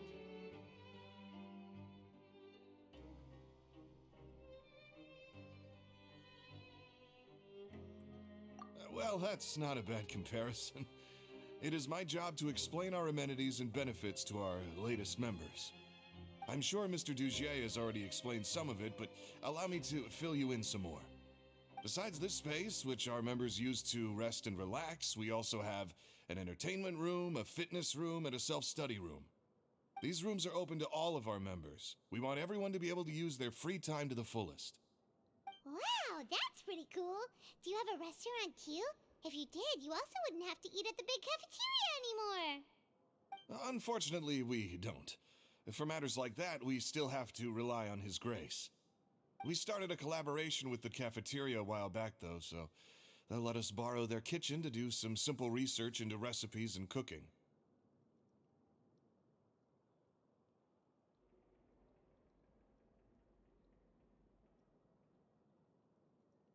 Yeah, Paimon can definitely see how it'd be easier to live your life if you had all this support. Yep, and that's exactly why Mr. Dugier founded the society. We all think we made the correct choice to join him.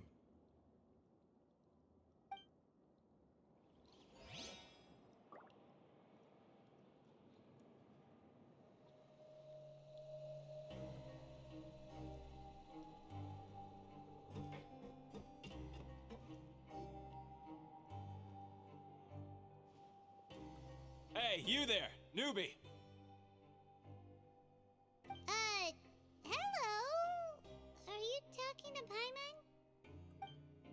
Yep, I'm talking to you. Now, why don't you follow my lead and take a deep breath before letting everything out like this? Ha!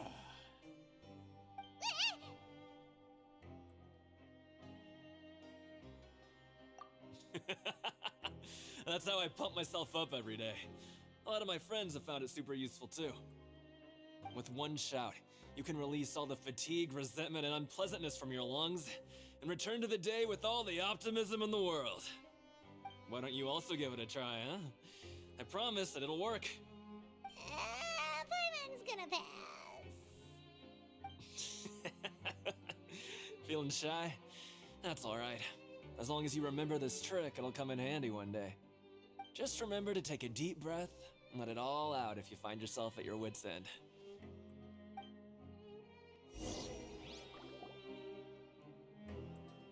Alright, we've talked to everybody. It sure sounds like they're all pretty happy. That would explain why Risley only had good things to say about this place. Huh. It looks like they're starting to wrap up their conversation as well. Let's go over to them. Of course, Your Grace. I will attend to those matters right away. Okay, then I don't have anything else to add. Oh, you're back. What did you think about this place? Now, note that your opinion will also affect my review of Dugier and the Society as a whole. Oh, wait, I didn't know they were also a part of the evaluation process. It's all right with me, though. I'm pretty confident about our growth and activities. Paimon thinks it's pretty good. Don't think anyone expected you to get a society going here of all places. Yeah, you're right. By themselves, our resources probably don't feel like much. The prisoners here all have very different personalities and psychological needs. Our needs are like violent beasts. If we can't face them properly, they'll grow restless and enraged, causing pain and conflict. But if we can placate them, they lose their fangs, and they can even be converted into fuel for far nobler pursuits. Which is why, in my opinion, learning to reconcile with oneself is the first step on the path to redemption. You've hit the nail on the head, Your Grace. Before I founded the Society, I had met too many people who could not come to terms with themselves. And I'm sure that a part of your support is rooted in your desire to help those people find their way. And Paimon thought everyone was enjoying life just fine, working and fighting. Of course, that lifestyle is more than enough for some people in the fortress. For others, though, they would just be useless distractions. Speaking of fighting, I'm not sure if you knew this, but even His Grace sometimes fights in the ring. What? You fight in the ring too? Wearing those high-tech boxing gloves of yours? Oh, I almost never need them.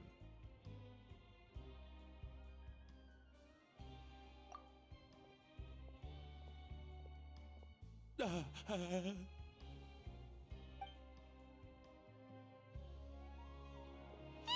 isn't that the guy who lost his hat? Did you come here to relax too?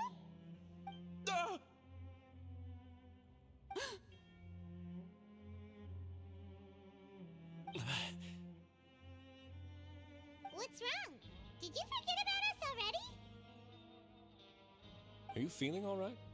You are looking a little pale. No, I'm fine. Thank you for helping me get my hat back. I'm sorry, but I've got to go. He's still as weird as before. Paimon's kind of used to it by now, though. Dugier, do you know what's up with him? I'm also not too sure about that. As far as I recall, he's always been a little strange, but I'll check up on him later. After all, it's my responsibility as the leader to make sure that no one falls through the cracks. We'll leave him to you then. Where were we before we got sidetracked? Oh, right, about that. You might have thought that I was joking, but in a place like that, everyone will use everything in their power to win. And when emotions run high, things often spiral out of control. That would be when I need to pull out my gloves to maintain order. Sometimes you might need more than just gloves as well. This pair of handcuffs has also come in handy quite a number of times. Oops. Oh, isn't that awful gem? You're still carrying it with you? Yeah, I kept it on me because of its special qualities. It won't affect me as long as I don't let it come into contact with my skin. Go on, you guys. Pick up the item for His Grace, would you? Yes, right away.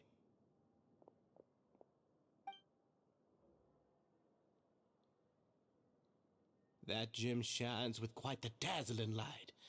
I hope it hasn't been damaged. Your Grace, please let me know if there's something wrong with it now. It still looks good to me. Say, Dugier, have you ever seen a gem like this? Never, Your Grace. Don't think I've ever been rich enough to afford this kind of a thing.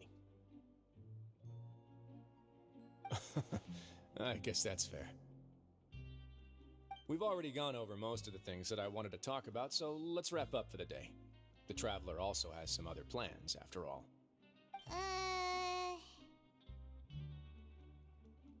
Got it, Your Grace. Take care, everyone. I'll take you to the exit.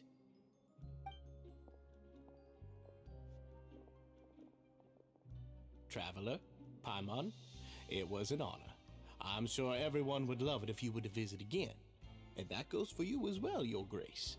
We wish you all the best in your endeavors. And same to you.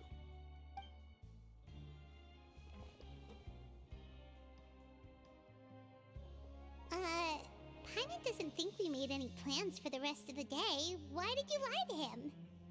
Well, what's your opinion of the Society now that you've taken a look around their headquarters?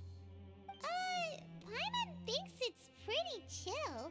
Weren't you complimenting them the entire time as well?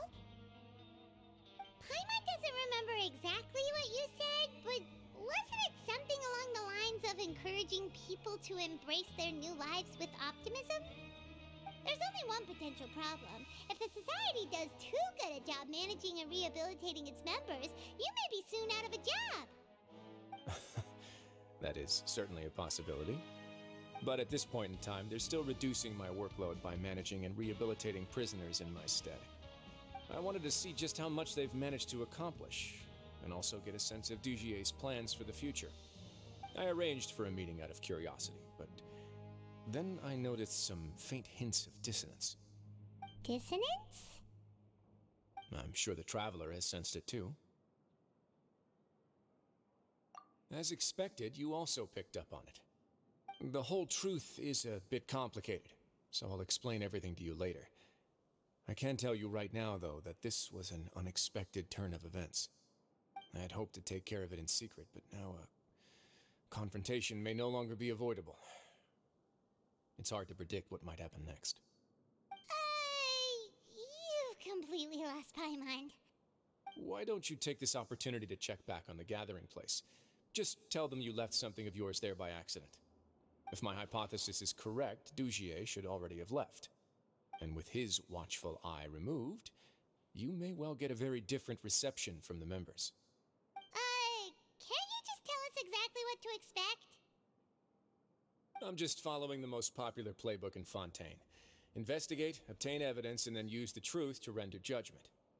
It's been so long since I got to watch a performance at Opera Epiclese that I've even begun to miss it.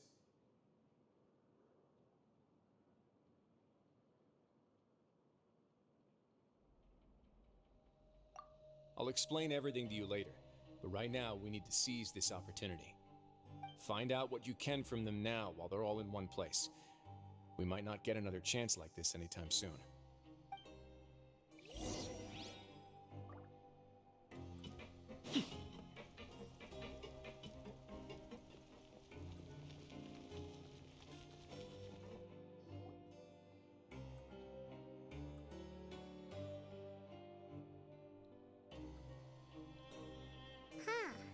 It's just as Risley said.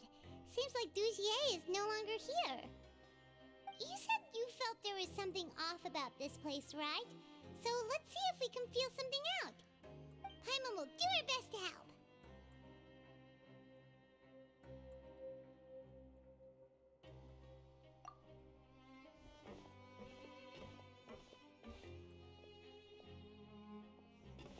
Wait, you guys are... We're really sorry.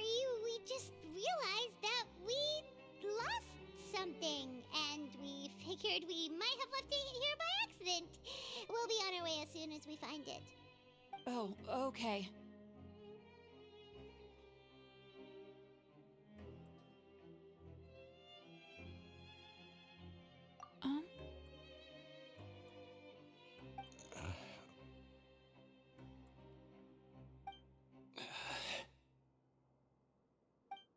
Nobody?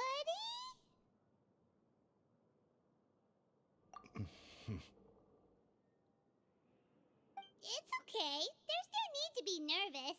It's not like we lost a whole bag of Mora or anything. We'll just look for it ourselves if none of you caught a glimpse of it. We're not gonna tell Risley anything, don't worry. I'll go find Mr. Dugier. No need. We're just looking for something. Why does he have to know?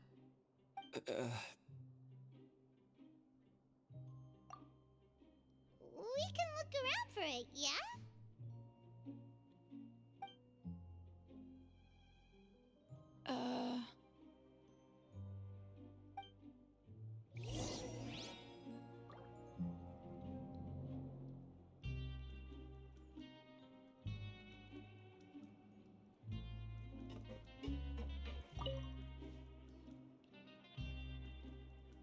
Are you still organizing the bookshelves?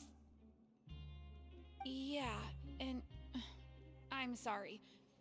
But you can't check out the books right now. We weren't thinking about that to begin with, but weren't you super friendly just a moment ago? Sorry.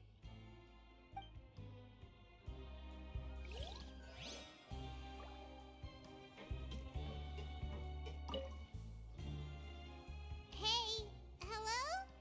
Anyone home? Hello? How can I help you?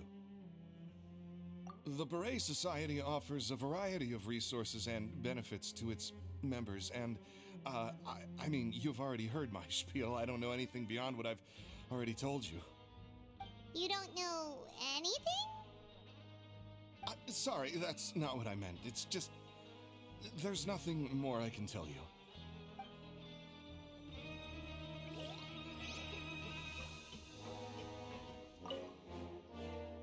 Hey, big guy! What do you want? Isn't this how you greeted us earlier? Take a deep breath and let it all out. Oh, yeah, that's right. You sure are a fast learner.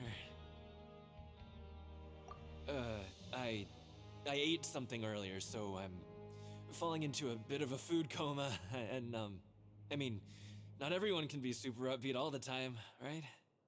You're looking for something, you said? I didn't see it, but, it should be somewhere nearby. Okay, Paimon sees what you meant now. Seems like they really don't want to talk to us, so let's just head back. What should we do for our next performance?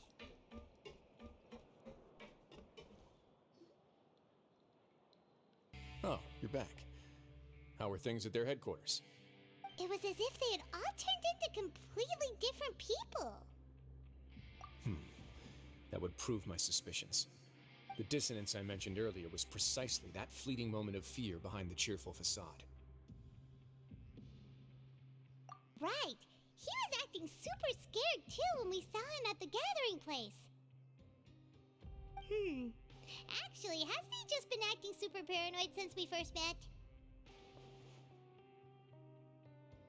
And that's precisely why I took his hat. Oh, so the one who started it all was... It was you all along! It's because I wanted to figure out what's really going on. I don't believe any of Dugier's talk about unstable mental states. Not too long. Dugier made very elaborate preparations for my visit. But I don't know. It almost feels like the performance was too elaborate. Okay, but if you think something's wrong, why don't you just take the whole society into custody? Aren't you the Duke? You can do whatever you want in this place. Well, maybe you're actually a better fit for the position than I am. Just give me the word and I'll hand you the cuffs. In all seriousness, however, cuffs and the like should be used sparingly. they're mostly for show. Everything I do is on display. The way people see me act determines the kind of world I can create down here. And I've always striven to appear fair and reasonable to the people. That sounds a bit deep. Paimon's not sure she got all of it. Yeah, you've hit the nail on the head. I have to lead by example if I want to maintain expectations of justice and order. And that's why, even though Dugier had already let a few things slip, I didn't want to turn on him without irrefutable evidence. Alright, so you're saying Dugier has figured out some way to control the members of his society. And even though the members are acting all optimistic and motivated, it's all just a show. Indeed. He certainly seems to be using some coercive methods to turn his members into the most upbeat and motivated group of people you've ever seen. And that won't turn out well in the long run. I have some faith, though, that some of the members understood the hint I gave during our visit. The line has been set, and it's quite likely that a fish will bite. Fish? Bite? Let's give them some time. My guards will need it to finish their investigation, too. You can find me in my office when the time comes. Hey! Don't just leave before you've explained everything to Paimon! Hey!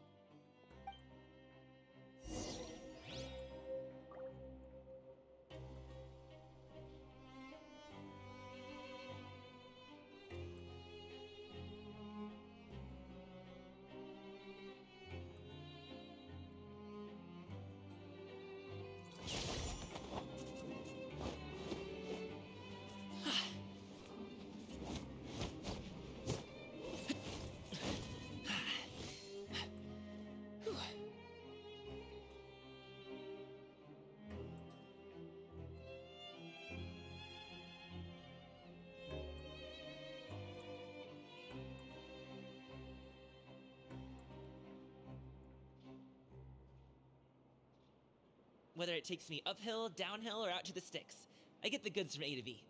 I'll even take them across the sea if needed. So don't worry, you're in safe hands. They don't call me the gold standard guard for nothing.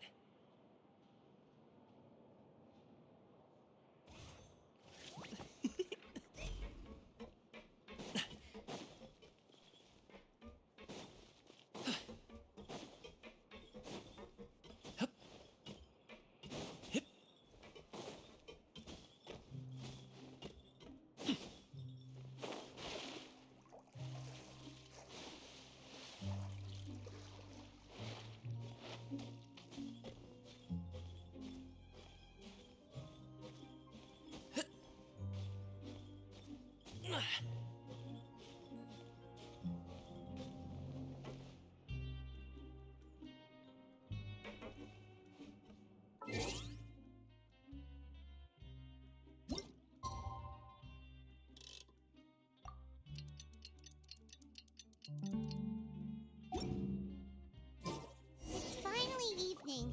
Risley's probably wrapped up his investigation. Paimon has no idea what that guy's thinking. Let's just go find him and ask him what he's really up to.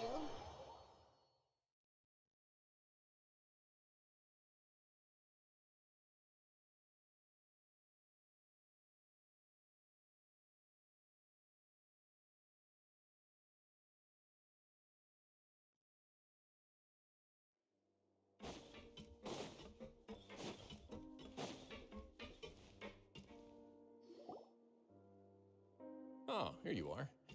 Did you manage to land a lucky pull on the welfare meals tonight? Let's just get straight to the point. Has anything else happened with the society? Patience, Paimon. Even as the situation continues to brew, we still need to make sense of what we learned so far and go over any sticking points. I'm actually still thinking about the first thing that came to my mind when I noticed something amiss. Namely, why didn't anyone come to me about it? Oh, that's a good point. Could whatever they're afraid of be so powerful that even you won't be able to do anything about it? But even if such a thing existed, how could they be so sure without checking with me first? It'd be one thing if it was just one or two people, but it seems like everyone's convinced that I won't be able to help. Which leads me to believe that it's more likely that they think I just wouldn't care to help them.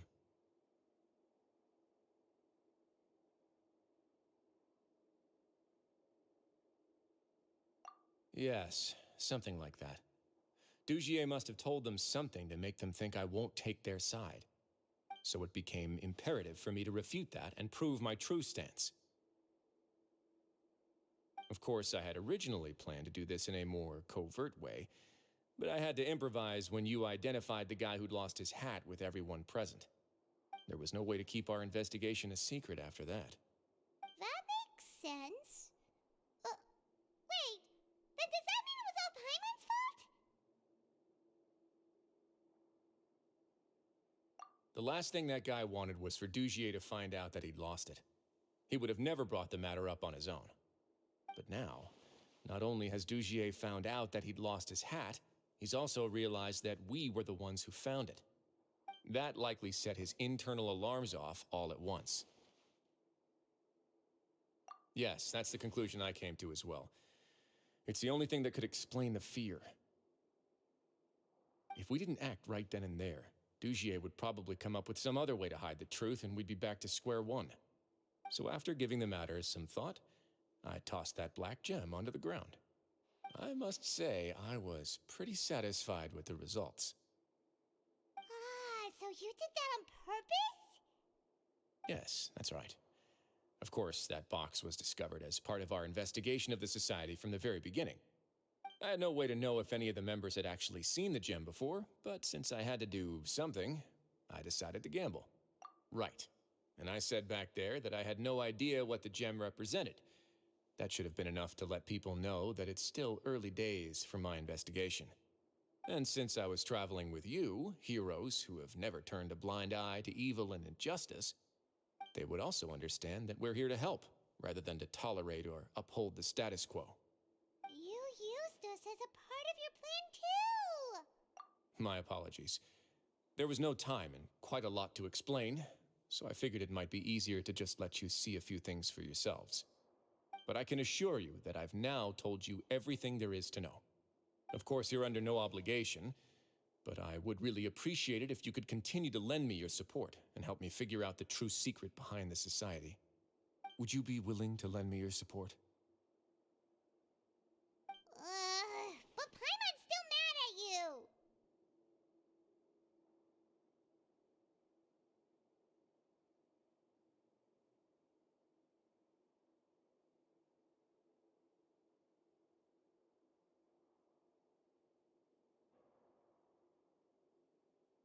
You have my thanks. Now, there are still two outstanding matters in our investigation. The first is the secret of the hats. I've examined one before. There was nothing suspicious about the item itself. The other is the true purpose of the black gem. We haven't been able to get anything out of anyone with actual knowledge of it. It's my hope that a brave fish will take my bait and venture outside of their dark and murky pool. I'll put some music on while we wait.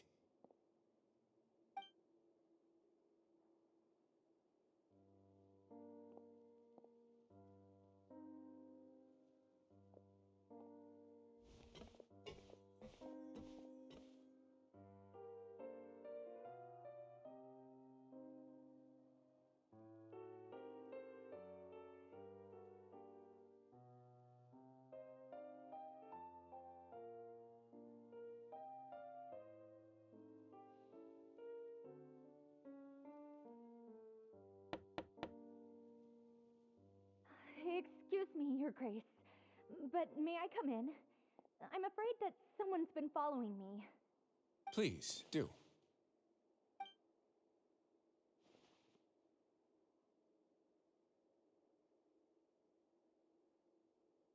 I apologize for my lack of composure. These two are the guests that came with you to our gathering place, correct?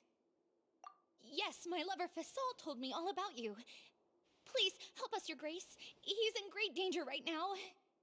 Slow down, take a deep breath, and start from the top. What happened at the Society? I'm sorry, Your Grace. I will try.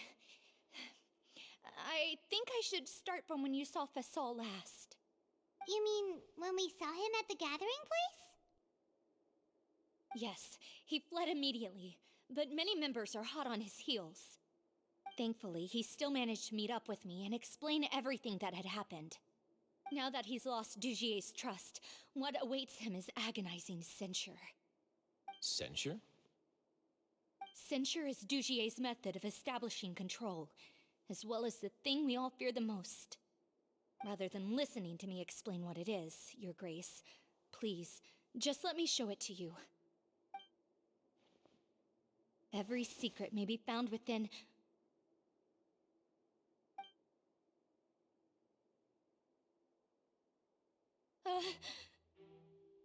Ah, here you are. I was wondering where you had run off to in such a hurry. Please excuse us, Your Grace. It was never our intention to disturb you like this. You see, Avisa's mental state has been rather unstable ever since she arrived at the fortress. She rambles often, has hallucinations. It may be best to dismiss her babbling as random gibberish. I don't recall hearing a knock or giving permission for you to come in. Oh, my apologies. I merely did not wish for Your Grace to be alarmed. Had I not been so focused on recovering her, I would have followed all the rules of etiquette to the letter. So please forgive my discourtesy. Like we'd believe you.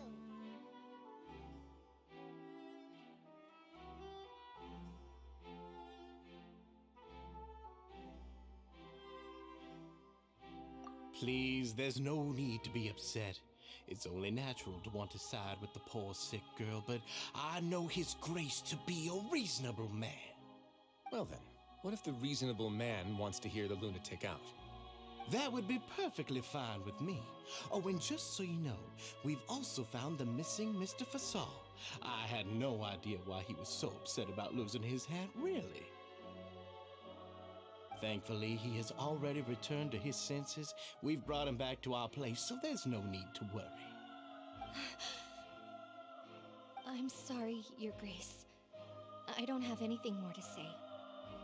This is what you're afraid of, correct? You can tell me everything. I'll do all I can for you. I've never seen that thing in my life.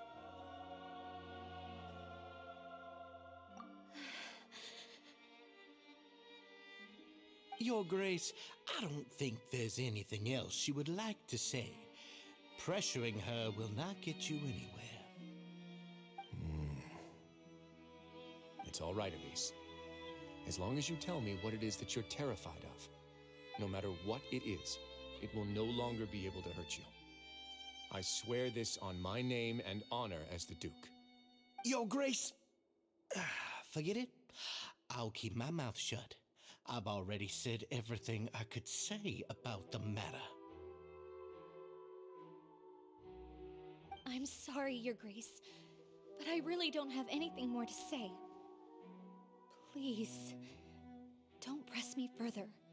But why? In that case, Avis and I will be off. Once again, please accept my apologies for disturbing your peaceful evening, Your Grace. Miss Avis, please show me your head. That is an order.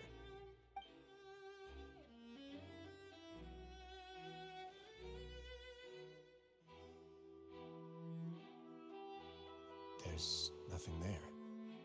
Your Grace, I know you have long tired of my words, but please believe me when I say you've merely let your worries get to your head. The Society has never caused trouble for you or any of the guards at the fortress. We've spent all of our time working hard and trying to lead better lives. Why are you doing everything in your power to prove our guilt? What's wrong with the current state of affairs? I'll do anything for you, as long as you give me the word. Why are you so intent on getting rid of someone who's been unfalteringly loyal? Your words bore me. You know the consequences if I find you to be lying. Everything that I do for the fortress of Meripede. But Your Grace is welcome to visit us any time to confirm the true intent of our activities. All right, Avis. Let's head back.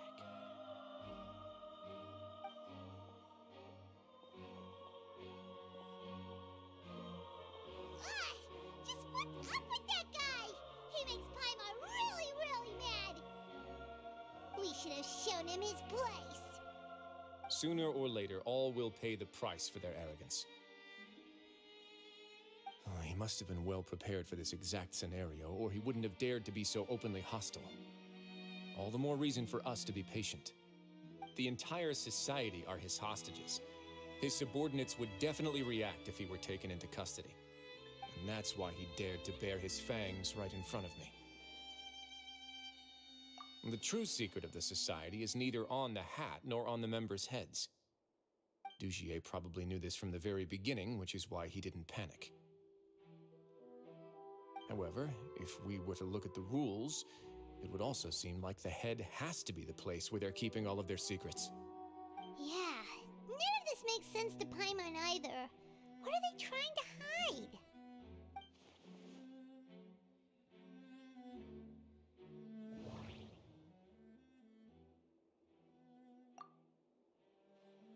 But if there's nothing on her head, why did Avise feel the need to remove her hat?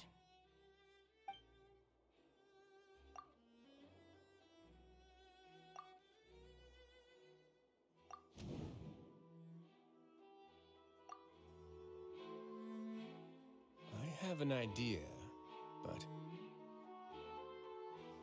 Huh? What is it? Tell Paimon about it! You mean this thing? So, she handed a key piece of evidence over to us without Dugier noticing. That would mean that Avise didn't stay silent out of fear. She stayed silent because she'd already given us what we needed. Let me take a look.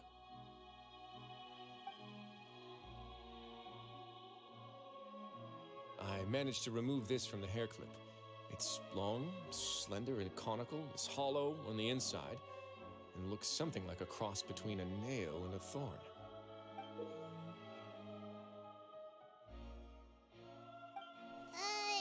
Paimon's last again. Let's see. What if we do this? Hey, what are you doing? Wait. Some kind of dark liquid is leaking out of the gem. And some of it has been absorbed by this thorny-looking thing.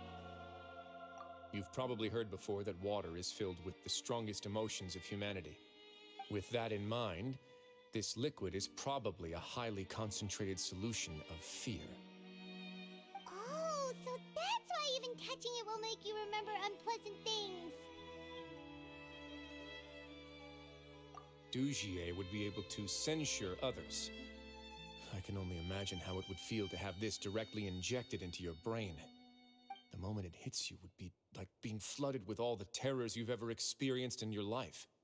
Agony, desolation, and an overwhelming sense of despair. No wonder they're all so terrified of it. So, was the hat meant to cover up their wounds? That might not even be all. Let's go get them right away. We can't let Dugier escape with all of the evidence.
Your Grace, we have taken the Society members into custody.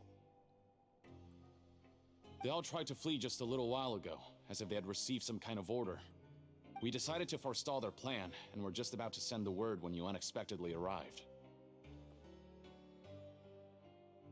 Great work, everyone. You had prepared for something like this all along? I had them stay here to keep an eye on things, so I'm glad that my intuition turned out to be correct. Perform a thorough search of the Society's headquarters and bring all the members to me. Understood, Your Grace. Now, let's check on them. As expected, they all have a hollow thorn inserted into a wound on their head. Ooh! Paimon's glad her eyesight isn't so good that she can see it from here. Paimon's gonna float away for a bit. They probably left it there as a lasting reminder of Dugier's censure. These people must have had to endure an unimaginable amount of pain.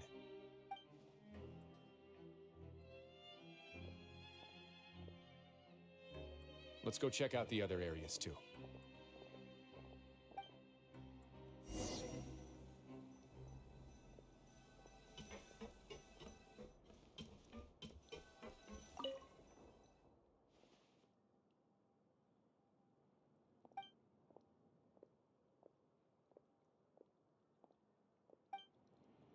Hey, come here. Have a look at this.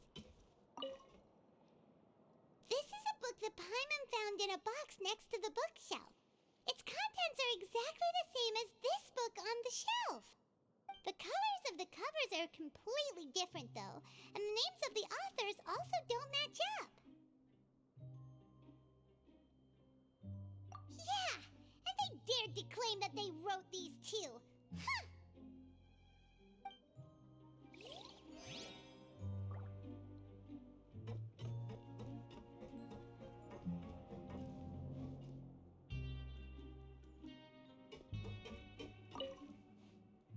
Look at what I found.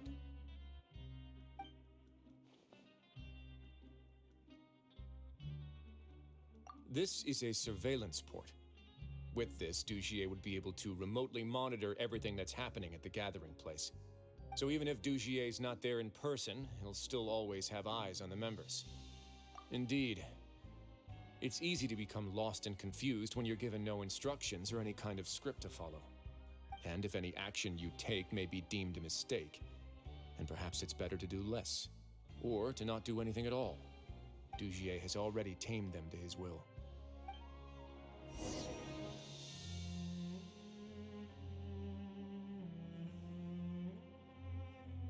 Your Grace! Your Grace! What's the matter? We couldn't find any Society members in the other areas. It also seems like none of the equipment in those rooms were ever used. All the signs of wear and tear are fake. The lime scale, the layers of dust, they were all deliberately added. We also investigated the members' residences and weren't able to find anything. Their neighbors all say that they haven't returned home for ages. Oh. Is that right? They're gone? That could only mean... Indeed. As long as he allowed Society members to mingle with others, even with threats of censure, Dugier knew that he couldn't stop all of his members from speaking out. Meanwhile, this marvelous gathering place will lose all of its value as soon as a whistleblower sounds the alarm.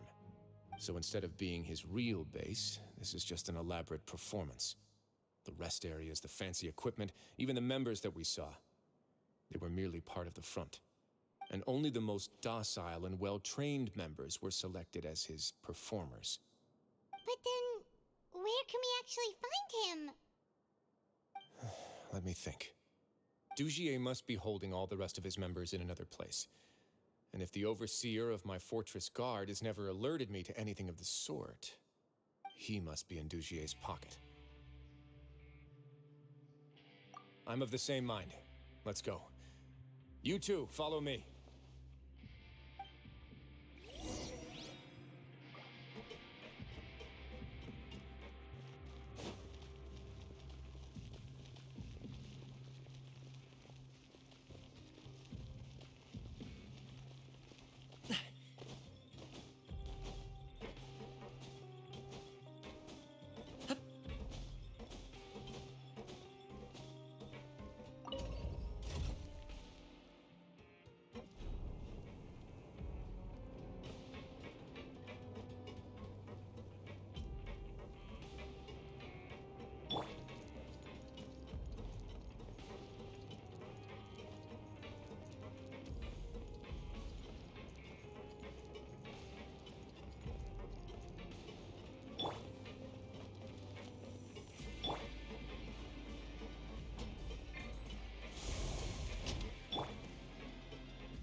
That's the most likely scenario to me.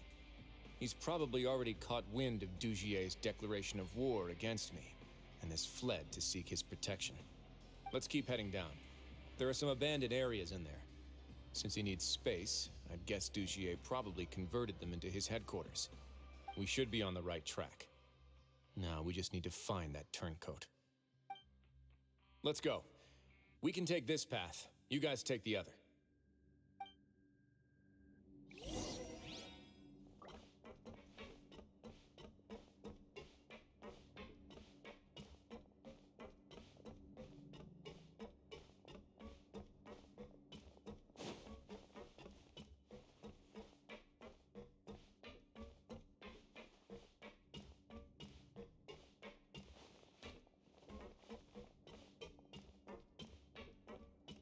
Look! There's a fallen guard over there! Paimon sees some society members too! After them! It's rising! Run!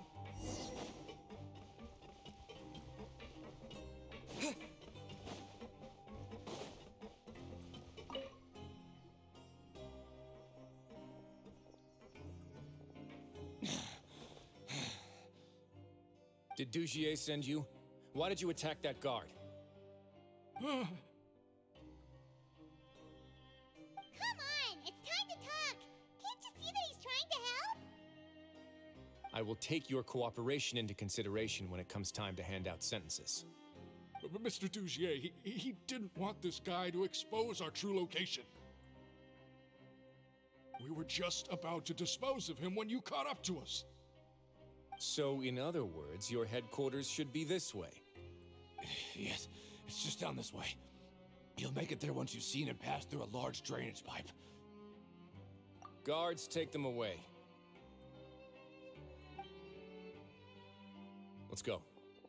It's about time that we find out what Dugier's really after.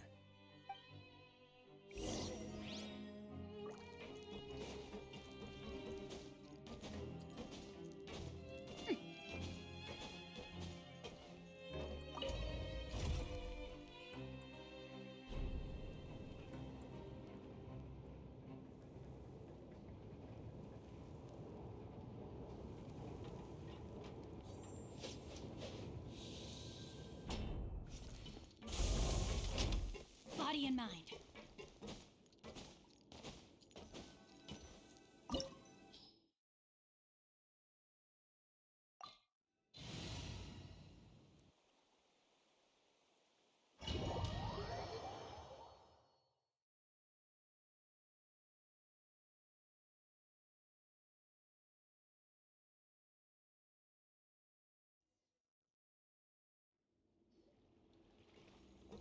There's so much space down here.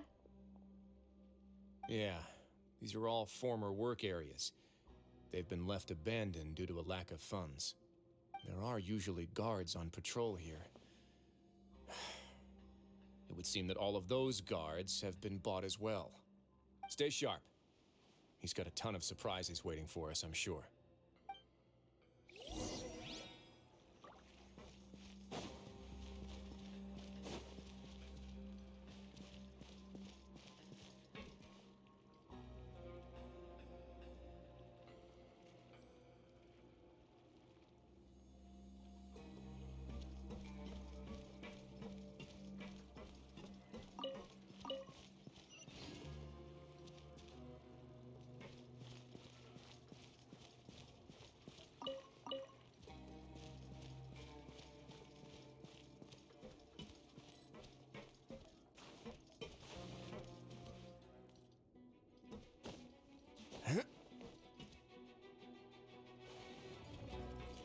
Let's begin.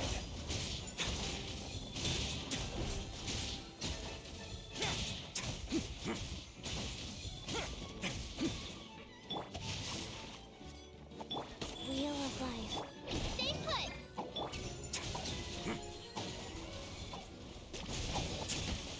On the way now.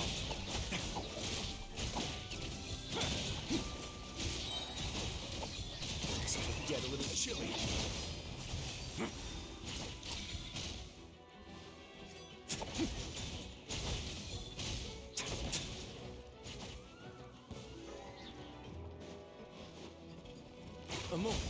this.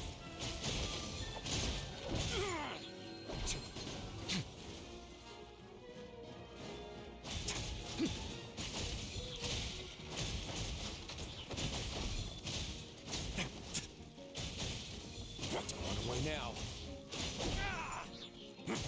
Not bad.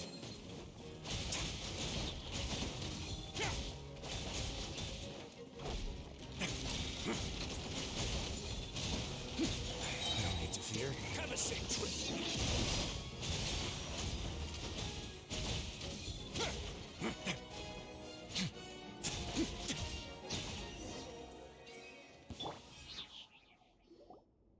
Hey, are you okay?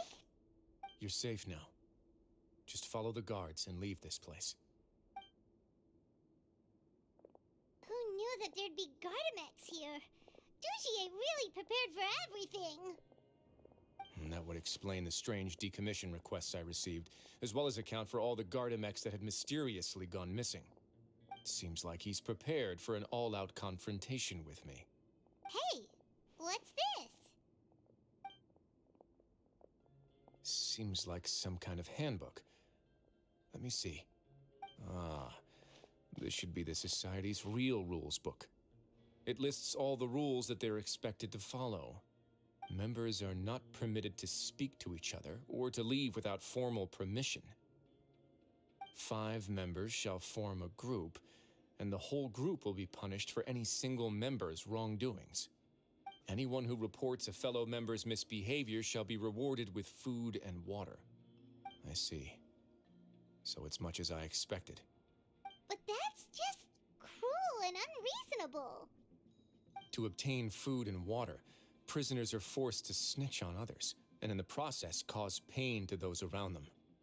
To avoid punishment, they learn to stop talking with one another.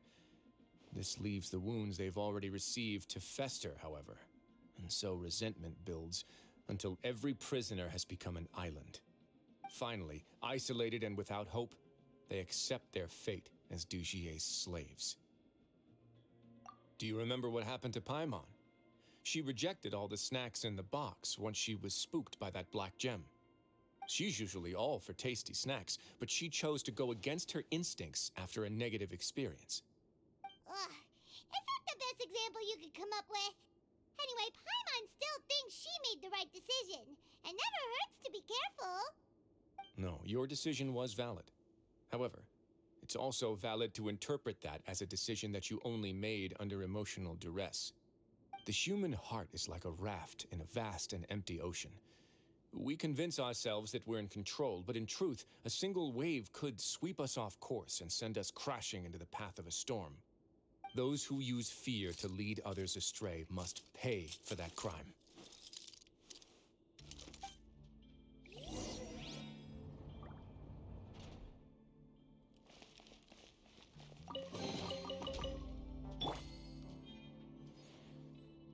Rain outlines your... Usually.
If I'm not mistaken, the space ahead should be the central area of this place, but the door has been locked.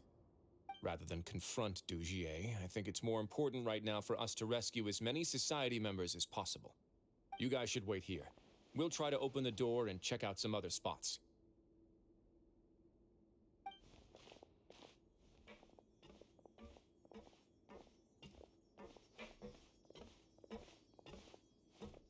open the door. Would we have to do something to this mechanism here? Paimon doesn't get it at all. Forget it, Paimon's just gonna do some trial and error.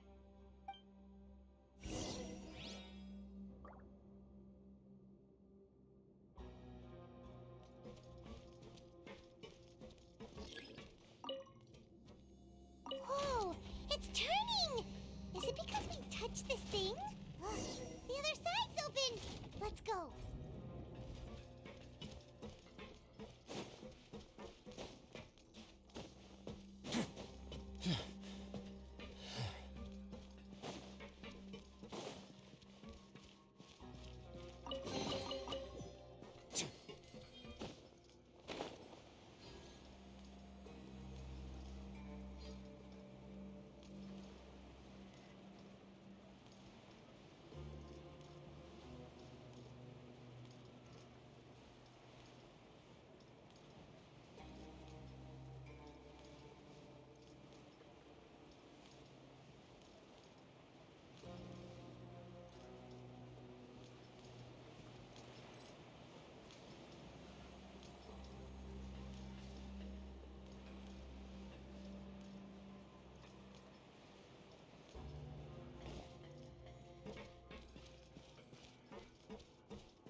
A moment, please.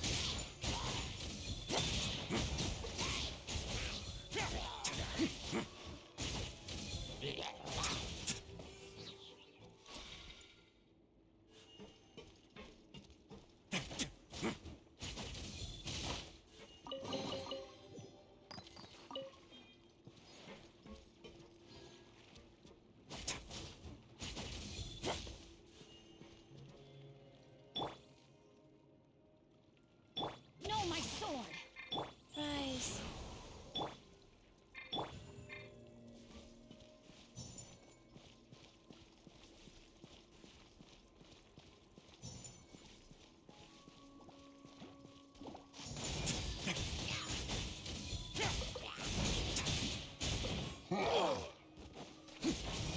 Away now.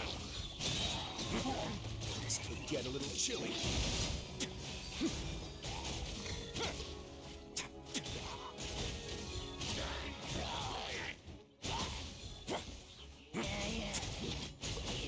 Let's begin.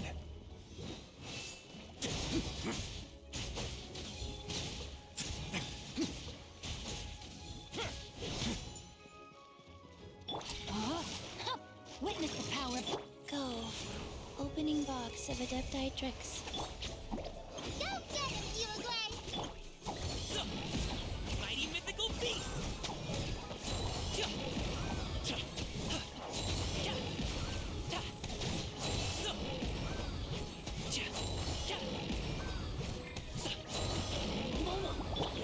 Away now.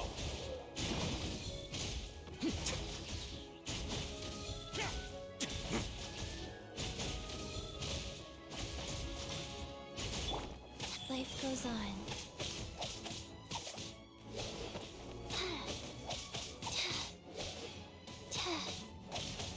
Like,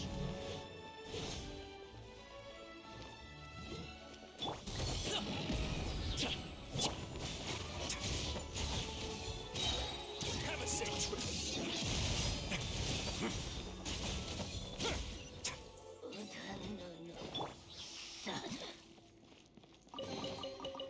Rain outlines your...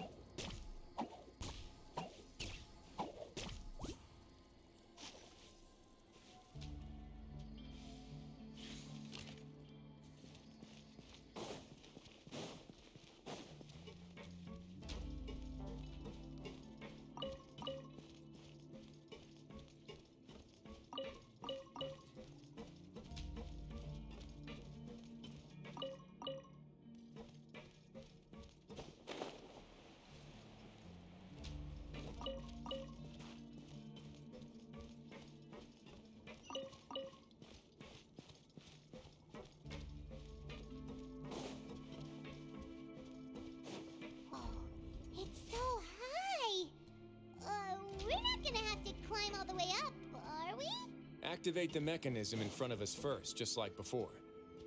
Let's see if that changes anything.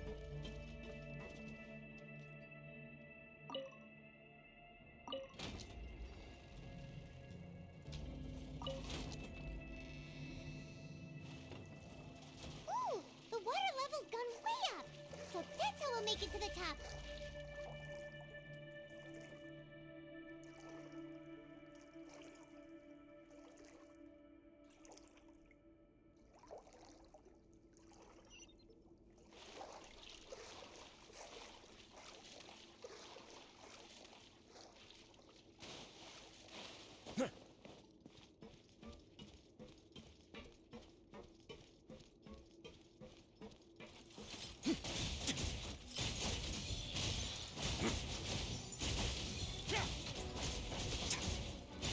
A moment, please.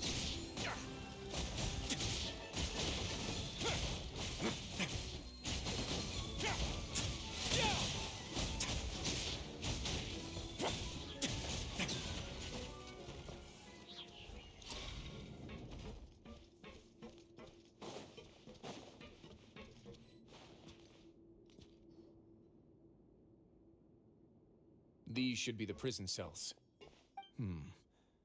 Lots of empty cells in here. Dugier's probably moved them elsewhere already. Let's still rescue the ones who got left behind, though. Every person counts.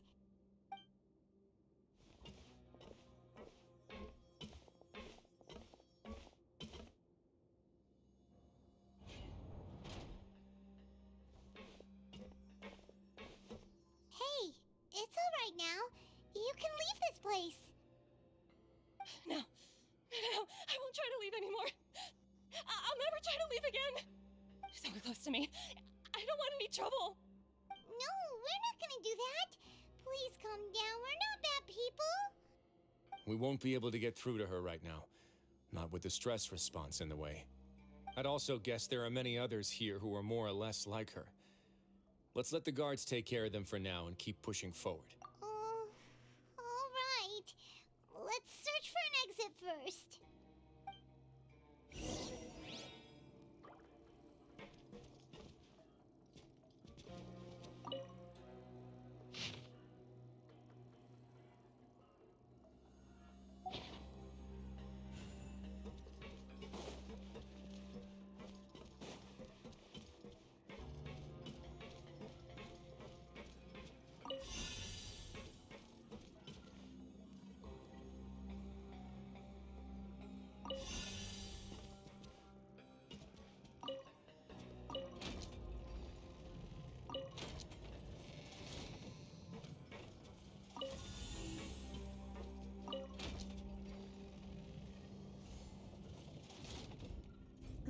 The door's open. Maybe it's His Grace. I'll go take a look.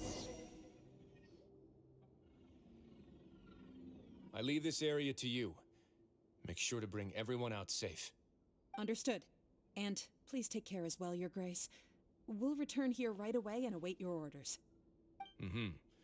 Just focus on the tasks you've been given.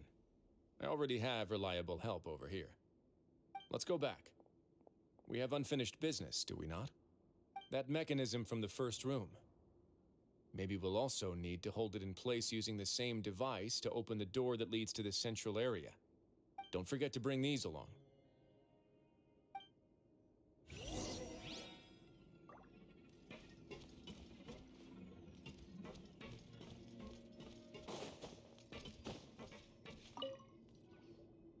This seems to be something like a console. This is a surveillance terminal. The information collected by the surveillance ports we found previously will be sent here. I'm sure Dugier really enjoyed sitting here and making his people dance like puppets on strings. Oh, that makes Paimon even angrier!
I must confess to being furious.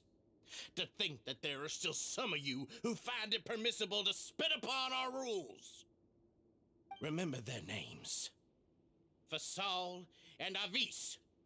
They've betrayed you, betrayed us. And today you will see with your own eyes what'll happen to those who betray our cause. Go on, Avis. Pierce his skull with the thorn in your hands, and then push in the Aqua Dolores.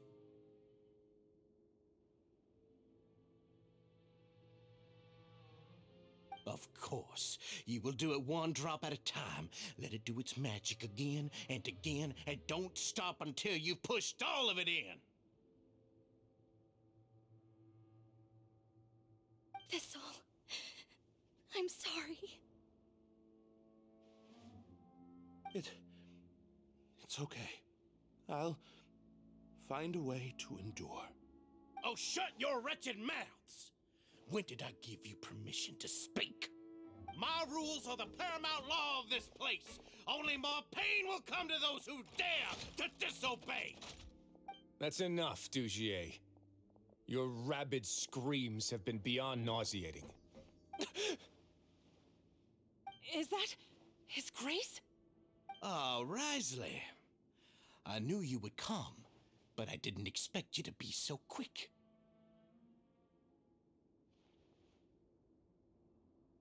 Must you still refuse to let me be? Did I not spell everything out for you already? What's so blasphemous about sharing a slice of the cake with me when you've already got the entire fortress at your feet? It would seem that you can't see the difference between sharing and looting. And on top of that, look at your people.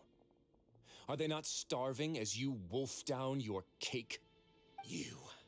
Stop acting all high and mighty like some hero of justice! Have you forgotten? Nobody in this blasted fortress is innocent! We are all irredeemable monsters who have destroyed something that others held dear. What's so wrong about punishing those who deserve to be punished? It's what they've always deserved. And please, are you really gonna tell me that you care about their lives and well-being when you just need a supply of labor to keep this place running? Is it that all you need to keep your cushy life? Sadly, you're wrong on both counts. Unlike you, I've never seen them as currency. The fortress is not only a place for confinement, but also a place for rebirth. Just as people are free to give in to the darkness within their hearts, they are also free to seek redemption and a new beginning. Our bodies have limits, but our spirits will always remain free. They may have made mistakes, but they are still human beings with people and things that they cherish. And most importantly, they should always retain the freedom to choose their own path once they've reflected on their past misdeeds. But you're destroying their spirits with fear, taking their freedom away so that they'll become slaves who will never again feel or think. And you say that's what they've always deserved? You are nothing compared to them. He's really mad. You think me arrogant, Risley. Well, I think you're too young and naive. You understand nothing of this world. Nobody actually sees this fortress as any kind of just a wonderful place. See it for what it is. A dumping ground of pain and misery, irredeemable now and irredeemable forever. No prisoner will listen to you out of gratitude of their hearts. The whip is the only way to make them obey.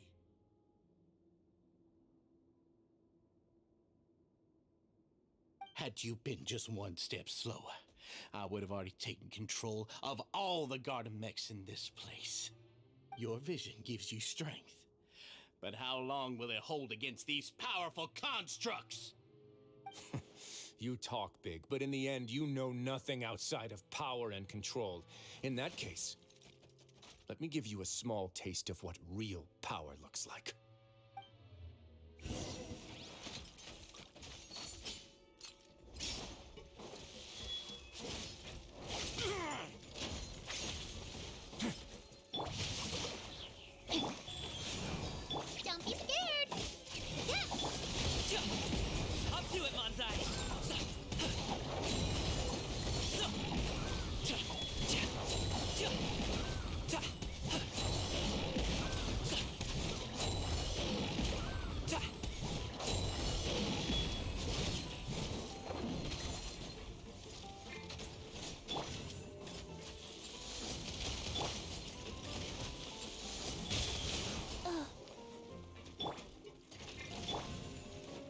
Let's begin.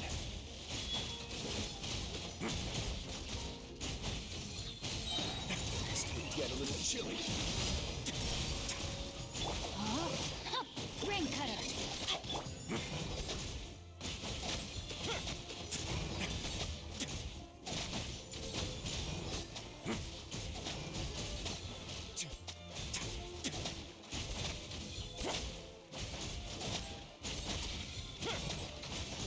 Orders given. Orders received. Wheel of life. Hey, go away! Ta! Yeah!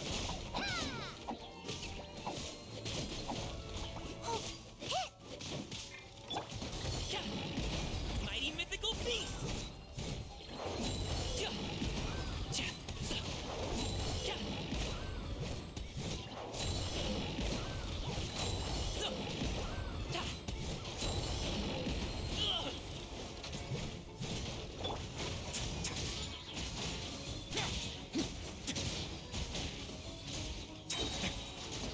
Stay cool. Face your guilt. Rain outlines your fate. Witness the power. Up to it, Mansai!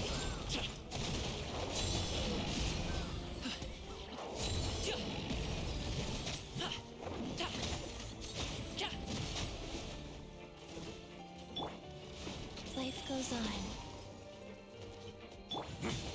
Away now.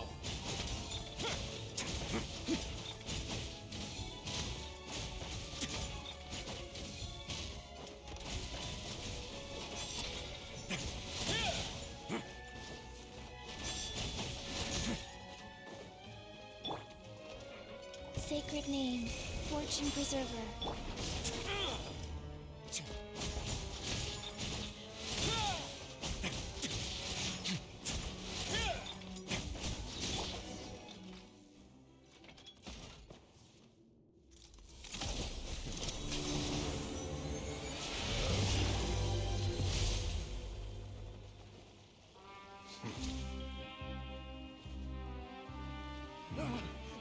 If you think fear can control everything, well then, terrify me.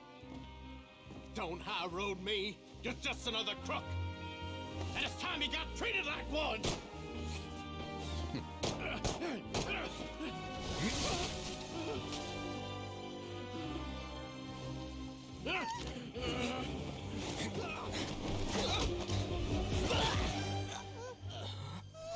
What's the matter?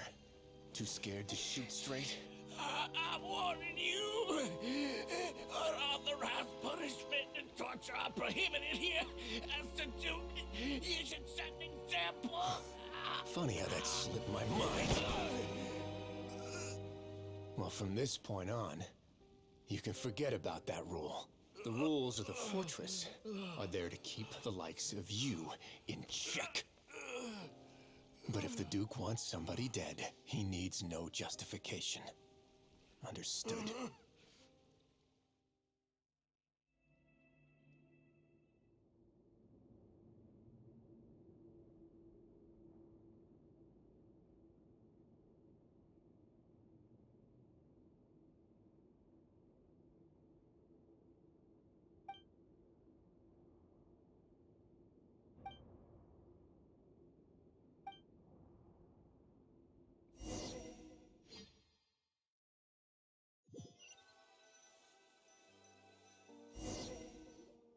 Sorry for taking so long.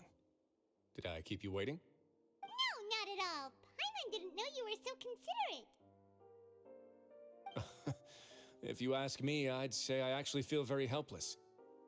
There's no way that I could truly empathize with the fear that the members felt every day.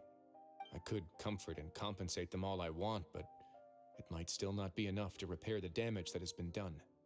I have to take responsibility for it, as does the fortress.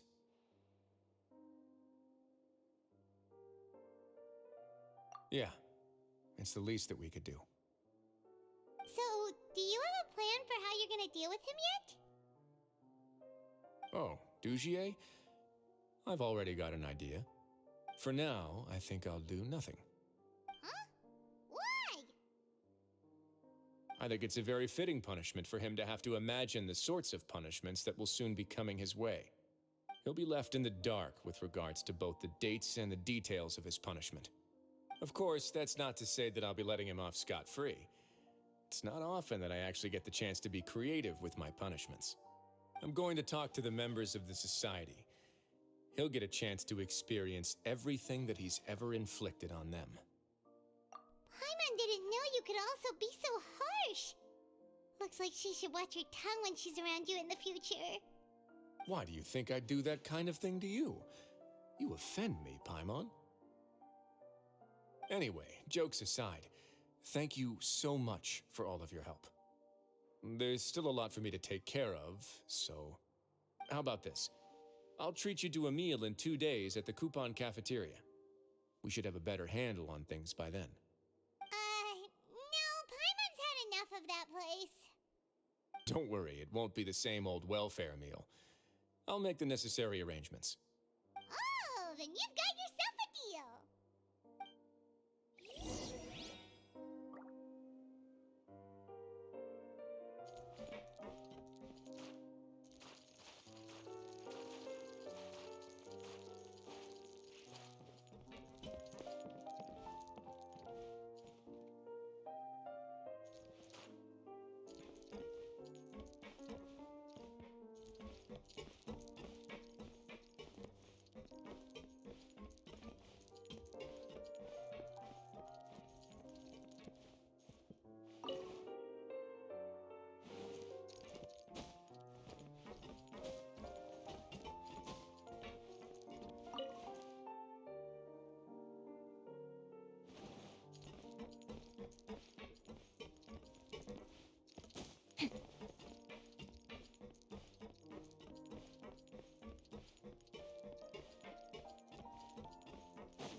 Ah, you're here. Paimon never forgets about meals. Even if the traveler forgets, Paimon will remind him for sure. That's not what Paimon meant at all. Risley, you got what Paimon meant, right? I'm a little confused, actually. Hey, not you too! Jokes aside, I've got some good news. After taking a look, the doctors have let me know that it shouldn't be too difficult to extract the thorns, which means that everyone should be able to recover after a period of rest. As for their mental recoveries, most are making good progress as well. We've added a few who were more severely affected to a special observation list. You sure got everything taken care of, Risley. I try my best. After all, it's my duty to take care of everything that happens within my territory. Please, go ahead.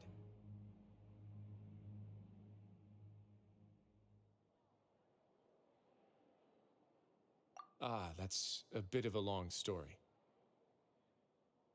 I once had a similar experience. It had to do with the host family I lived with as a child. I was an orphan, adopted by a couple with a great deal of love in their hearts. I had many siblings, and we all adored each other. Once we were older, Mom and Dad would turn us over to be individually adopted by families of greater means, and go on to adopt more young children. They were perfect parents. Or so I thought. And then? And then, I found out we were merely raised as livestock.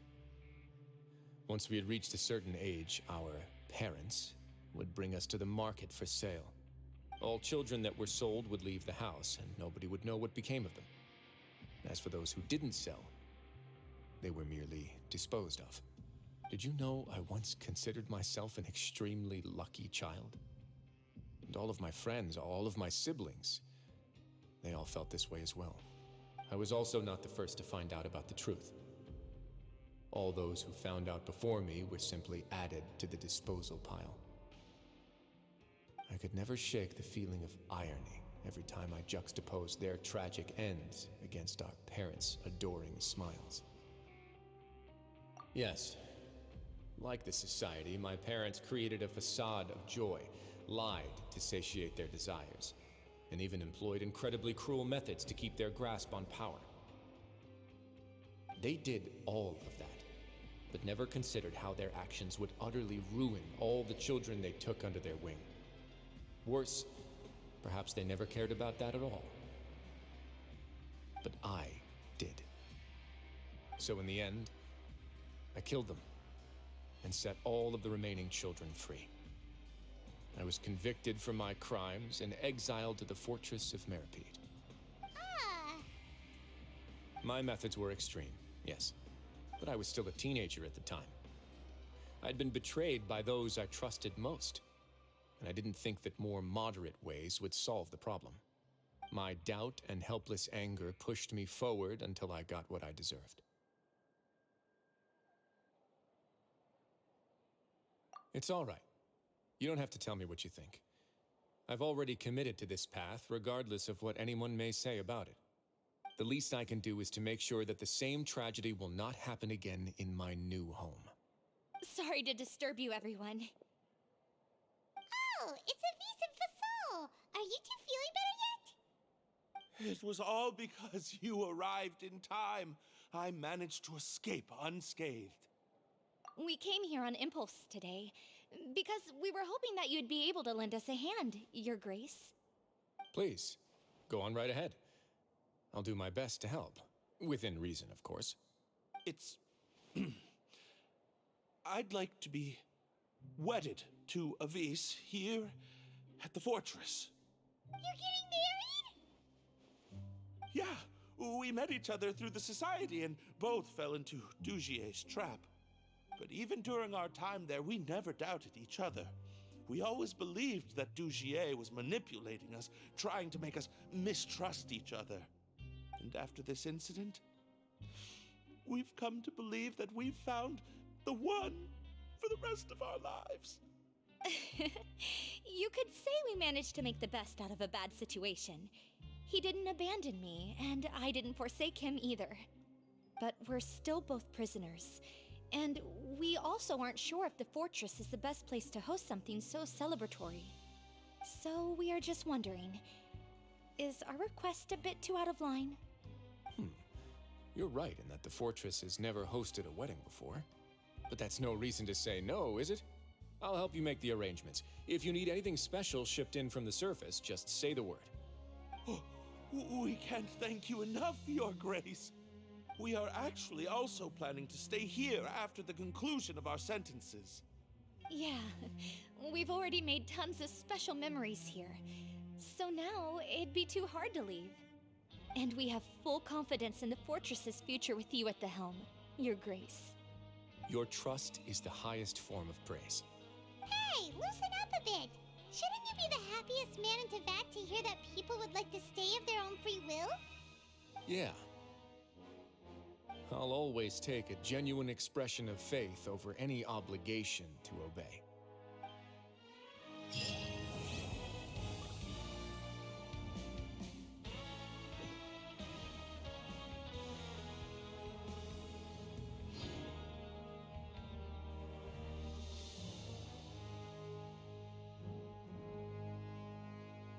yourself a welfare meal.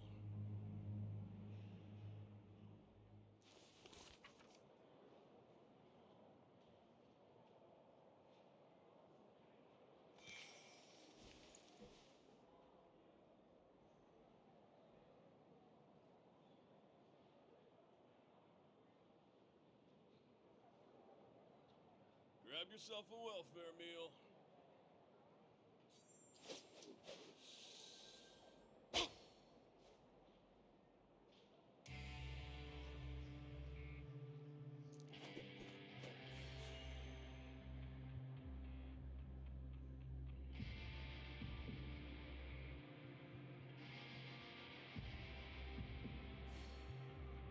Grab yourself a welfare meal. Oh my goodness. Oh my gosh. Wow. Huh? All will be revealed in the next volume? Oh, drat.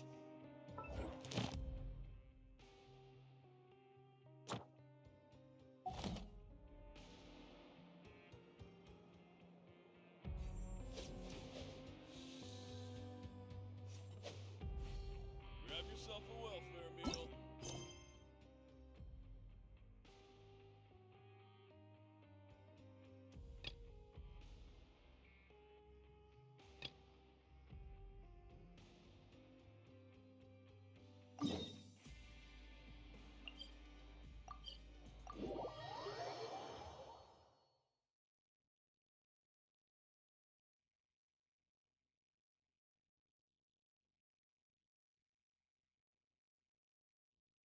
It's too bad, but we have to respect Farina's decision.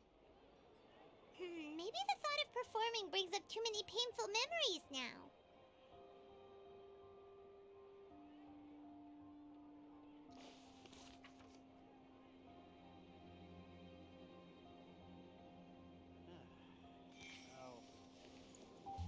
There'll be an extra fee for that.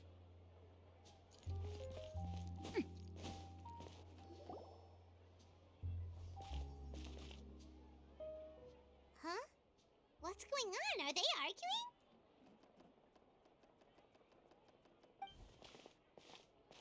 That's besides the point. I'll ask you again. Why did you start looking for a replacement without my consent? When did I tell you I'm going to take a step back? You didn't need to say it. We've known each other for how long now? We know the signs. But you never tell us about your illness, even when it's clearly flaring up. And that gives you the right to make a decision on my behalf? Shortly after you left, the troop's lead actress came to the Adventurers Guild.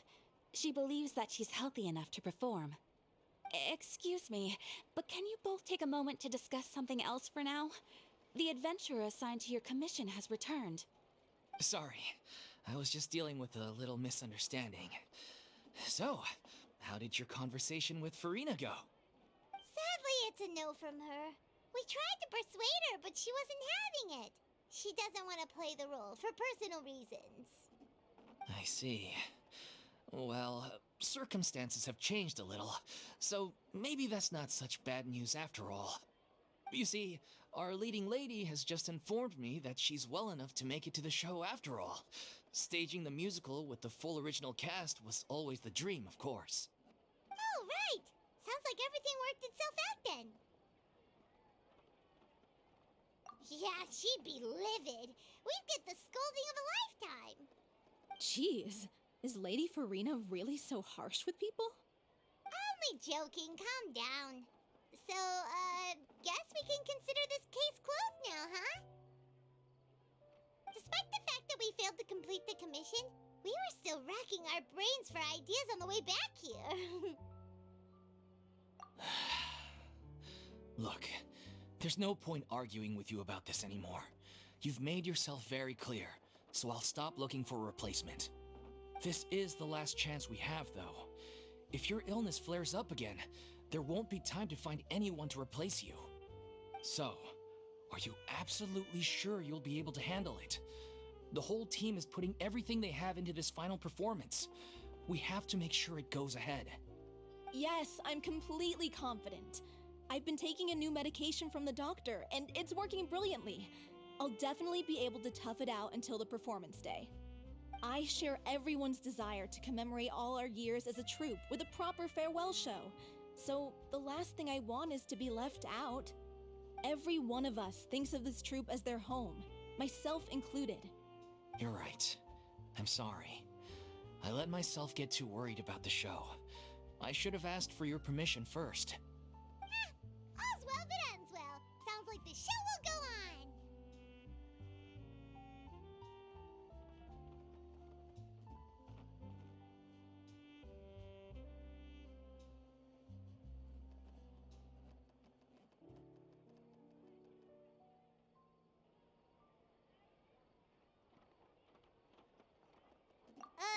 Sure.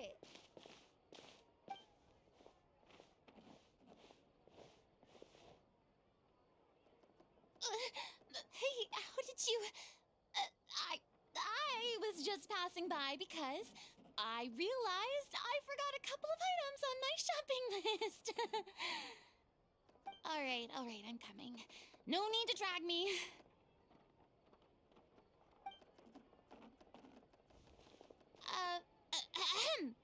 Hello, one and all.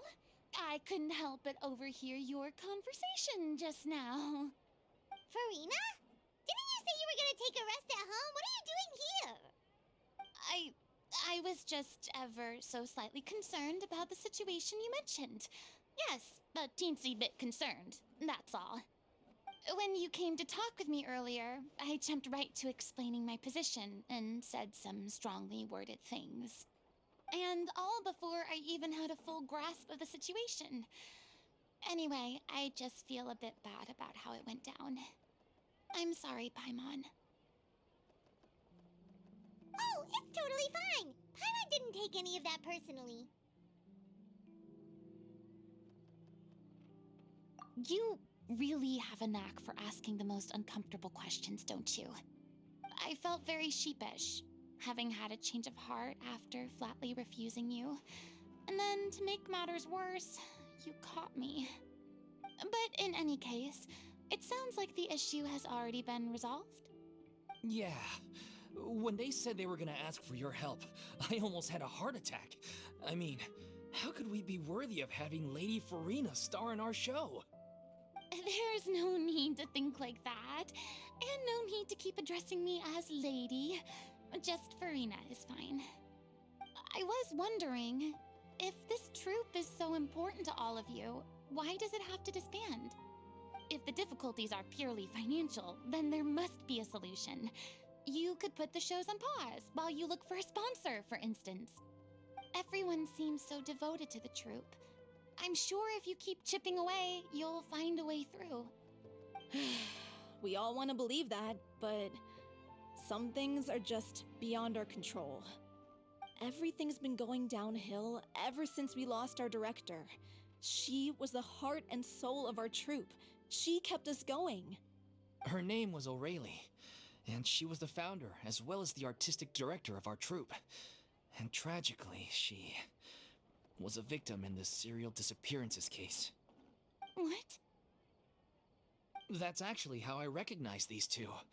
It was all thanks to their efforts that the true culprit was brought to justice. But still, no sentence can bring our director back to us. She was a loyal fan of your performances, Miss Farina. They were what first inspired her to get into musical theater.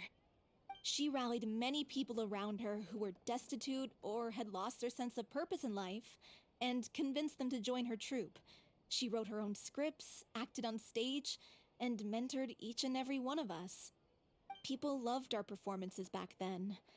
We seemed to be going from strength to strength. Things were really looking up for us. And then disaster struck. Yeah. After that, the entire troupe fell into disarray. None of us know anything about script writing, let alone how to handle the business side of things. We've been doing the best we can. But despite our efforts, things are slowly but surely falling apart. It's agonizing. But ultimately, we'd rather end things now on our own terms than stick it out to the bitter end and watch all our dreams turn to dust. Oh,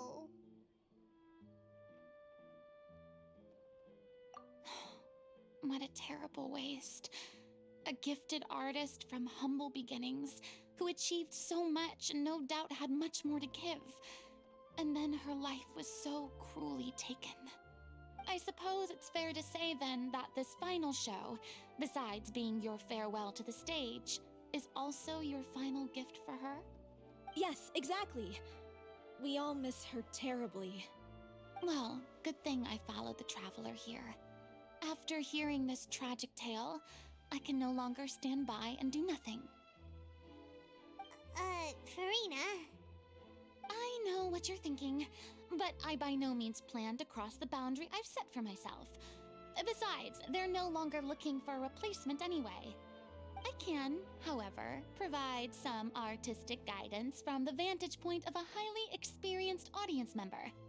But only if you feel this is something that would help, of course. Oh, most definitely! We'll take any guidance that you can give.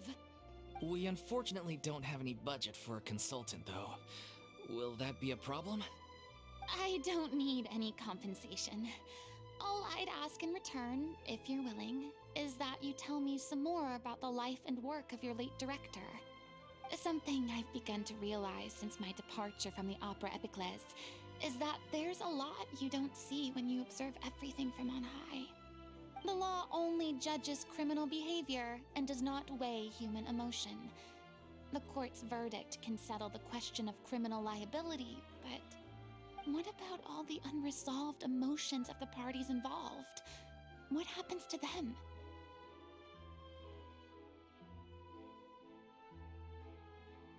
An interesting answer. But if you ask me, I think all emotion shall ultimately return home to the heart and slowly settle with the passage of time. Take, par exemple, how this troupe pines for their late director. Things such as this I have never witnessed before, and so I should like to observe, perchance to understand. Huh. Still a fan of your old dramatic monologues then, huh? You just want to get back in on the action, don't you? No. This is a completely different situation. Pearls before swine. The name's not Swine, it's Paimon! Would you be willing to join me? Come on, take a break from adventuring to listen to a story. Thank you all so much. Our director was a huge fan of Miss Farina's performances, as of course we all are. All right, follow me. We'll go to our usual practice space. Please excuse the size. It's a little on the smaller side.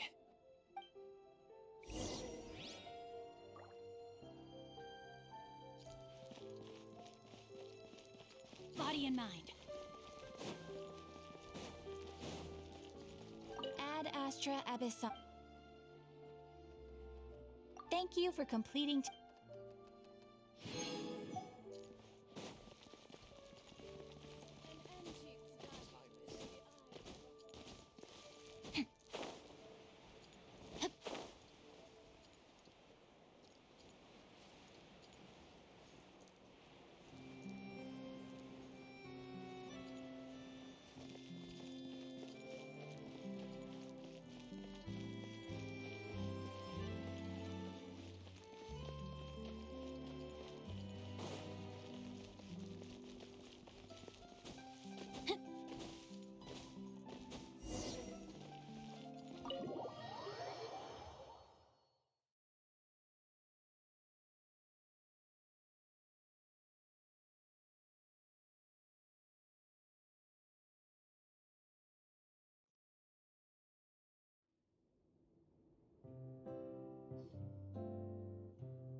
Huh? Lady Farina? What's Lady Farina doing here? Hello all. Allow me to explain. As of today, Miss Farina will be supporting our production of The Little Oceanid in the role of artistic consultant. These two over here are the ones that made it possible. They kindly reached out to Miss Farina on our behalf. I'm sure they need no introduction. You bet! That was the trial of the century! You helped bring our director's murderer to justice. We can't thank you enough. Oh, please don't mention it. We're just here to join in on the fun. So, you were saying the Little Oceanid? Yeah, that's the name of our final show. It's an unfinished script left behind by our director. One of our greatest regrets is that she never got to complete it. So, if we can bring it to the stage and make it a successful show, we can all take some solace in that. Wait, but if it's not finished, then... Yeah, we've been battling issues on every front trying to realize this dream. Anyway, let me give you a quick summary of what the story's all about. The protagonist of the story is a young Oceanid who transforms herself into human form, despite the protests of her family. She longed to live just like any other human, and sure enough, she found friendship and even love. Everything seemed perfect. But one day, her true identity was exposed, and her world came crashing down around her. So far, so good. A classic tale. What happened after that? That's one of the issues we've been trying to deal with. Unfortunately, this was as far as the director got with her script. We need a proper ending so we can bring this musical to the stage, but people have different opinions on which direction to take it in. We still haven't decided between a happy ending or a true-to-life tragedy. By true to life, you mean the director's sudden disappearance? Yeah, like they say, truth is stranger than fiction. But then there's the question of whether we really want to use the stage to pass our raw pain onto the audience. Exactly. A lot of the time, people come to watch a show just hoping for some light entertainment. We have to consider their emotional stake in this, not just our own. And one last thing. We're still waiting on confirmation from two of our main actors. The first is Paulo, who plays the protagonist's lover. He's locked himself away to focus on writing an ending for the script, but the deadline's passed and we still haven't heard from him. The other is Villemont, who plays the main antagonist. He took the director's death pretty hard. Hasn't set foot in the city since.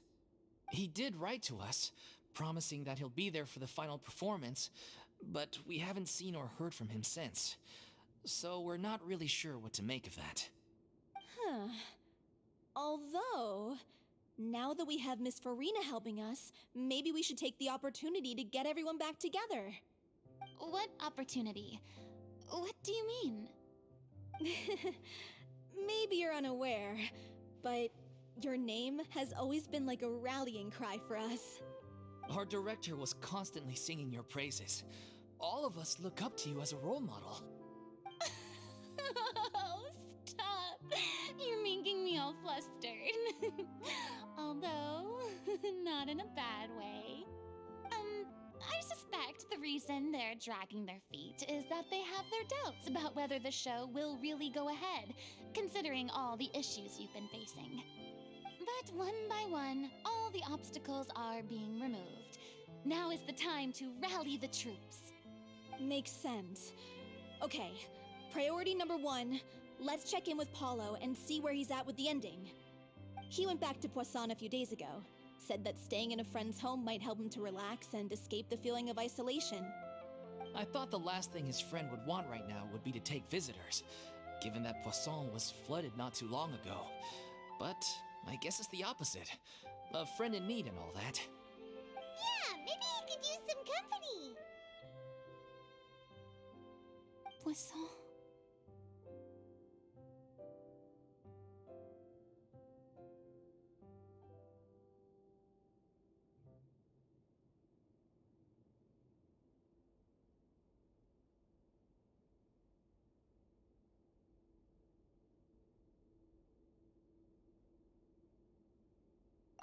Nothing. I suppose my presence will be indispensable if we are to restore his faith in the show. So, allons-y.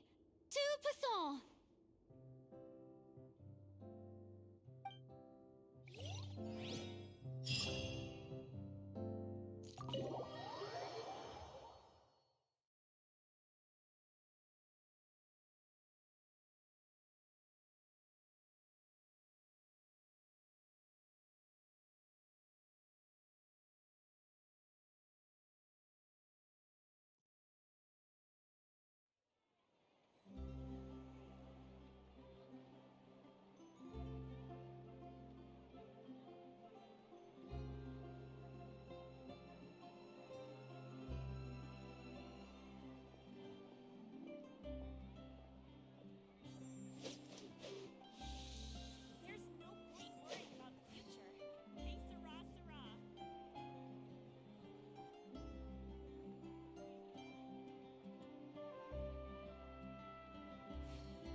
I never embark on a journey without a good book to accompany me.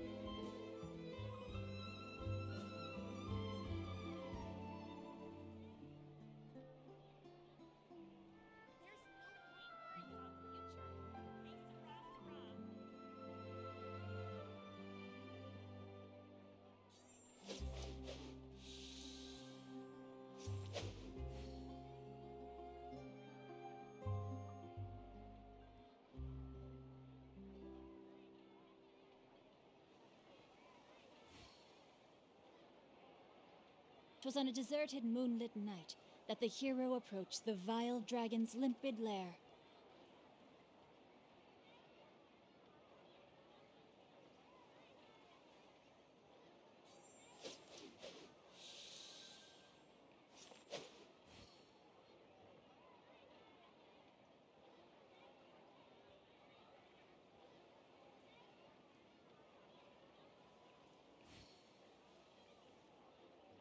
There's no point worrying about the future. Que sera, sera. Oh my goodness. Oh my gosh. Wow. Huh? All will be revealed in the next volume? Oh, drat.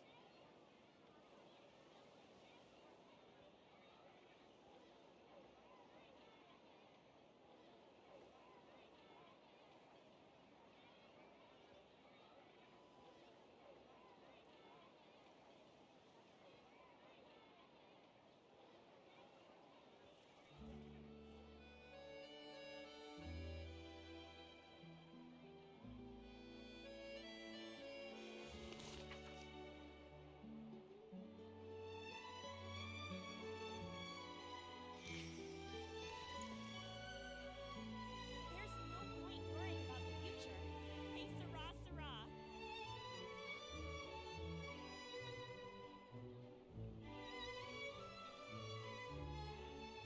If my calculations are correct, Wanwan Bookhouse is due to receive a batch of new releases today. Might we add a small detour to our adventure?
Twas on a deserted moonlit night that the hero approached the vile dragon's limpid lair.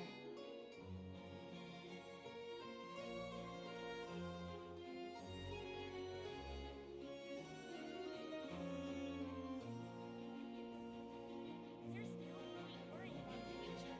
Que sera, sera.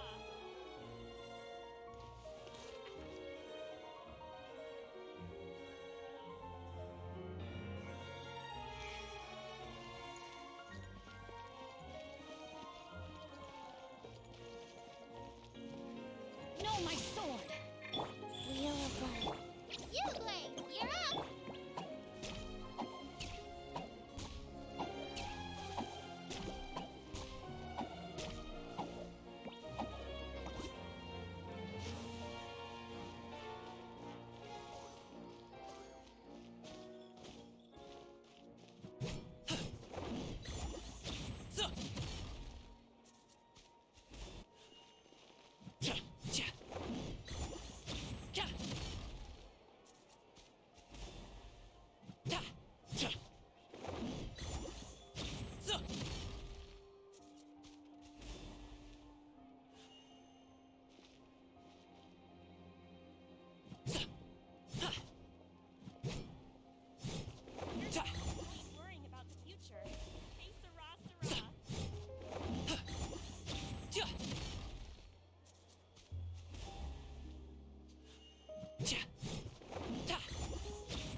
time to act.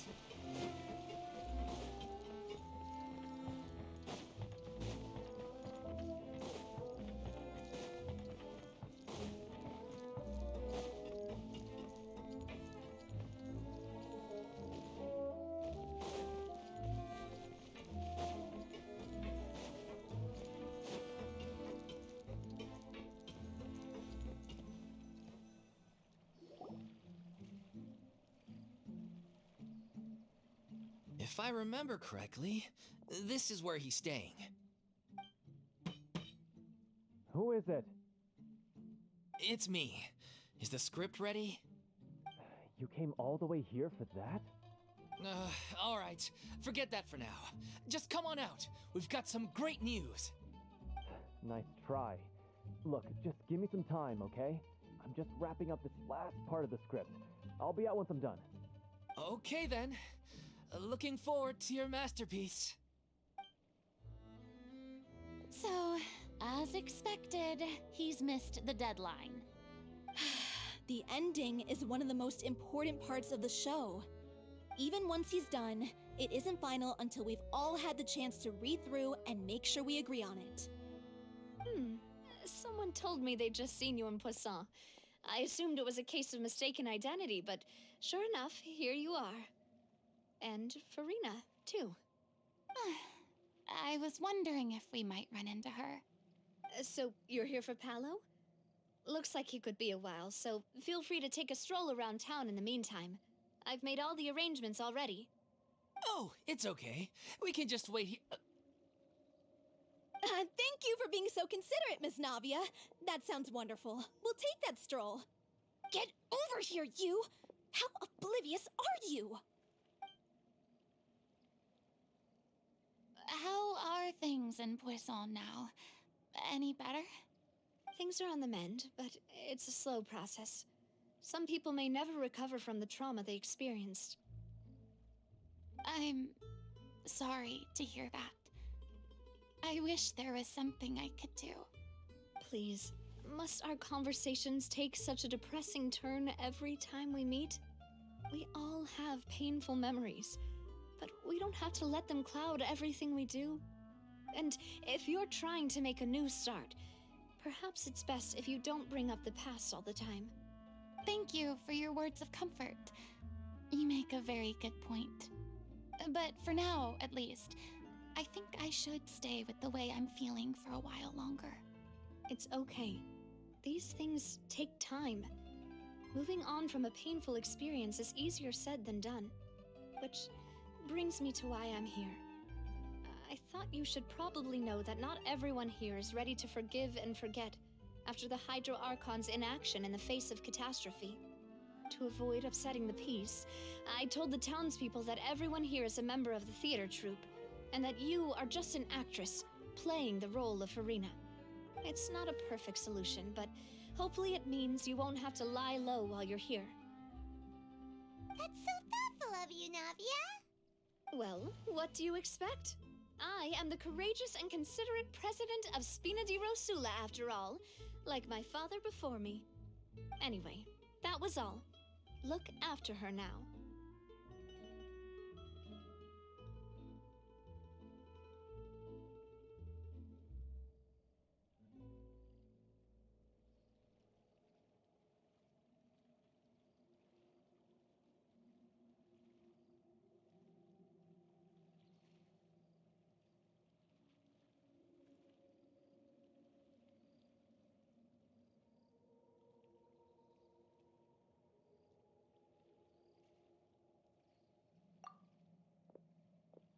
Off we go then. Let's take a look up there. I don't have any friends that I can be frank and honest with, so maybe she's right. You're the closest thing to friends that I have.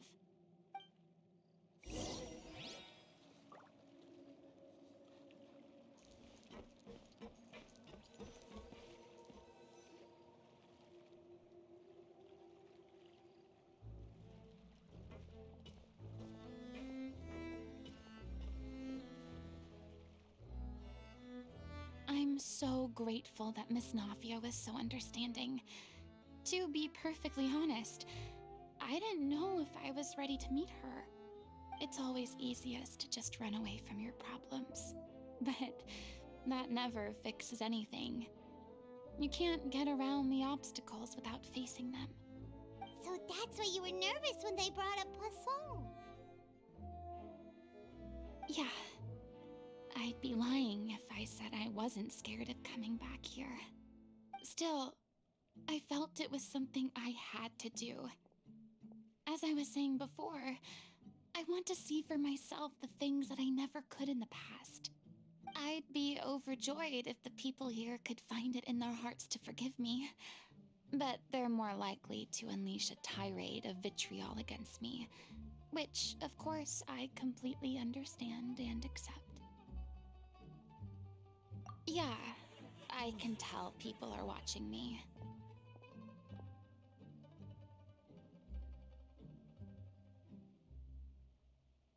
I'm sure some people here see the idea of someone coming to Poisson dressed as the Hydra Archon as extremely disrespectful.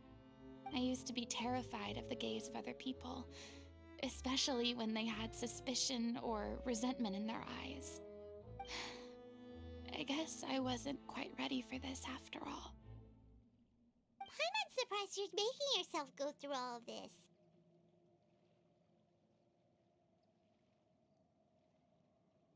I can't let myself see only the things I want to see. How would that make me any different from before? Look! There seems to be a crowd gathering over there. Probably time we made a move. How about we check out Spina di Rasula's ship? We should have a view of the whole of Poisson from there.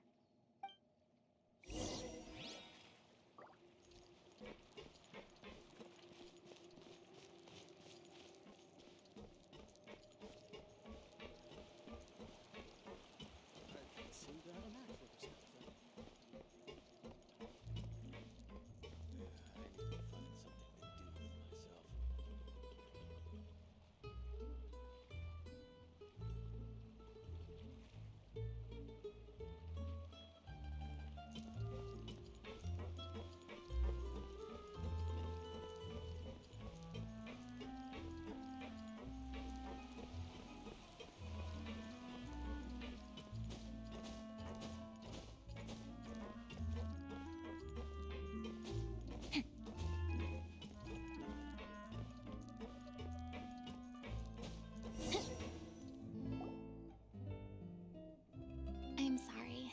You probably just wanted a relaxing stroll, and here I am dumping all this heavy stuff on you. We don't mind. It's actually refreshing to see a different side of you. Great. Well, I appreciate your company, so please don't disappear just yet. I don't know whether you can tell, but the years of suffering and loneliness aren't the only reason I have a hard time facing up to who I used to be. As I stand here by the ship, I can't get the images of the rising water out of my mind. One after another, people were taken by the water. All those treasured lives and memories washed out of existence in an instant. They thought their god would protect them. They had absolute faith that when disaster struck, a divine power would save them from harm. And all the while, I played my part to perfection to convince them that was true. But then the floodwaters finally came, and the Hydro Archon did nothing. You shouldn't look at it like that. You were only doing your duty. I've had to go through so many moments like that for the sake of protecting the truth. As time went on, it got harder and harder to bear, and I became more lonely and isolated. Eventually, I realized I had nothing left except the truth. I became terrified of completely failing in my task, and was haunted by the thought of being left all alone, weeping on my throne. Fortunately, we were able to avoid the worst-case scenario thanks to the help of heroic individuals such as yourselves. everyone rose to their responsibilities, and I finally regained my freedom. But on some level, freedom also means no longer being needed. I have no further use to people. Paimon would have never imagined you'd see it that way.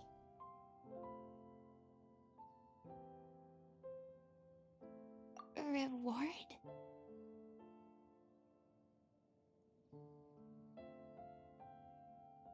I guess so. Back then, I didn't even dare to dream about having someone to confide in. I was scared of someone recognizing me for who I truly was, and exposing a secret I swore to protect. Believe in the Farina you see on stage. She is the one you can trust. I had to keep all my feelings, all my curiosity about life to myself. No one could be allowed to know. That's what I really meant when I said I'm no good at maintaining relationships. So that's where you were coming from. Paimon totally thought you were just a bit of a diva at heart. Could you please get off my case? I don't know what's gotten into you today. I'm making an effort here. You could at least try to do the same.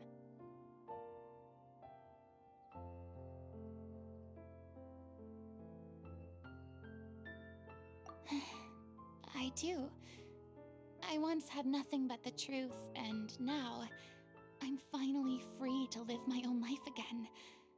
And even though I have no idea where I'm going right now, at least the choice is in my hands. All right, it's about time to head back. Paulo should have finished the ending by now. Sure! Okay, let's head back and check it out.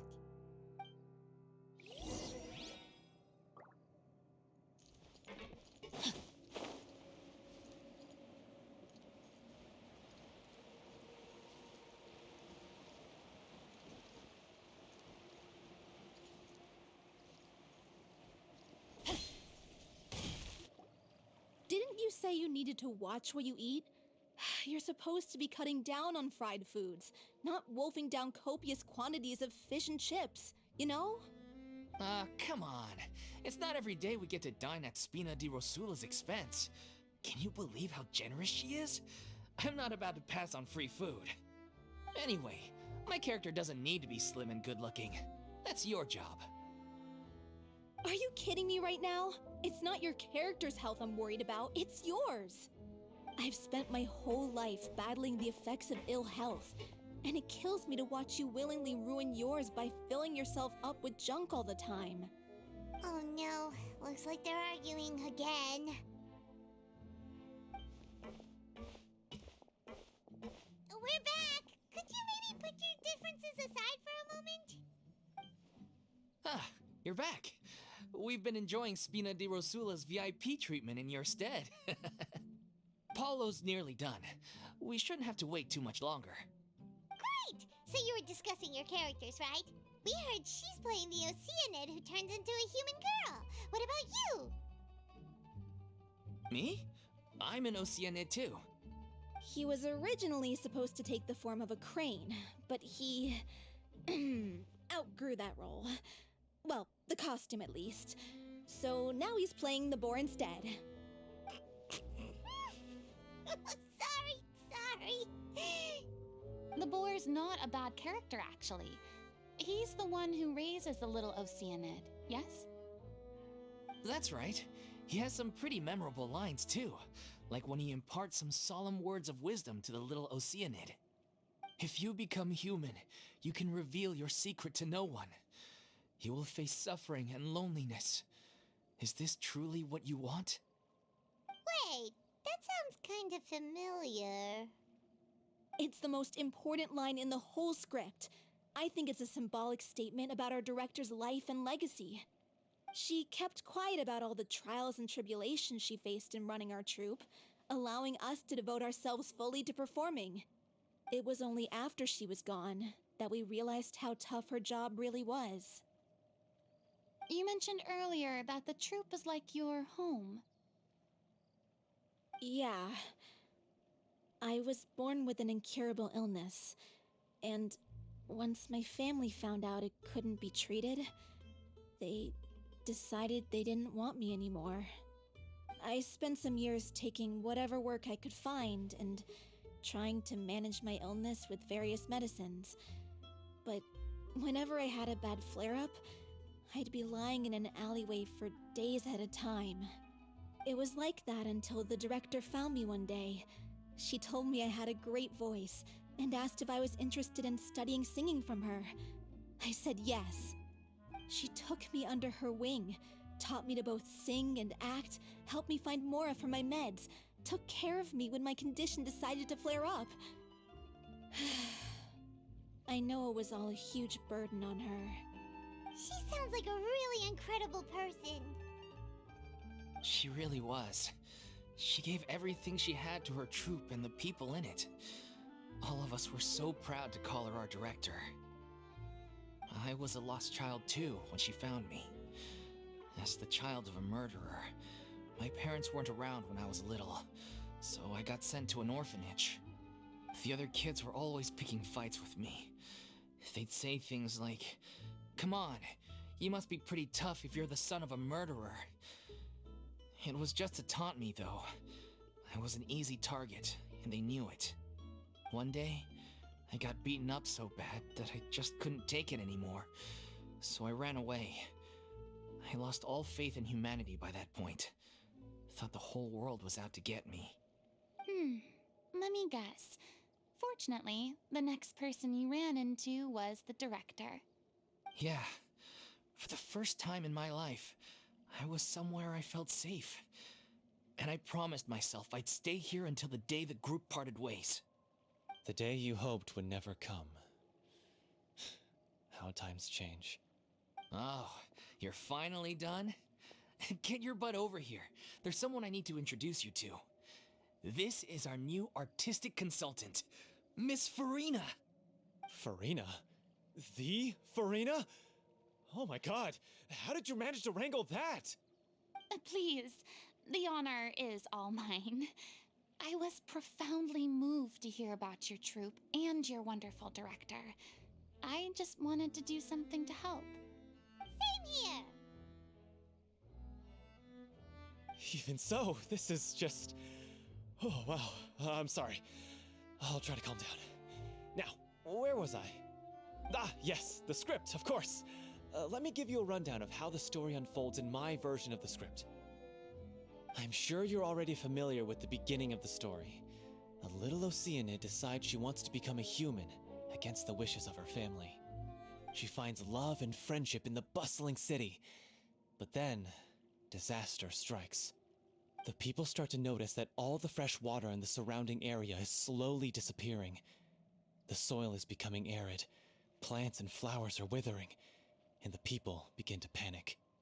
The little Oceanid, Cleo, and her lover decide to do something about it and investigate the truth of the matter together. In the end, they discover that all the waste and pollution created by humans over the years has caused the fresh water to flee the land, as if driven by a consciousness of its own. Consciousness? You mean the water is sentient? Water as a conscious entity. There's actually quite a few stories that explore this theme. Since the little Oceanid is a water spirit, she immediately understands how the water is feeling. She then tells her lover about her true identity, as well as the truth behind the crisis. Her lover accepts her for who she is, and works with her to find a way to bring the water back. However, unbeknownst to them, there were some people eavesdropping when she revealed her secret. The little Oceanid is accused of being directly responsible for driving the water away, and faces the greatest dilemma of her life. And then? In the end, she makes the brave decision to sacrifice herself to save her lover, and the rest of humanity. Huh? But didn't they all treat Cleo like a villain? Why would she want to save them after that? Well, she mainly wanted to save her lover, plus everyone who'd stood up for her. Through her love for her human partner, she was able to find an even greater love, one that extended to all of humanity. surely the biggest strength of Cleo's character. There's actually something else that bothers me. You know the protagonist is supposed to represent the director, right? And she never had the chance to become a hero in our world. If we're serious about dedicating this show to her memory, we should make the ending as true to life as possible. What about if the little Oceanid is hounded to death by people who hate her, her lover makes sure her secret never gets out, and humanity continues down the path to extinction? That sounds like too cruel of an ending to me, and perhaps a little irresponsible to present to the audience. That ending would be a perfect mirror to Director Aureli's death, both arbitrary and meaningless. On the day when she went missing, Director Aureli had instructed us all, somewhat out of the blue, to leave the court of Fontaine and wait for her outside the city. We waited and waited at the rendezvous point, but she never came. By the time we returned to the city, she disappeared without a trace. We looked for her. The Gardamex looked for her, but she was nowhere to be found. Increasingly, all the signs seemed to point to her being the latest victim in the serial disappearances case. The director was the kindest soul in the world, yet she was senselessly sacrificed for the sake of a so-called experiment by someone who had nothing to do with her at all. But doesn't the way she suddenly told you to leave the city suggest that maybe she had some sense of what was about to happen? It almost seems as if she was moving you to safety. I've been trying to follow up on that ever since, but all my efforts so far have turned up nothing. Villemont might know something, but he won't open up to me. Villemont? The one who's playing the role of the villain? Yeah. He's been overwhelmed by grief. I think the director's death hit him hardest of all. Grief? Guilt, more like. Also, I have a hard time imagining that anyone took it harder than me. Because, well, speaking of the play being true to life, I was deeply, madly in love with Aurelie. What? You kept that one quiet. It's time to be upfront with you all. No more keeping secrets from each other. We'll never be able to agree on the ending if we can't be honest about how we feel. I did tell her how I felt once, but she turned me down pretty much straight away. She said that we were all like brothers and sisters to her, and she'd never considered us as potential romantic partners. Not that it came as a shock or anything. It was what I was expecting to hear. So I told her I'd always be there for the troupe, and I'd always be there for her. I said, maybe one day in the future, when everyone's settled into their own lives and on the up and up, and managing the troupe no longer required her constant attention, well, maybe then she could reconsider what she really wanted in her life. And now, that day will never come. Oh, Paulo. So if I'm the one writing this ending, then I'm gonna make sure it does right by Aurelie. I won't let anyone get in the way of that. In that case, you have to straighten things out with Villemont once and for all, face to face. We've all had our differences of opinion over the ending, but those two have never seen eye to eye on anything. One of them has to compromise if we're ever going to reach a final decision.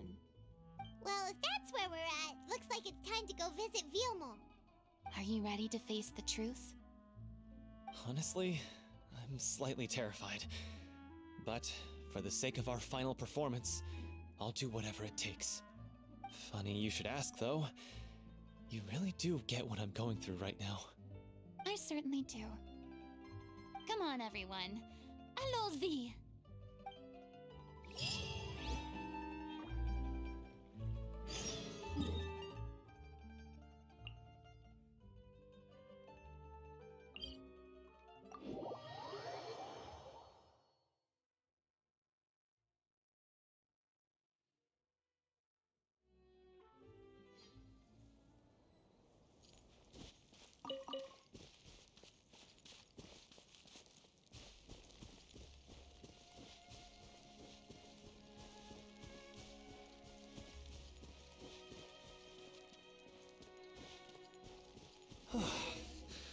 This is tough going. Delphi, are you...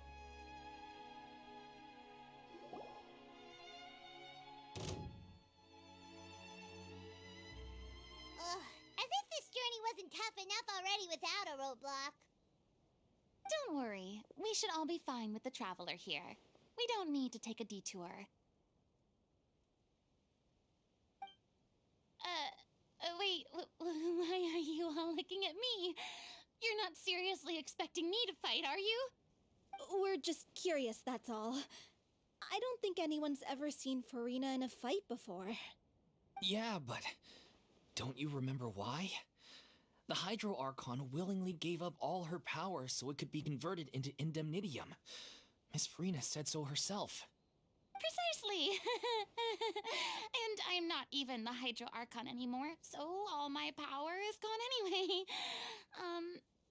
As much as it pains me, unfortunately, I should just stay put. I'm more like a damsel in distress more than anything. That sounded so smug. Ugh, secondhand embarrassment is unbearable. Hey, lay off, all right? My bluff is hanging from a thread here. I'm sorry. I got carried away. Please help us out, would you? Aw, too bad. I was so pumped to feast my eyes on fight mode Farina. Sorry to leave all the heavy lifting to you. Don't worry, piece of cake.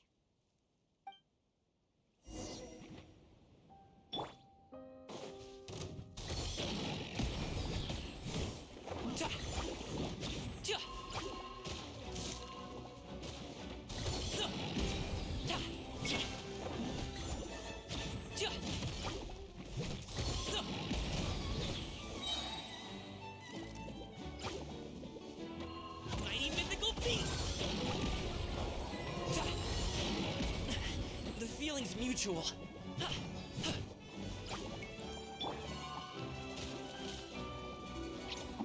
Don't get him, Fuegray!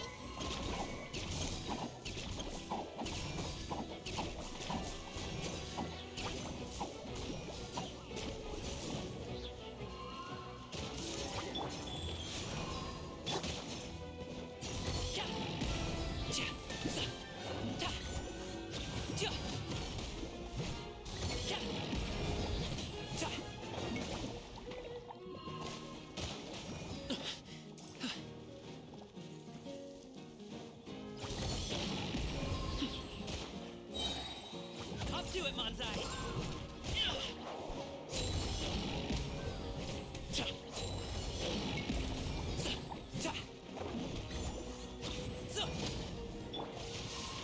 Rim cutter.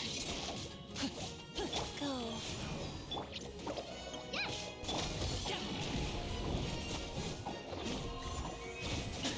Still breathing.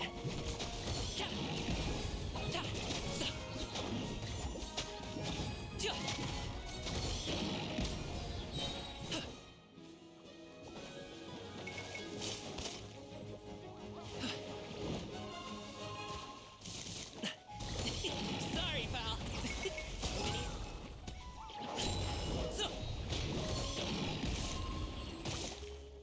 Forget about me. Just go. Orders given. Orders received. Don't be scared! Hey, go away! Yeah.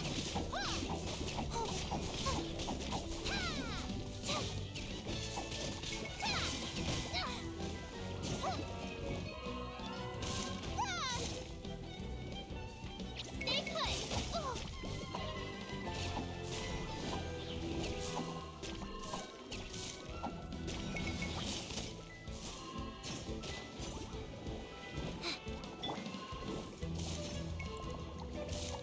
Body and mind. Rain outlines your fate. Witness the power of good. Don't be scared!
Opening box of Adepti tricks.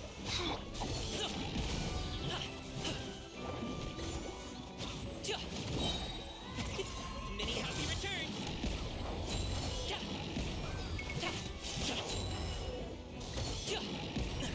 Still breathing.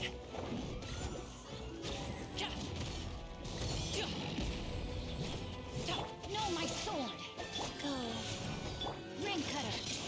Stay put! Alley-oop!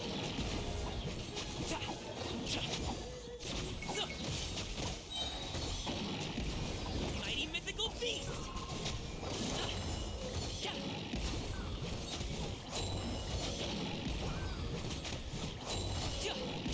Bravo! Good show! You certainly live up to your reputation. Yeah, thank you. Anyway, the path is cleared now, so onwards and upwards.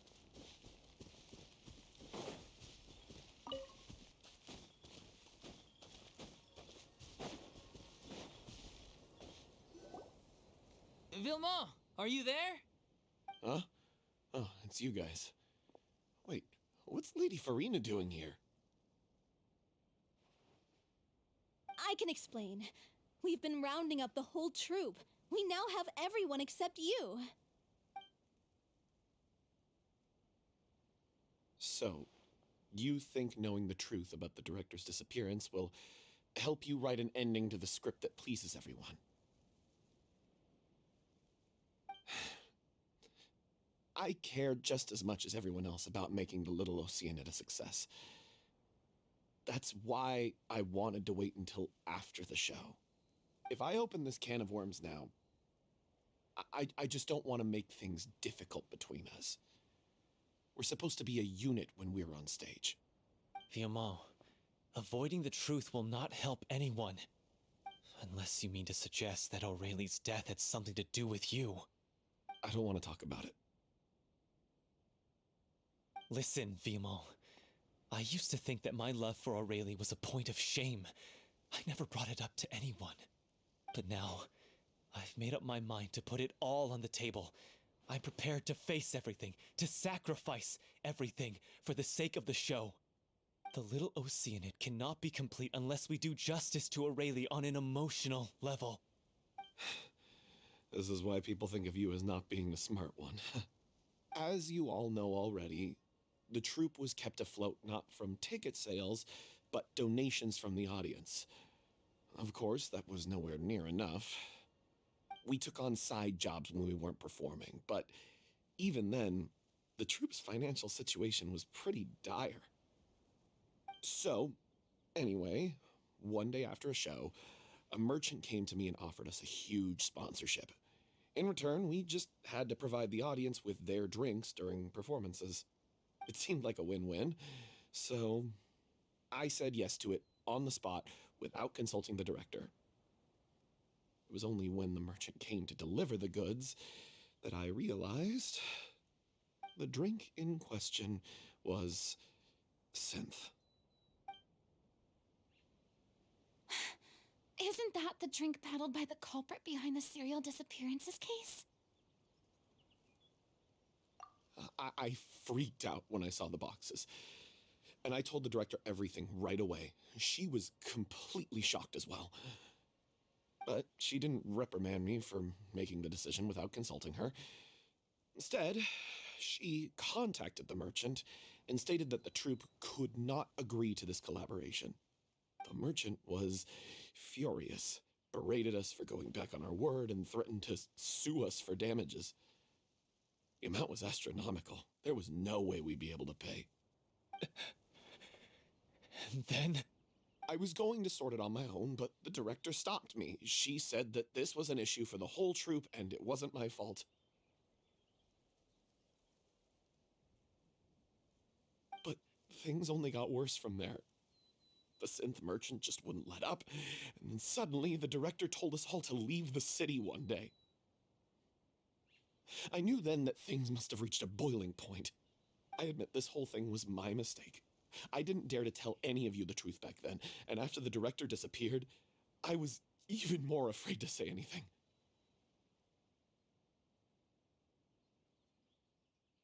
Yeah, I got Aurelie killed. There, I said it. Happy now? Hey, don't say that. You traitor! You knew Aurelie was in danger. Why in God's name didn't you tell us? What do you mean, you were afraid?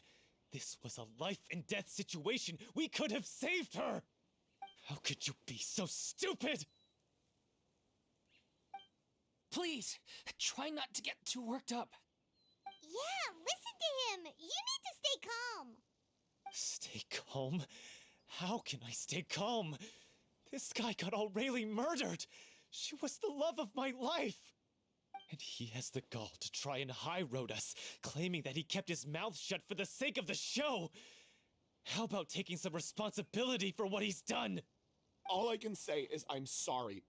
Truly. I wanted to apologize to everyone in the troupe, but that won't bring back the director. What good is my apology now? I'm just a coward who made an awful, terrible mistake that I can never take back. Beat me up if you want. Kill me if you prefer. It's what I deserve. End my life. So I can meet the director and apologize to her in person. Get out of my sight. Go, get lost. I don't ever want to see your face again. That's enough!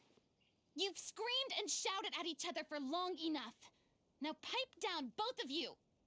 Can you stop conflating the show on stage with your real-life relationships in the troupe? You keep saying that you want to use this final performance to pay tribute to your director and celebrate her life. How can you do that if you're just using it as an excuse to vent your own emotions? You're right. I'm sorry. On stage, the lead role is the focal point of the audience's attention. And you're all used to seeing the director as the heart of the troupe.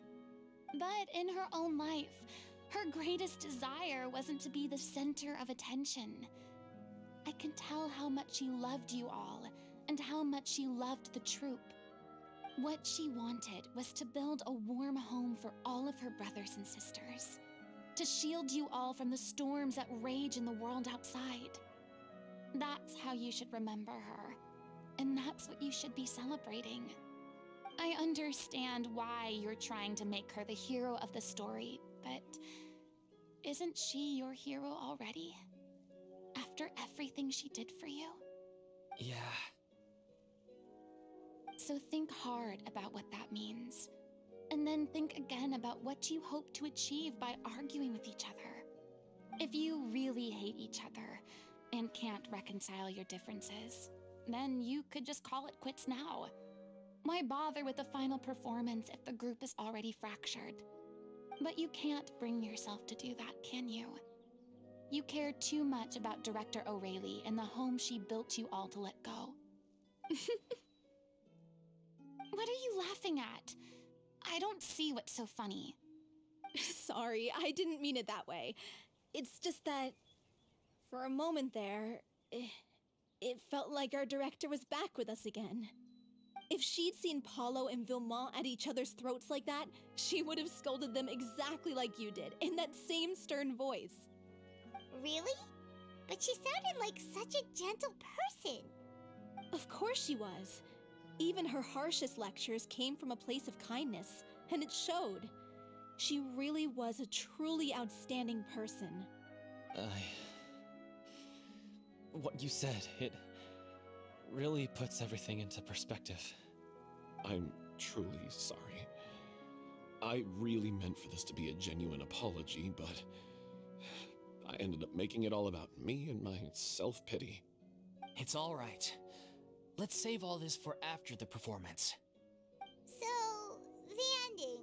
What are we gonna do about it? Clearly, everyone needs to take a step back for now and reflect on what really matters. When emotions are running high, things get lost in the fray. The end of the story needs to focus back on Aurelie herself. She's the true star of the show. What do you mean? The Traveler is right. You once investigated that underwater synth base and recovered items belonging to the victims. If you could find anything that O'Reilly left behind, perhaps we can get a better sense of what she went through in her final days. You really think that's possible? I trust that nobody would object to the ending of the story being based on O'Reilly's true feelings. No. Well, we'll leave this in your capable hands. Come, let's pay a visit to the Palais Mermonia.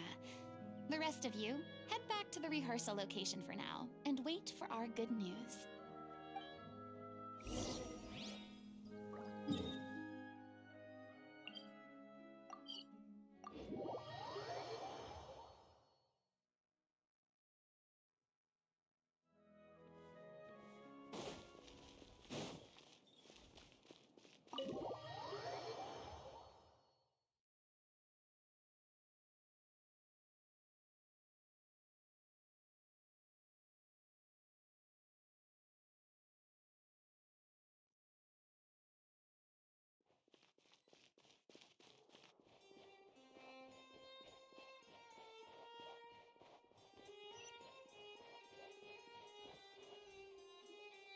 You want to review some recovered items connected to victims of the serial disappearances case?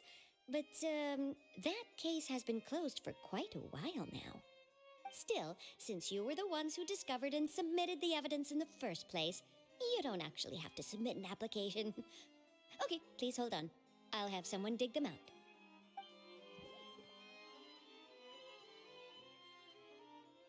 So, this is all O'Reilly left behind. Just whatever she was carrying on her person and this tattered old notebook. Hey! It's full of script lines! And sketches, too! Looks like they show where the different props should be placed on stage. Let me take a look. Maybe there's something in here from after she was kidnapped. Aha! I found something. To whoever discovers this diary. Let's see. Looks like she kept a detailed record of her captor's actions. She even mentions the truth behind the experiments on dissolving young women. If we'd had the chance to examine this notebook carefully back then, it would have been a conclusive piece of evidence proving Vacher's guilt. Vacher took so many lives. It's still so unthinkable how many victims he had. I guess O'Reilly must have written all of this down in the hope that her records would one day be of use to investigators. Wait, it cuts off. Her handwriting here gets patchier and more illegible by the line. She probably didn't have much strength left. Her final words are... I'll let you read them for yourselves.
She was so terrified.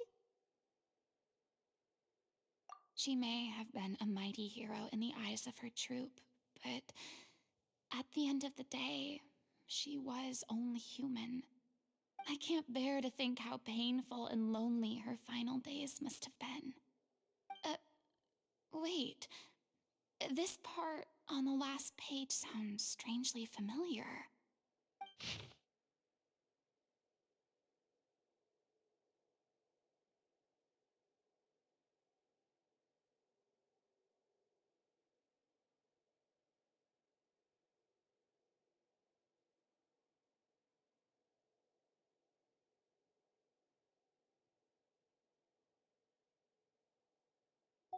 If you become human, you can reveal your secret to no one.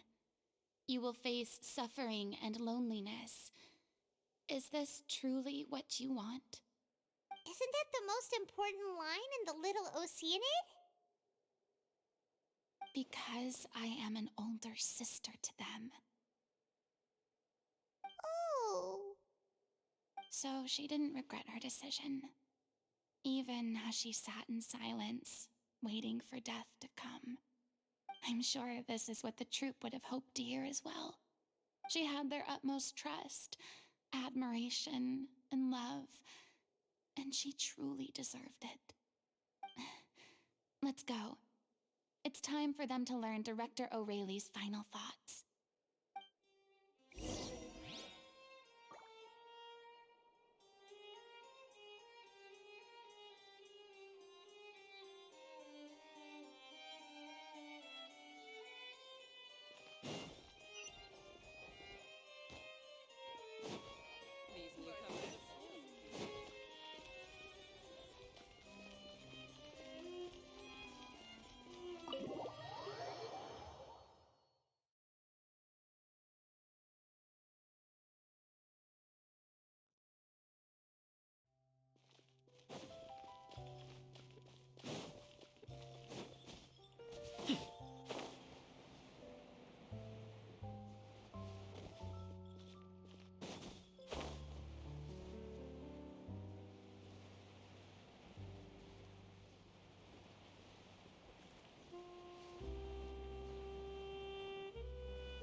Cool. This stuff looks dope.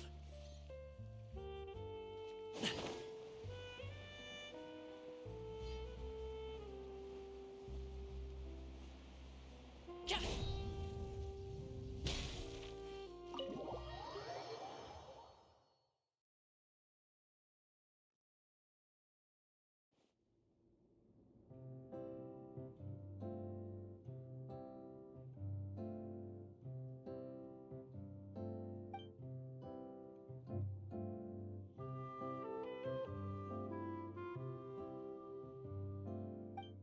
She deserves a hero's farewell. If that's the only way to convey to the audience the courage and selflessness that she showed in the face of death, then it's a meaningful way to end the story. Even in the last moments of her life, she was still leaving a trail for others to follow.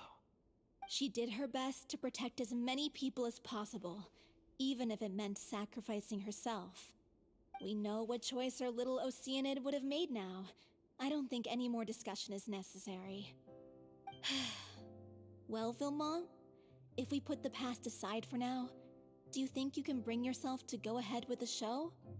I will channel all my regret and put it into my performance, to make this a show worthy of our director. I won't ask for your forgiveness, and you don't need to worry about my feelings. This final farewell show should be about Director O'Reilly and her alone. Then it seems like we've reached a consensus. I have a feeling that this will turn out to be the most mesmerizing performance of your lives. Really? How can you be so sure when you've never even seen them perform before? Don't underestimate my experience. After watching a countless number of musicals, I've learned one important thing. If you want to move the audience with your music, you must fully commit and immerse yourself in your role, pouring all your emotion into your performance.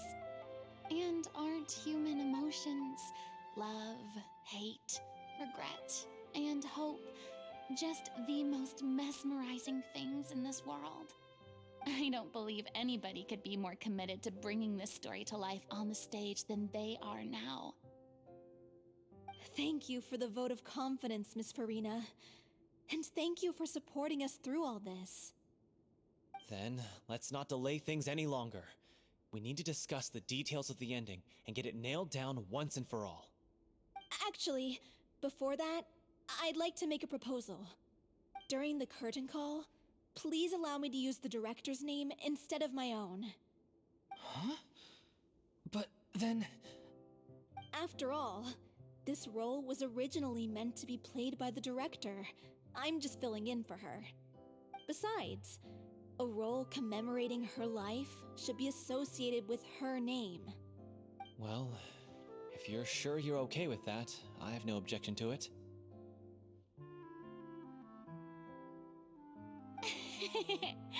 Now we're talking like a serious acting troupe. All right, I'll leave you to fine-tune your musical while I go and procure a stage. Procure a stage? Oh, it's okay.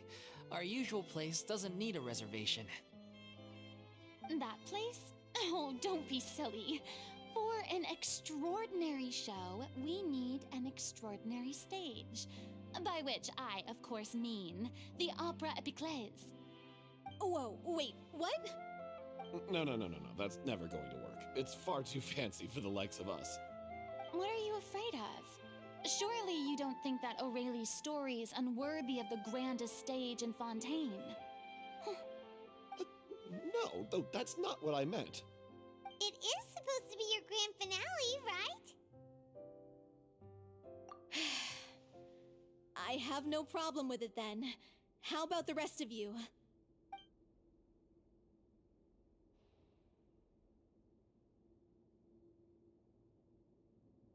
I'll take your silence as a yes. Thank you for giving us this opportunity. It really is a dream come true. Well, then don't disappoint me. If you mess this up, it'll reflect poorly on me too. Come on, we'll need to get the go-ahead from Nervilette. I know just where to find him.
Look at that! Looks like I guessed right. You were just... I knew you'd be here. I'm here merely for a short break. It has been a while, Miss Farina. And you too, traveler in Paimon. What might I assist you with today? I would like to book the Opera Epiclese for an event. You see... I understand. The process for booking the Opera Epiclese is complex and can be somewhat cumbersome. But given that the request is coming from the three of you, I see no reason to make things unduly difficult. The story of the little Oceanid is most fascinating. I'm looking forward to seeing it performed on stage. I will say, however, that I am surprised to see your passion for the performing arts rekindled after all that has happened. Huh? What do you mean? Do I look excited? Yes, and this is the first time that I've seen you like this since your departure from deityhood. At first, I just felt bad about rejecting them, so I wanted to learn a little bit more about their situation.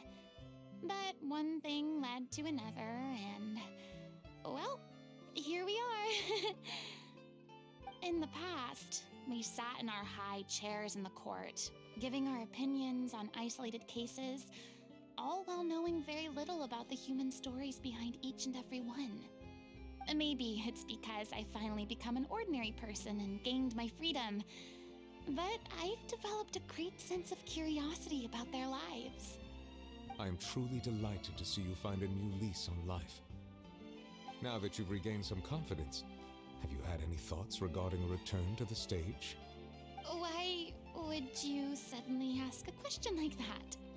Well, if the Little Oceanid turns out to be a great success, it will no doubt become a classic.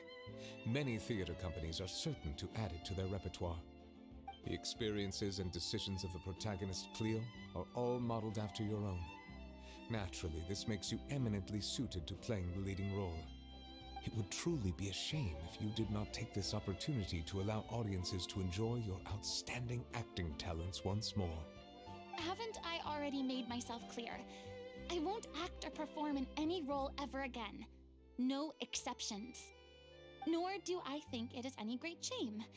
There is no lack of fine actors or inspirational stories, either on or off the stage. This experience is a case in point. I feel like I've learned a lot, and it has already been well worth the price of admission. I must admit, though, I'm a little envious. They're quite fortunate to be able to bid farewell to their past in such a magnificent manner. I see. Well, I'm glad to learn that you have found a role to play that you enjoy, be it on the stage or not. I sincerely hope the show will serve as the grandest of finales. I will have my staff book the date and mail the relevant paperwork to the troupe once the details are confirmed. Thanks, Nervalette. You are very welcome.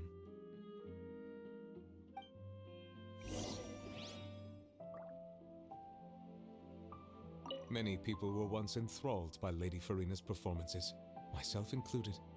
I hope that one day she'll be able to understand that our appreciation was always sincere.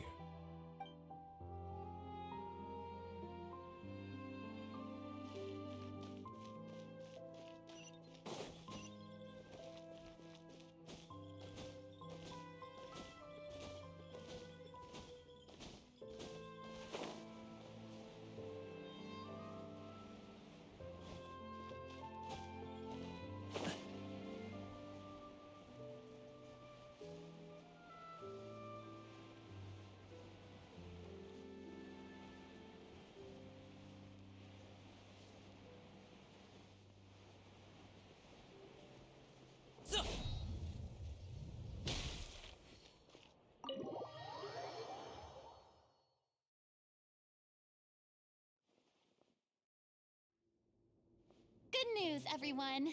It's done. The Opera Epiclese is booked. Thanks to my eloquent and impassioned speech, Monsieur Nervalette was moved to provide us with a fitting stage for this special performance. We've had to fight every step of the way for this opportunity, but we now have all of the ingredients necessary to stage a truly spectacular performance. A touching story, a magnificent venue, and last but not least, a passionate and dedicated cast. Now, let's work together and make this show the best it can be. This is truly wonderful. The sooner we can finalize the ending, the more time we'll have to rehearse. Fiamma and I just went over some parts of the script and tweaked a few things. I think it's really going to resonate with the audience now. Wow, you two had a constructive conversation? That's great! Communication is vital to any good performance. Look at us! We've come so far. I never could have pictured this scene a few days ago. It's amazing! Even though Farina's still being a bit of a drama queen about it all, she's really fired everyone up! Please feel free to give us any comments or suggestions you have. We really value your input. Hey, Loic, get over here. Time to practice the opening number.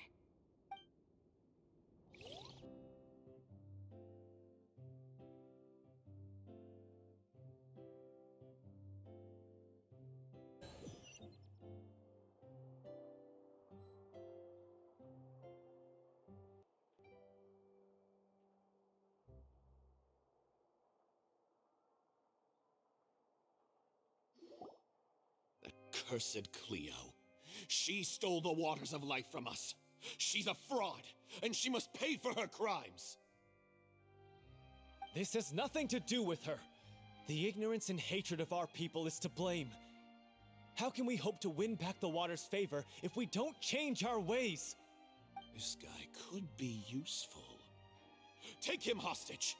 If Cleo wants him back, she'll have to show herself. Leave this place, oh little Oceanid, and never, ever look back!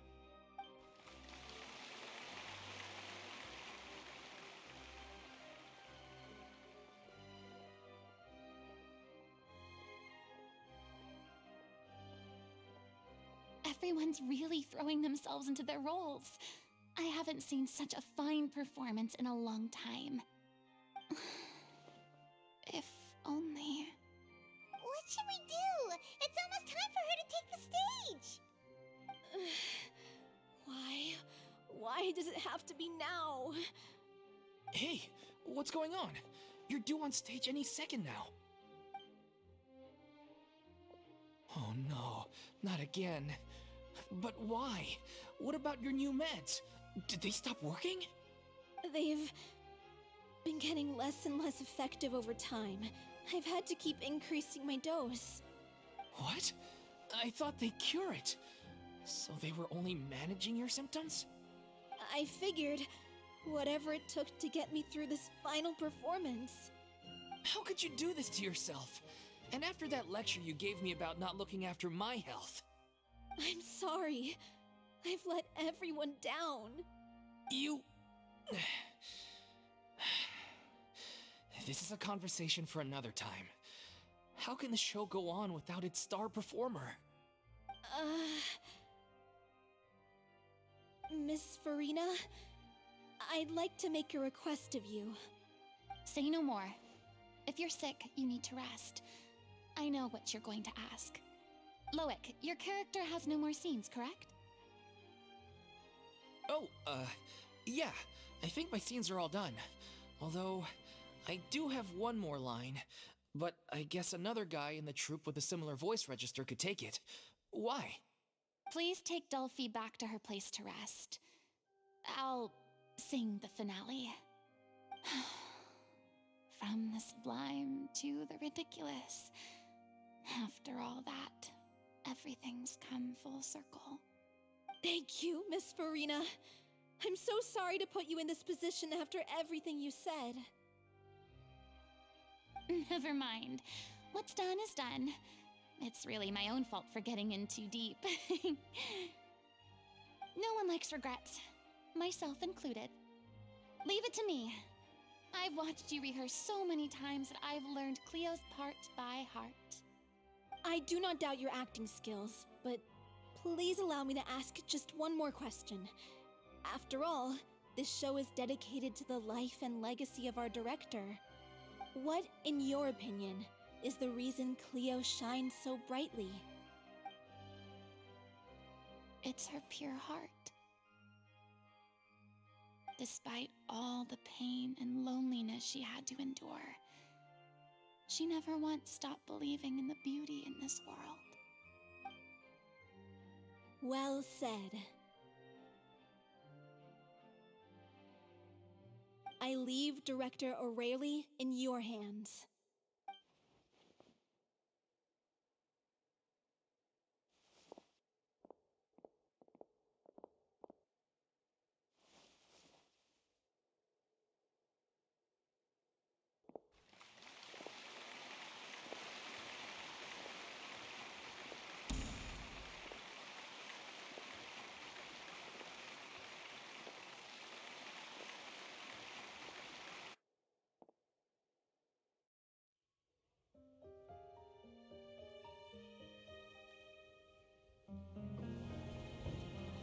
Is she here yet? Will she get here? She's not coming! You're wrong. She's here.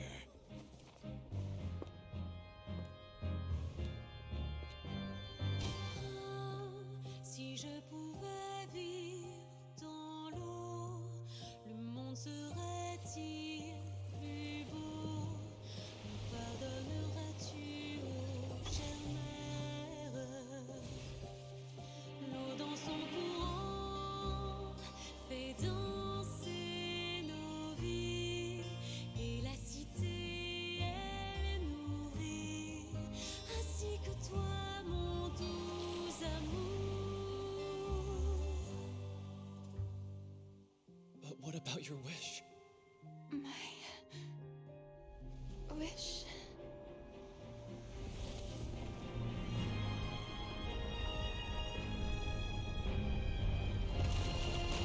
If you become human, you can reveal your secret to no one. You will face suffering and loneliness. Is this truly what you want? Le grand amour ne suffit pas, seul un adieu fleurira. C'est notre histoire de vie, douce et amère. Moi, je suis, serai toujours là, à voir le monde et s'inventer. Et ça ne changera jamais, jamais.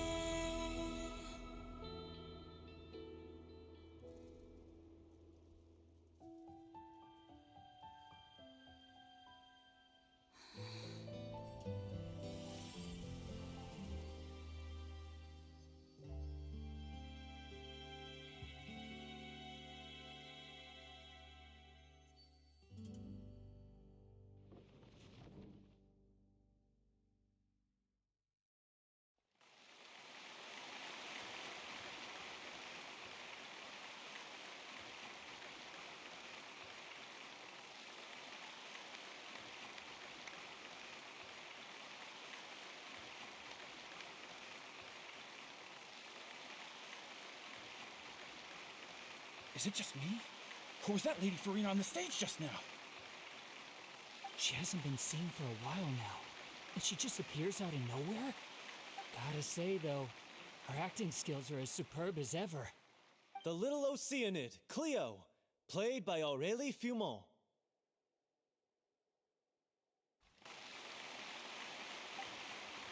Wait, that's not her name. What's going on? I don't know. Maybe it's just a doppelganger. I've spent a lot of time out of the spotlight, and they didn't use my name during the curtain call either. Hopefully, not too many people recognized me.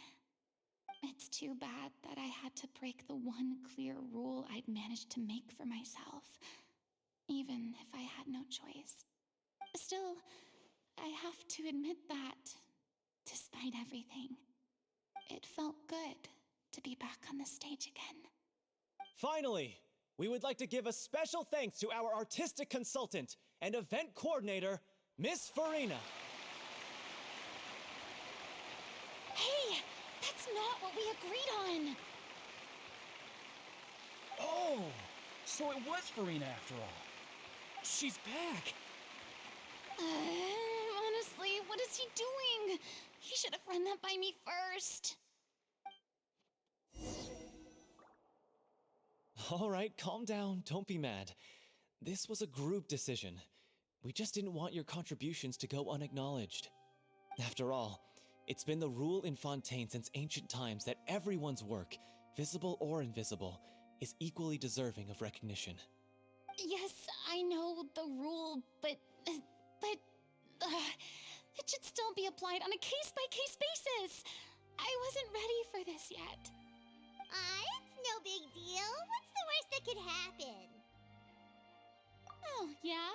Well, since you think it's so easy, you can sign them for me.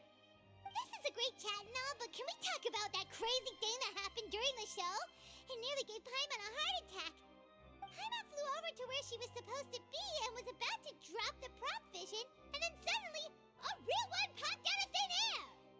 Oh, that. I've got no idea what happened there either. But hey, it worked pretty well, didn't it? I'll bet the audience has never seen such a realistic prop. Wait, what about Dolphy? I wonder how she's doing. Oh, let's go check on her as soon as we finish clearing the stage. Yes. Plus, she'll definitely want to hear how the end of the show went. If nothing else, we can safely say that we accomplished what we set out to do.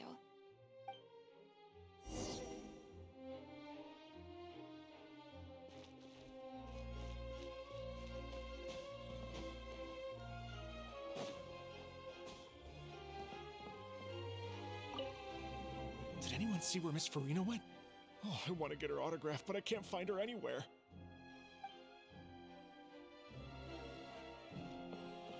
I thought Cleo's actress sang very well. Why did they swap her out at the end?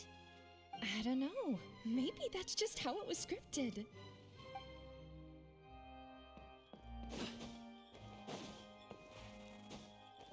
I wasn't expecting such an incredible performance from an amateur troupe. They didn't seem out of place on the big stage at all. Yeah, their technique could use some polish, but the performance in general felt very believable. Hit all the right emotional notes. I think it'll stay with me for a while.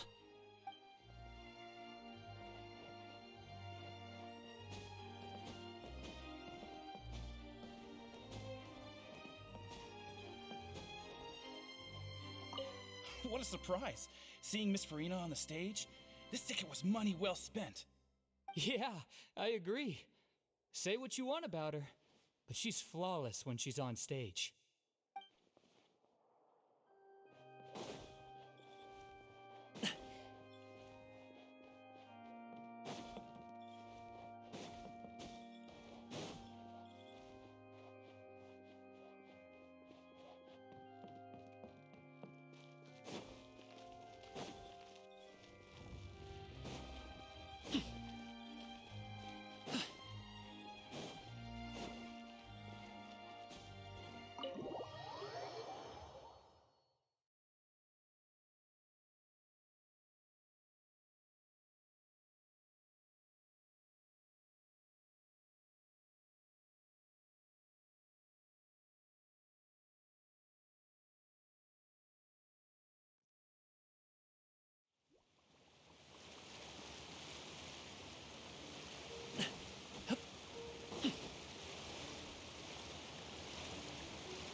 Show's over! Folks.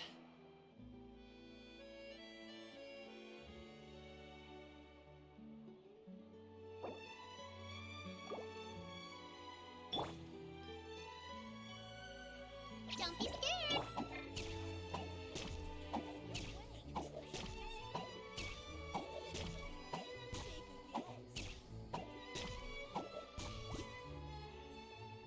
There's no point worrying about the picture.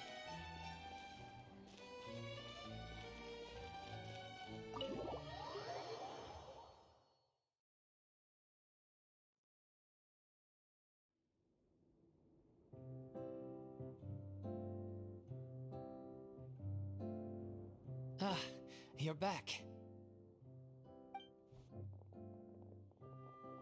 She's doing okay. Her condition stabilized after taking some of her original medication. From experience, though, I'd say she still needs a few more days of rest. How did the performance go? Was it a success? Did the audience like it? You'll be glad to know it was fantastic!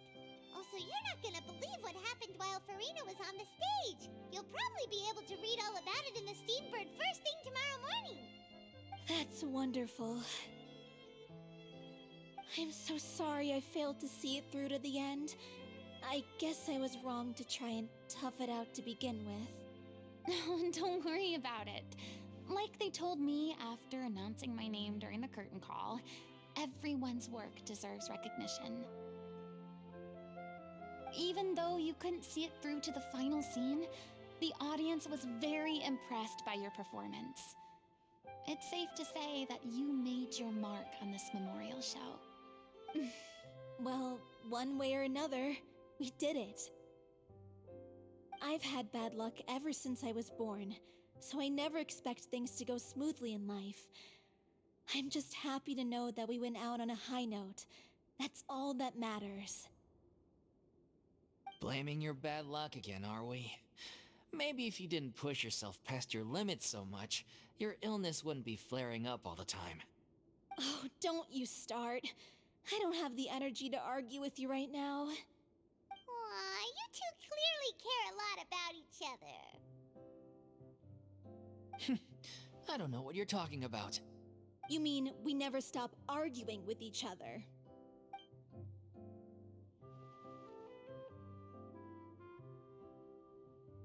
So, any plans for the next step? After the brilliant performance you put on, the reputation of your troupe is sure to spread through Fontaine like wildfire. You won't have to disband if you don't want to. You could capitalize on the rave reviews and license out the Little Oceanid to the bigger theater troupes out there. That would do wonders for your financial situation. No, we should still disband. Yeah, it's what we all agreed to. After all that's happened, I should give you guys some space. But maybe our paths will cross again one day. Hey, don't just walk off!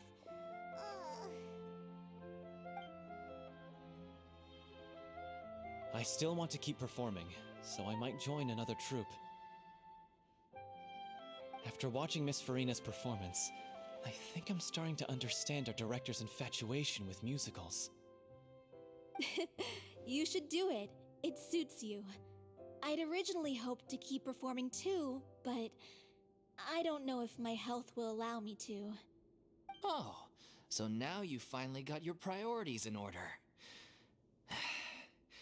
I guess I'll hold off until you've properly recovered as well. What about you, Miss Farina? Any future plans?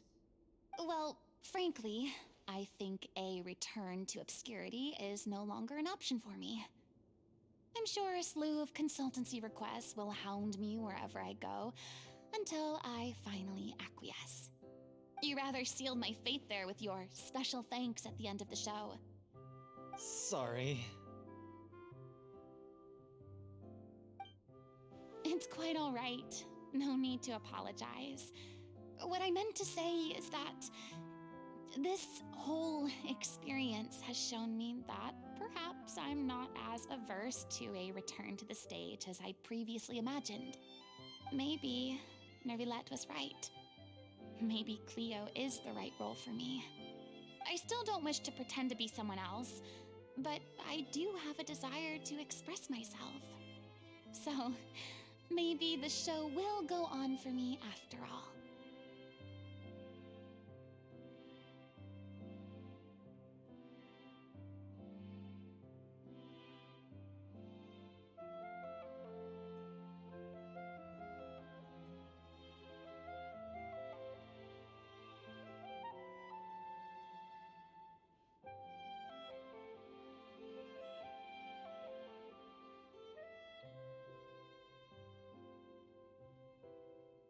Yeah. There was once a time when I was an actress in a masquerade, seeking only to hide the truth. But from now on, I want to spend my time learning real stories about real people and how they touch the lives of others around them. I want to watch them blossom and wither, see them refined on the page, retold on the stage, and remembered long into the future. I'm sure this is what captivated director O'Reilly as well. Sounds like you're ready to stop running from your true calling. The more you get out into the world, the more you'll discover what a fascinating place it is. Then it's a deal. If a vision is a gift from the gods, then I should do my best to honor it.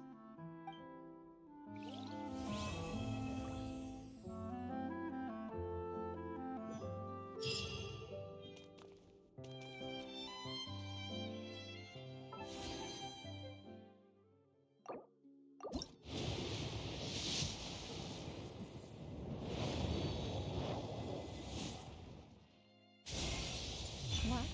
A cursory change in one's appearance and you barely recognize me. Then let one dispel any doubt. One is in all things unconstrained and unabashed, free to live as one pleases, go where one desires, and journey with whomsoever one wishes. Nevertheless, in light of one's considerable renown, please call me Xian Yun in public.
Give.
The secrets of the mechanical arts are too profound to convey in a few simple words. Oh, but why must the listener grow weary whenever I begin to divulge them? Peace prevails throughout the land, and all things are made new, as buds in the spring. This is an auspicious era for humanity.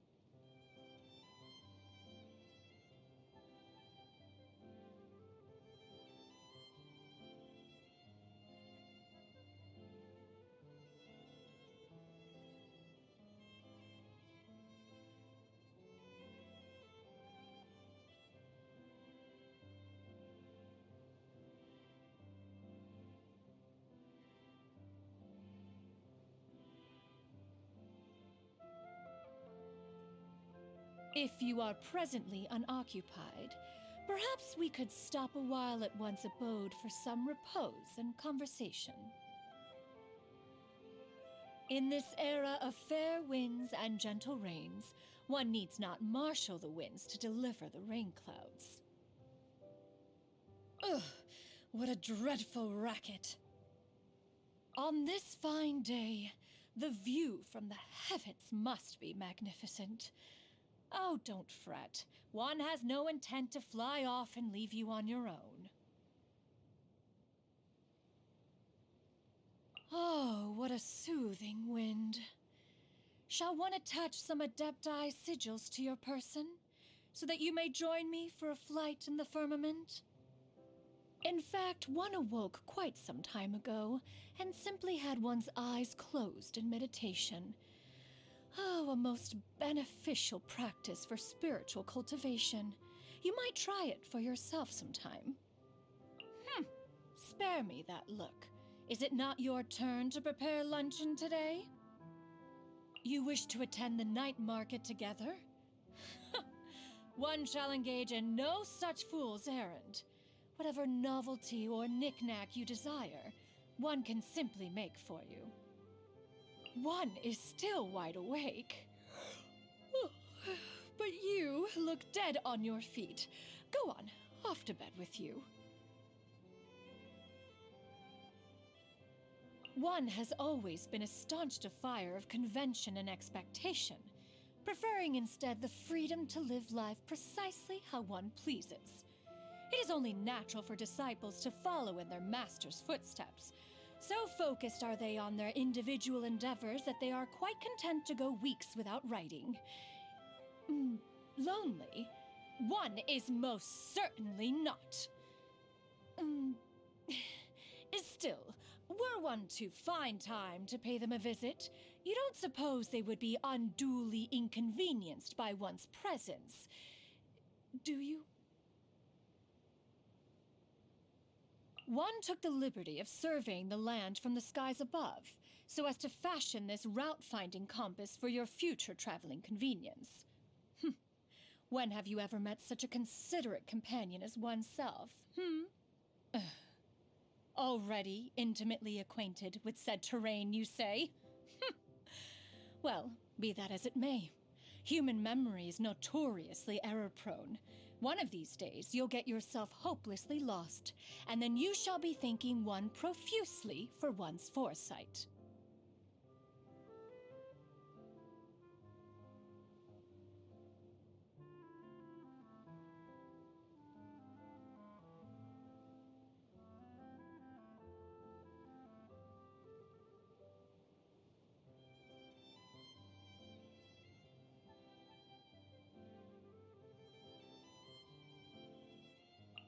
That mechanical bird of mine is only a prototype. One had aspirations for a much larger model, hollow inside so that it could unfurl into a vehicle with which to embark on sightseeing journeys with one's old friends. The challenges of powering and operating such a device, however, proved somewhat insurmountable. After all, it required pitch control, the ability to change form, not to mention the safety features. If only Guizhang were still here. She, no doubt, would offer many baffling but ingenious solutions to this conundrum. Mount Aocang is an ideal place for spiritual cultivation. It possesses natural beauty beyond compare, and the pure, unalloyed essence of nature flows strong all around.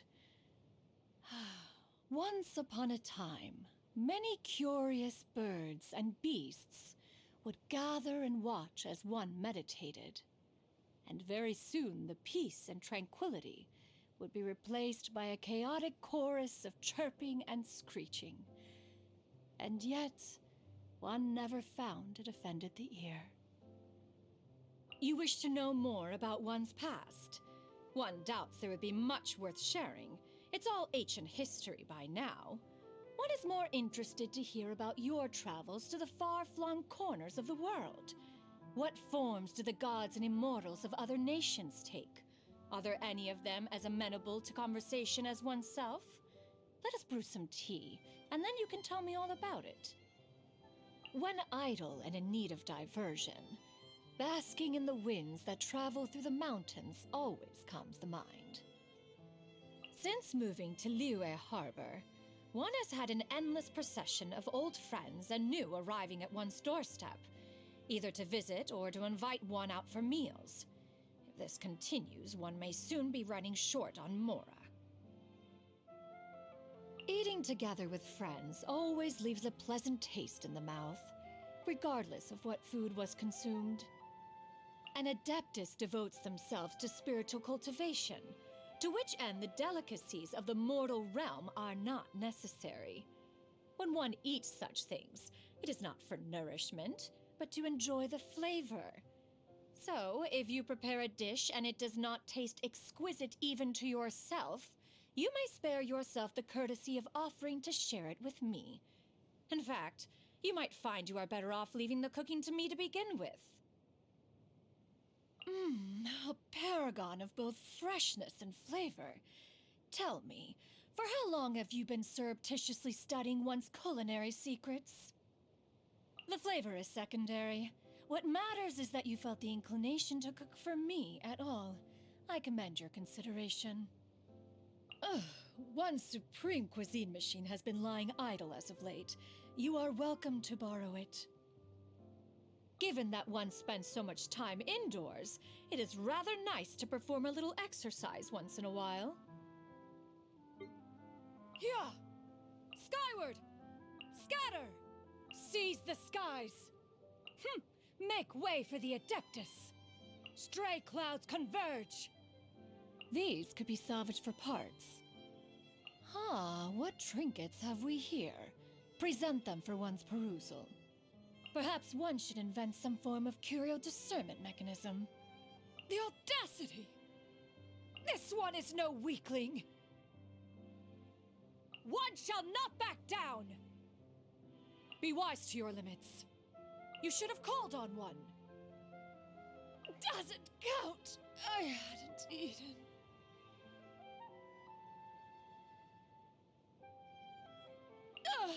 Fiddlesticks.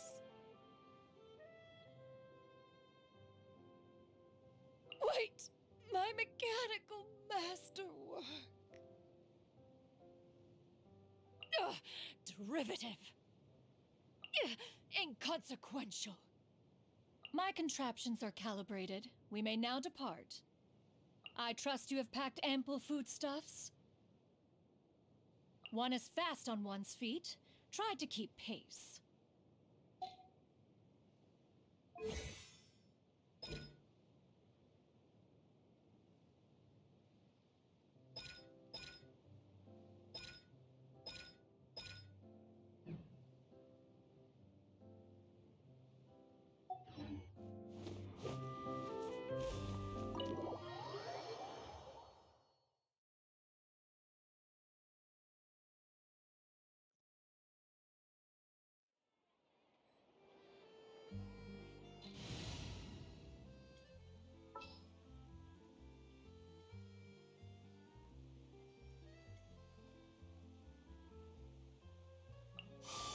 One is fast on one's feet. Try to keep pace. Time to begin work?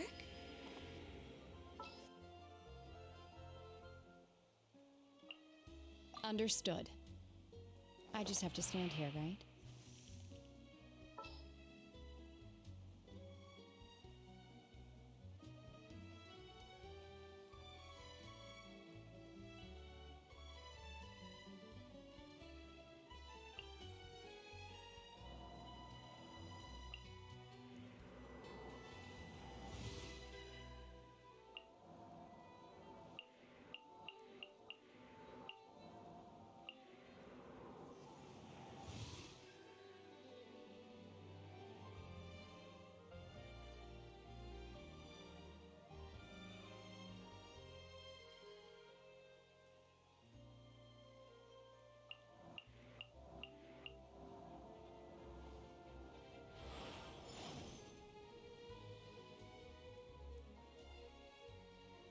A walk would be nice.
Hmm.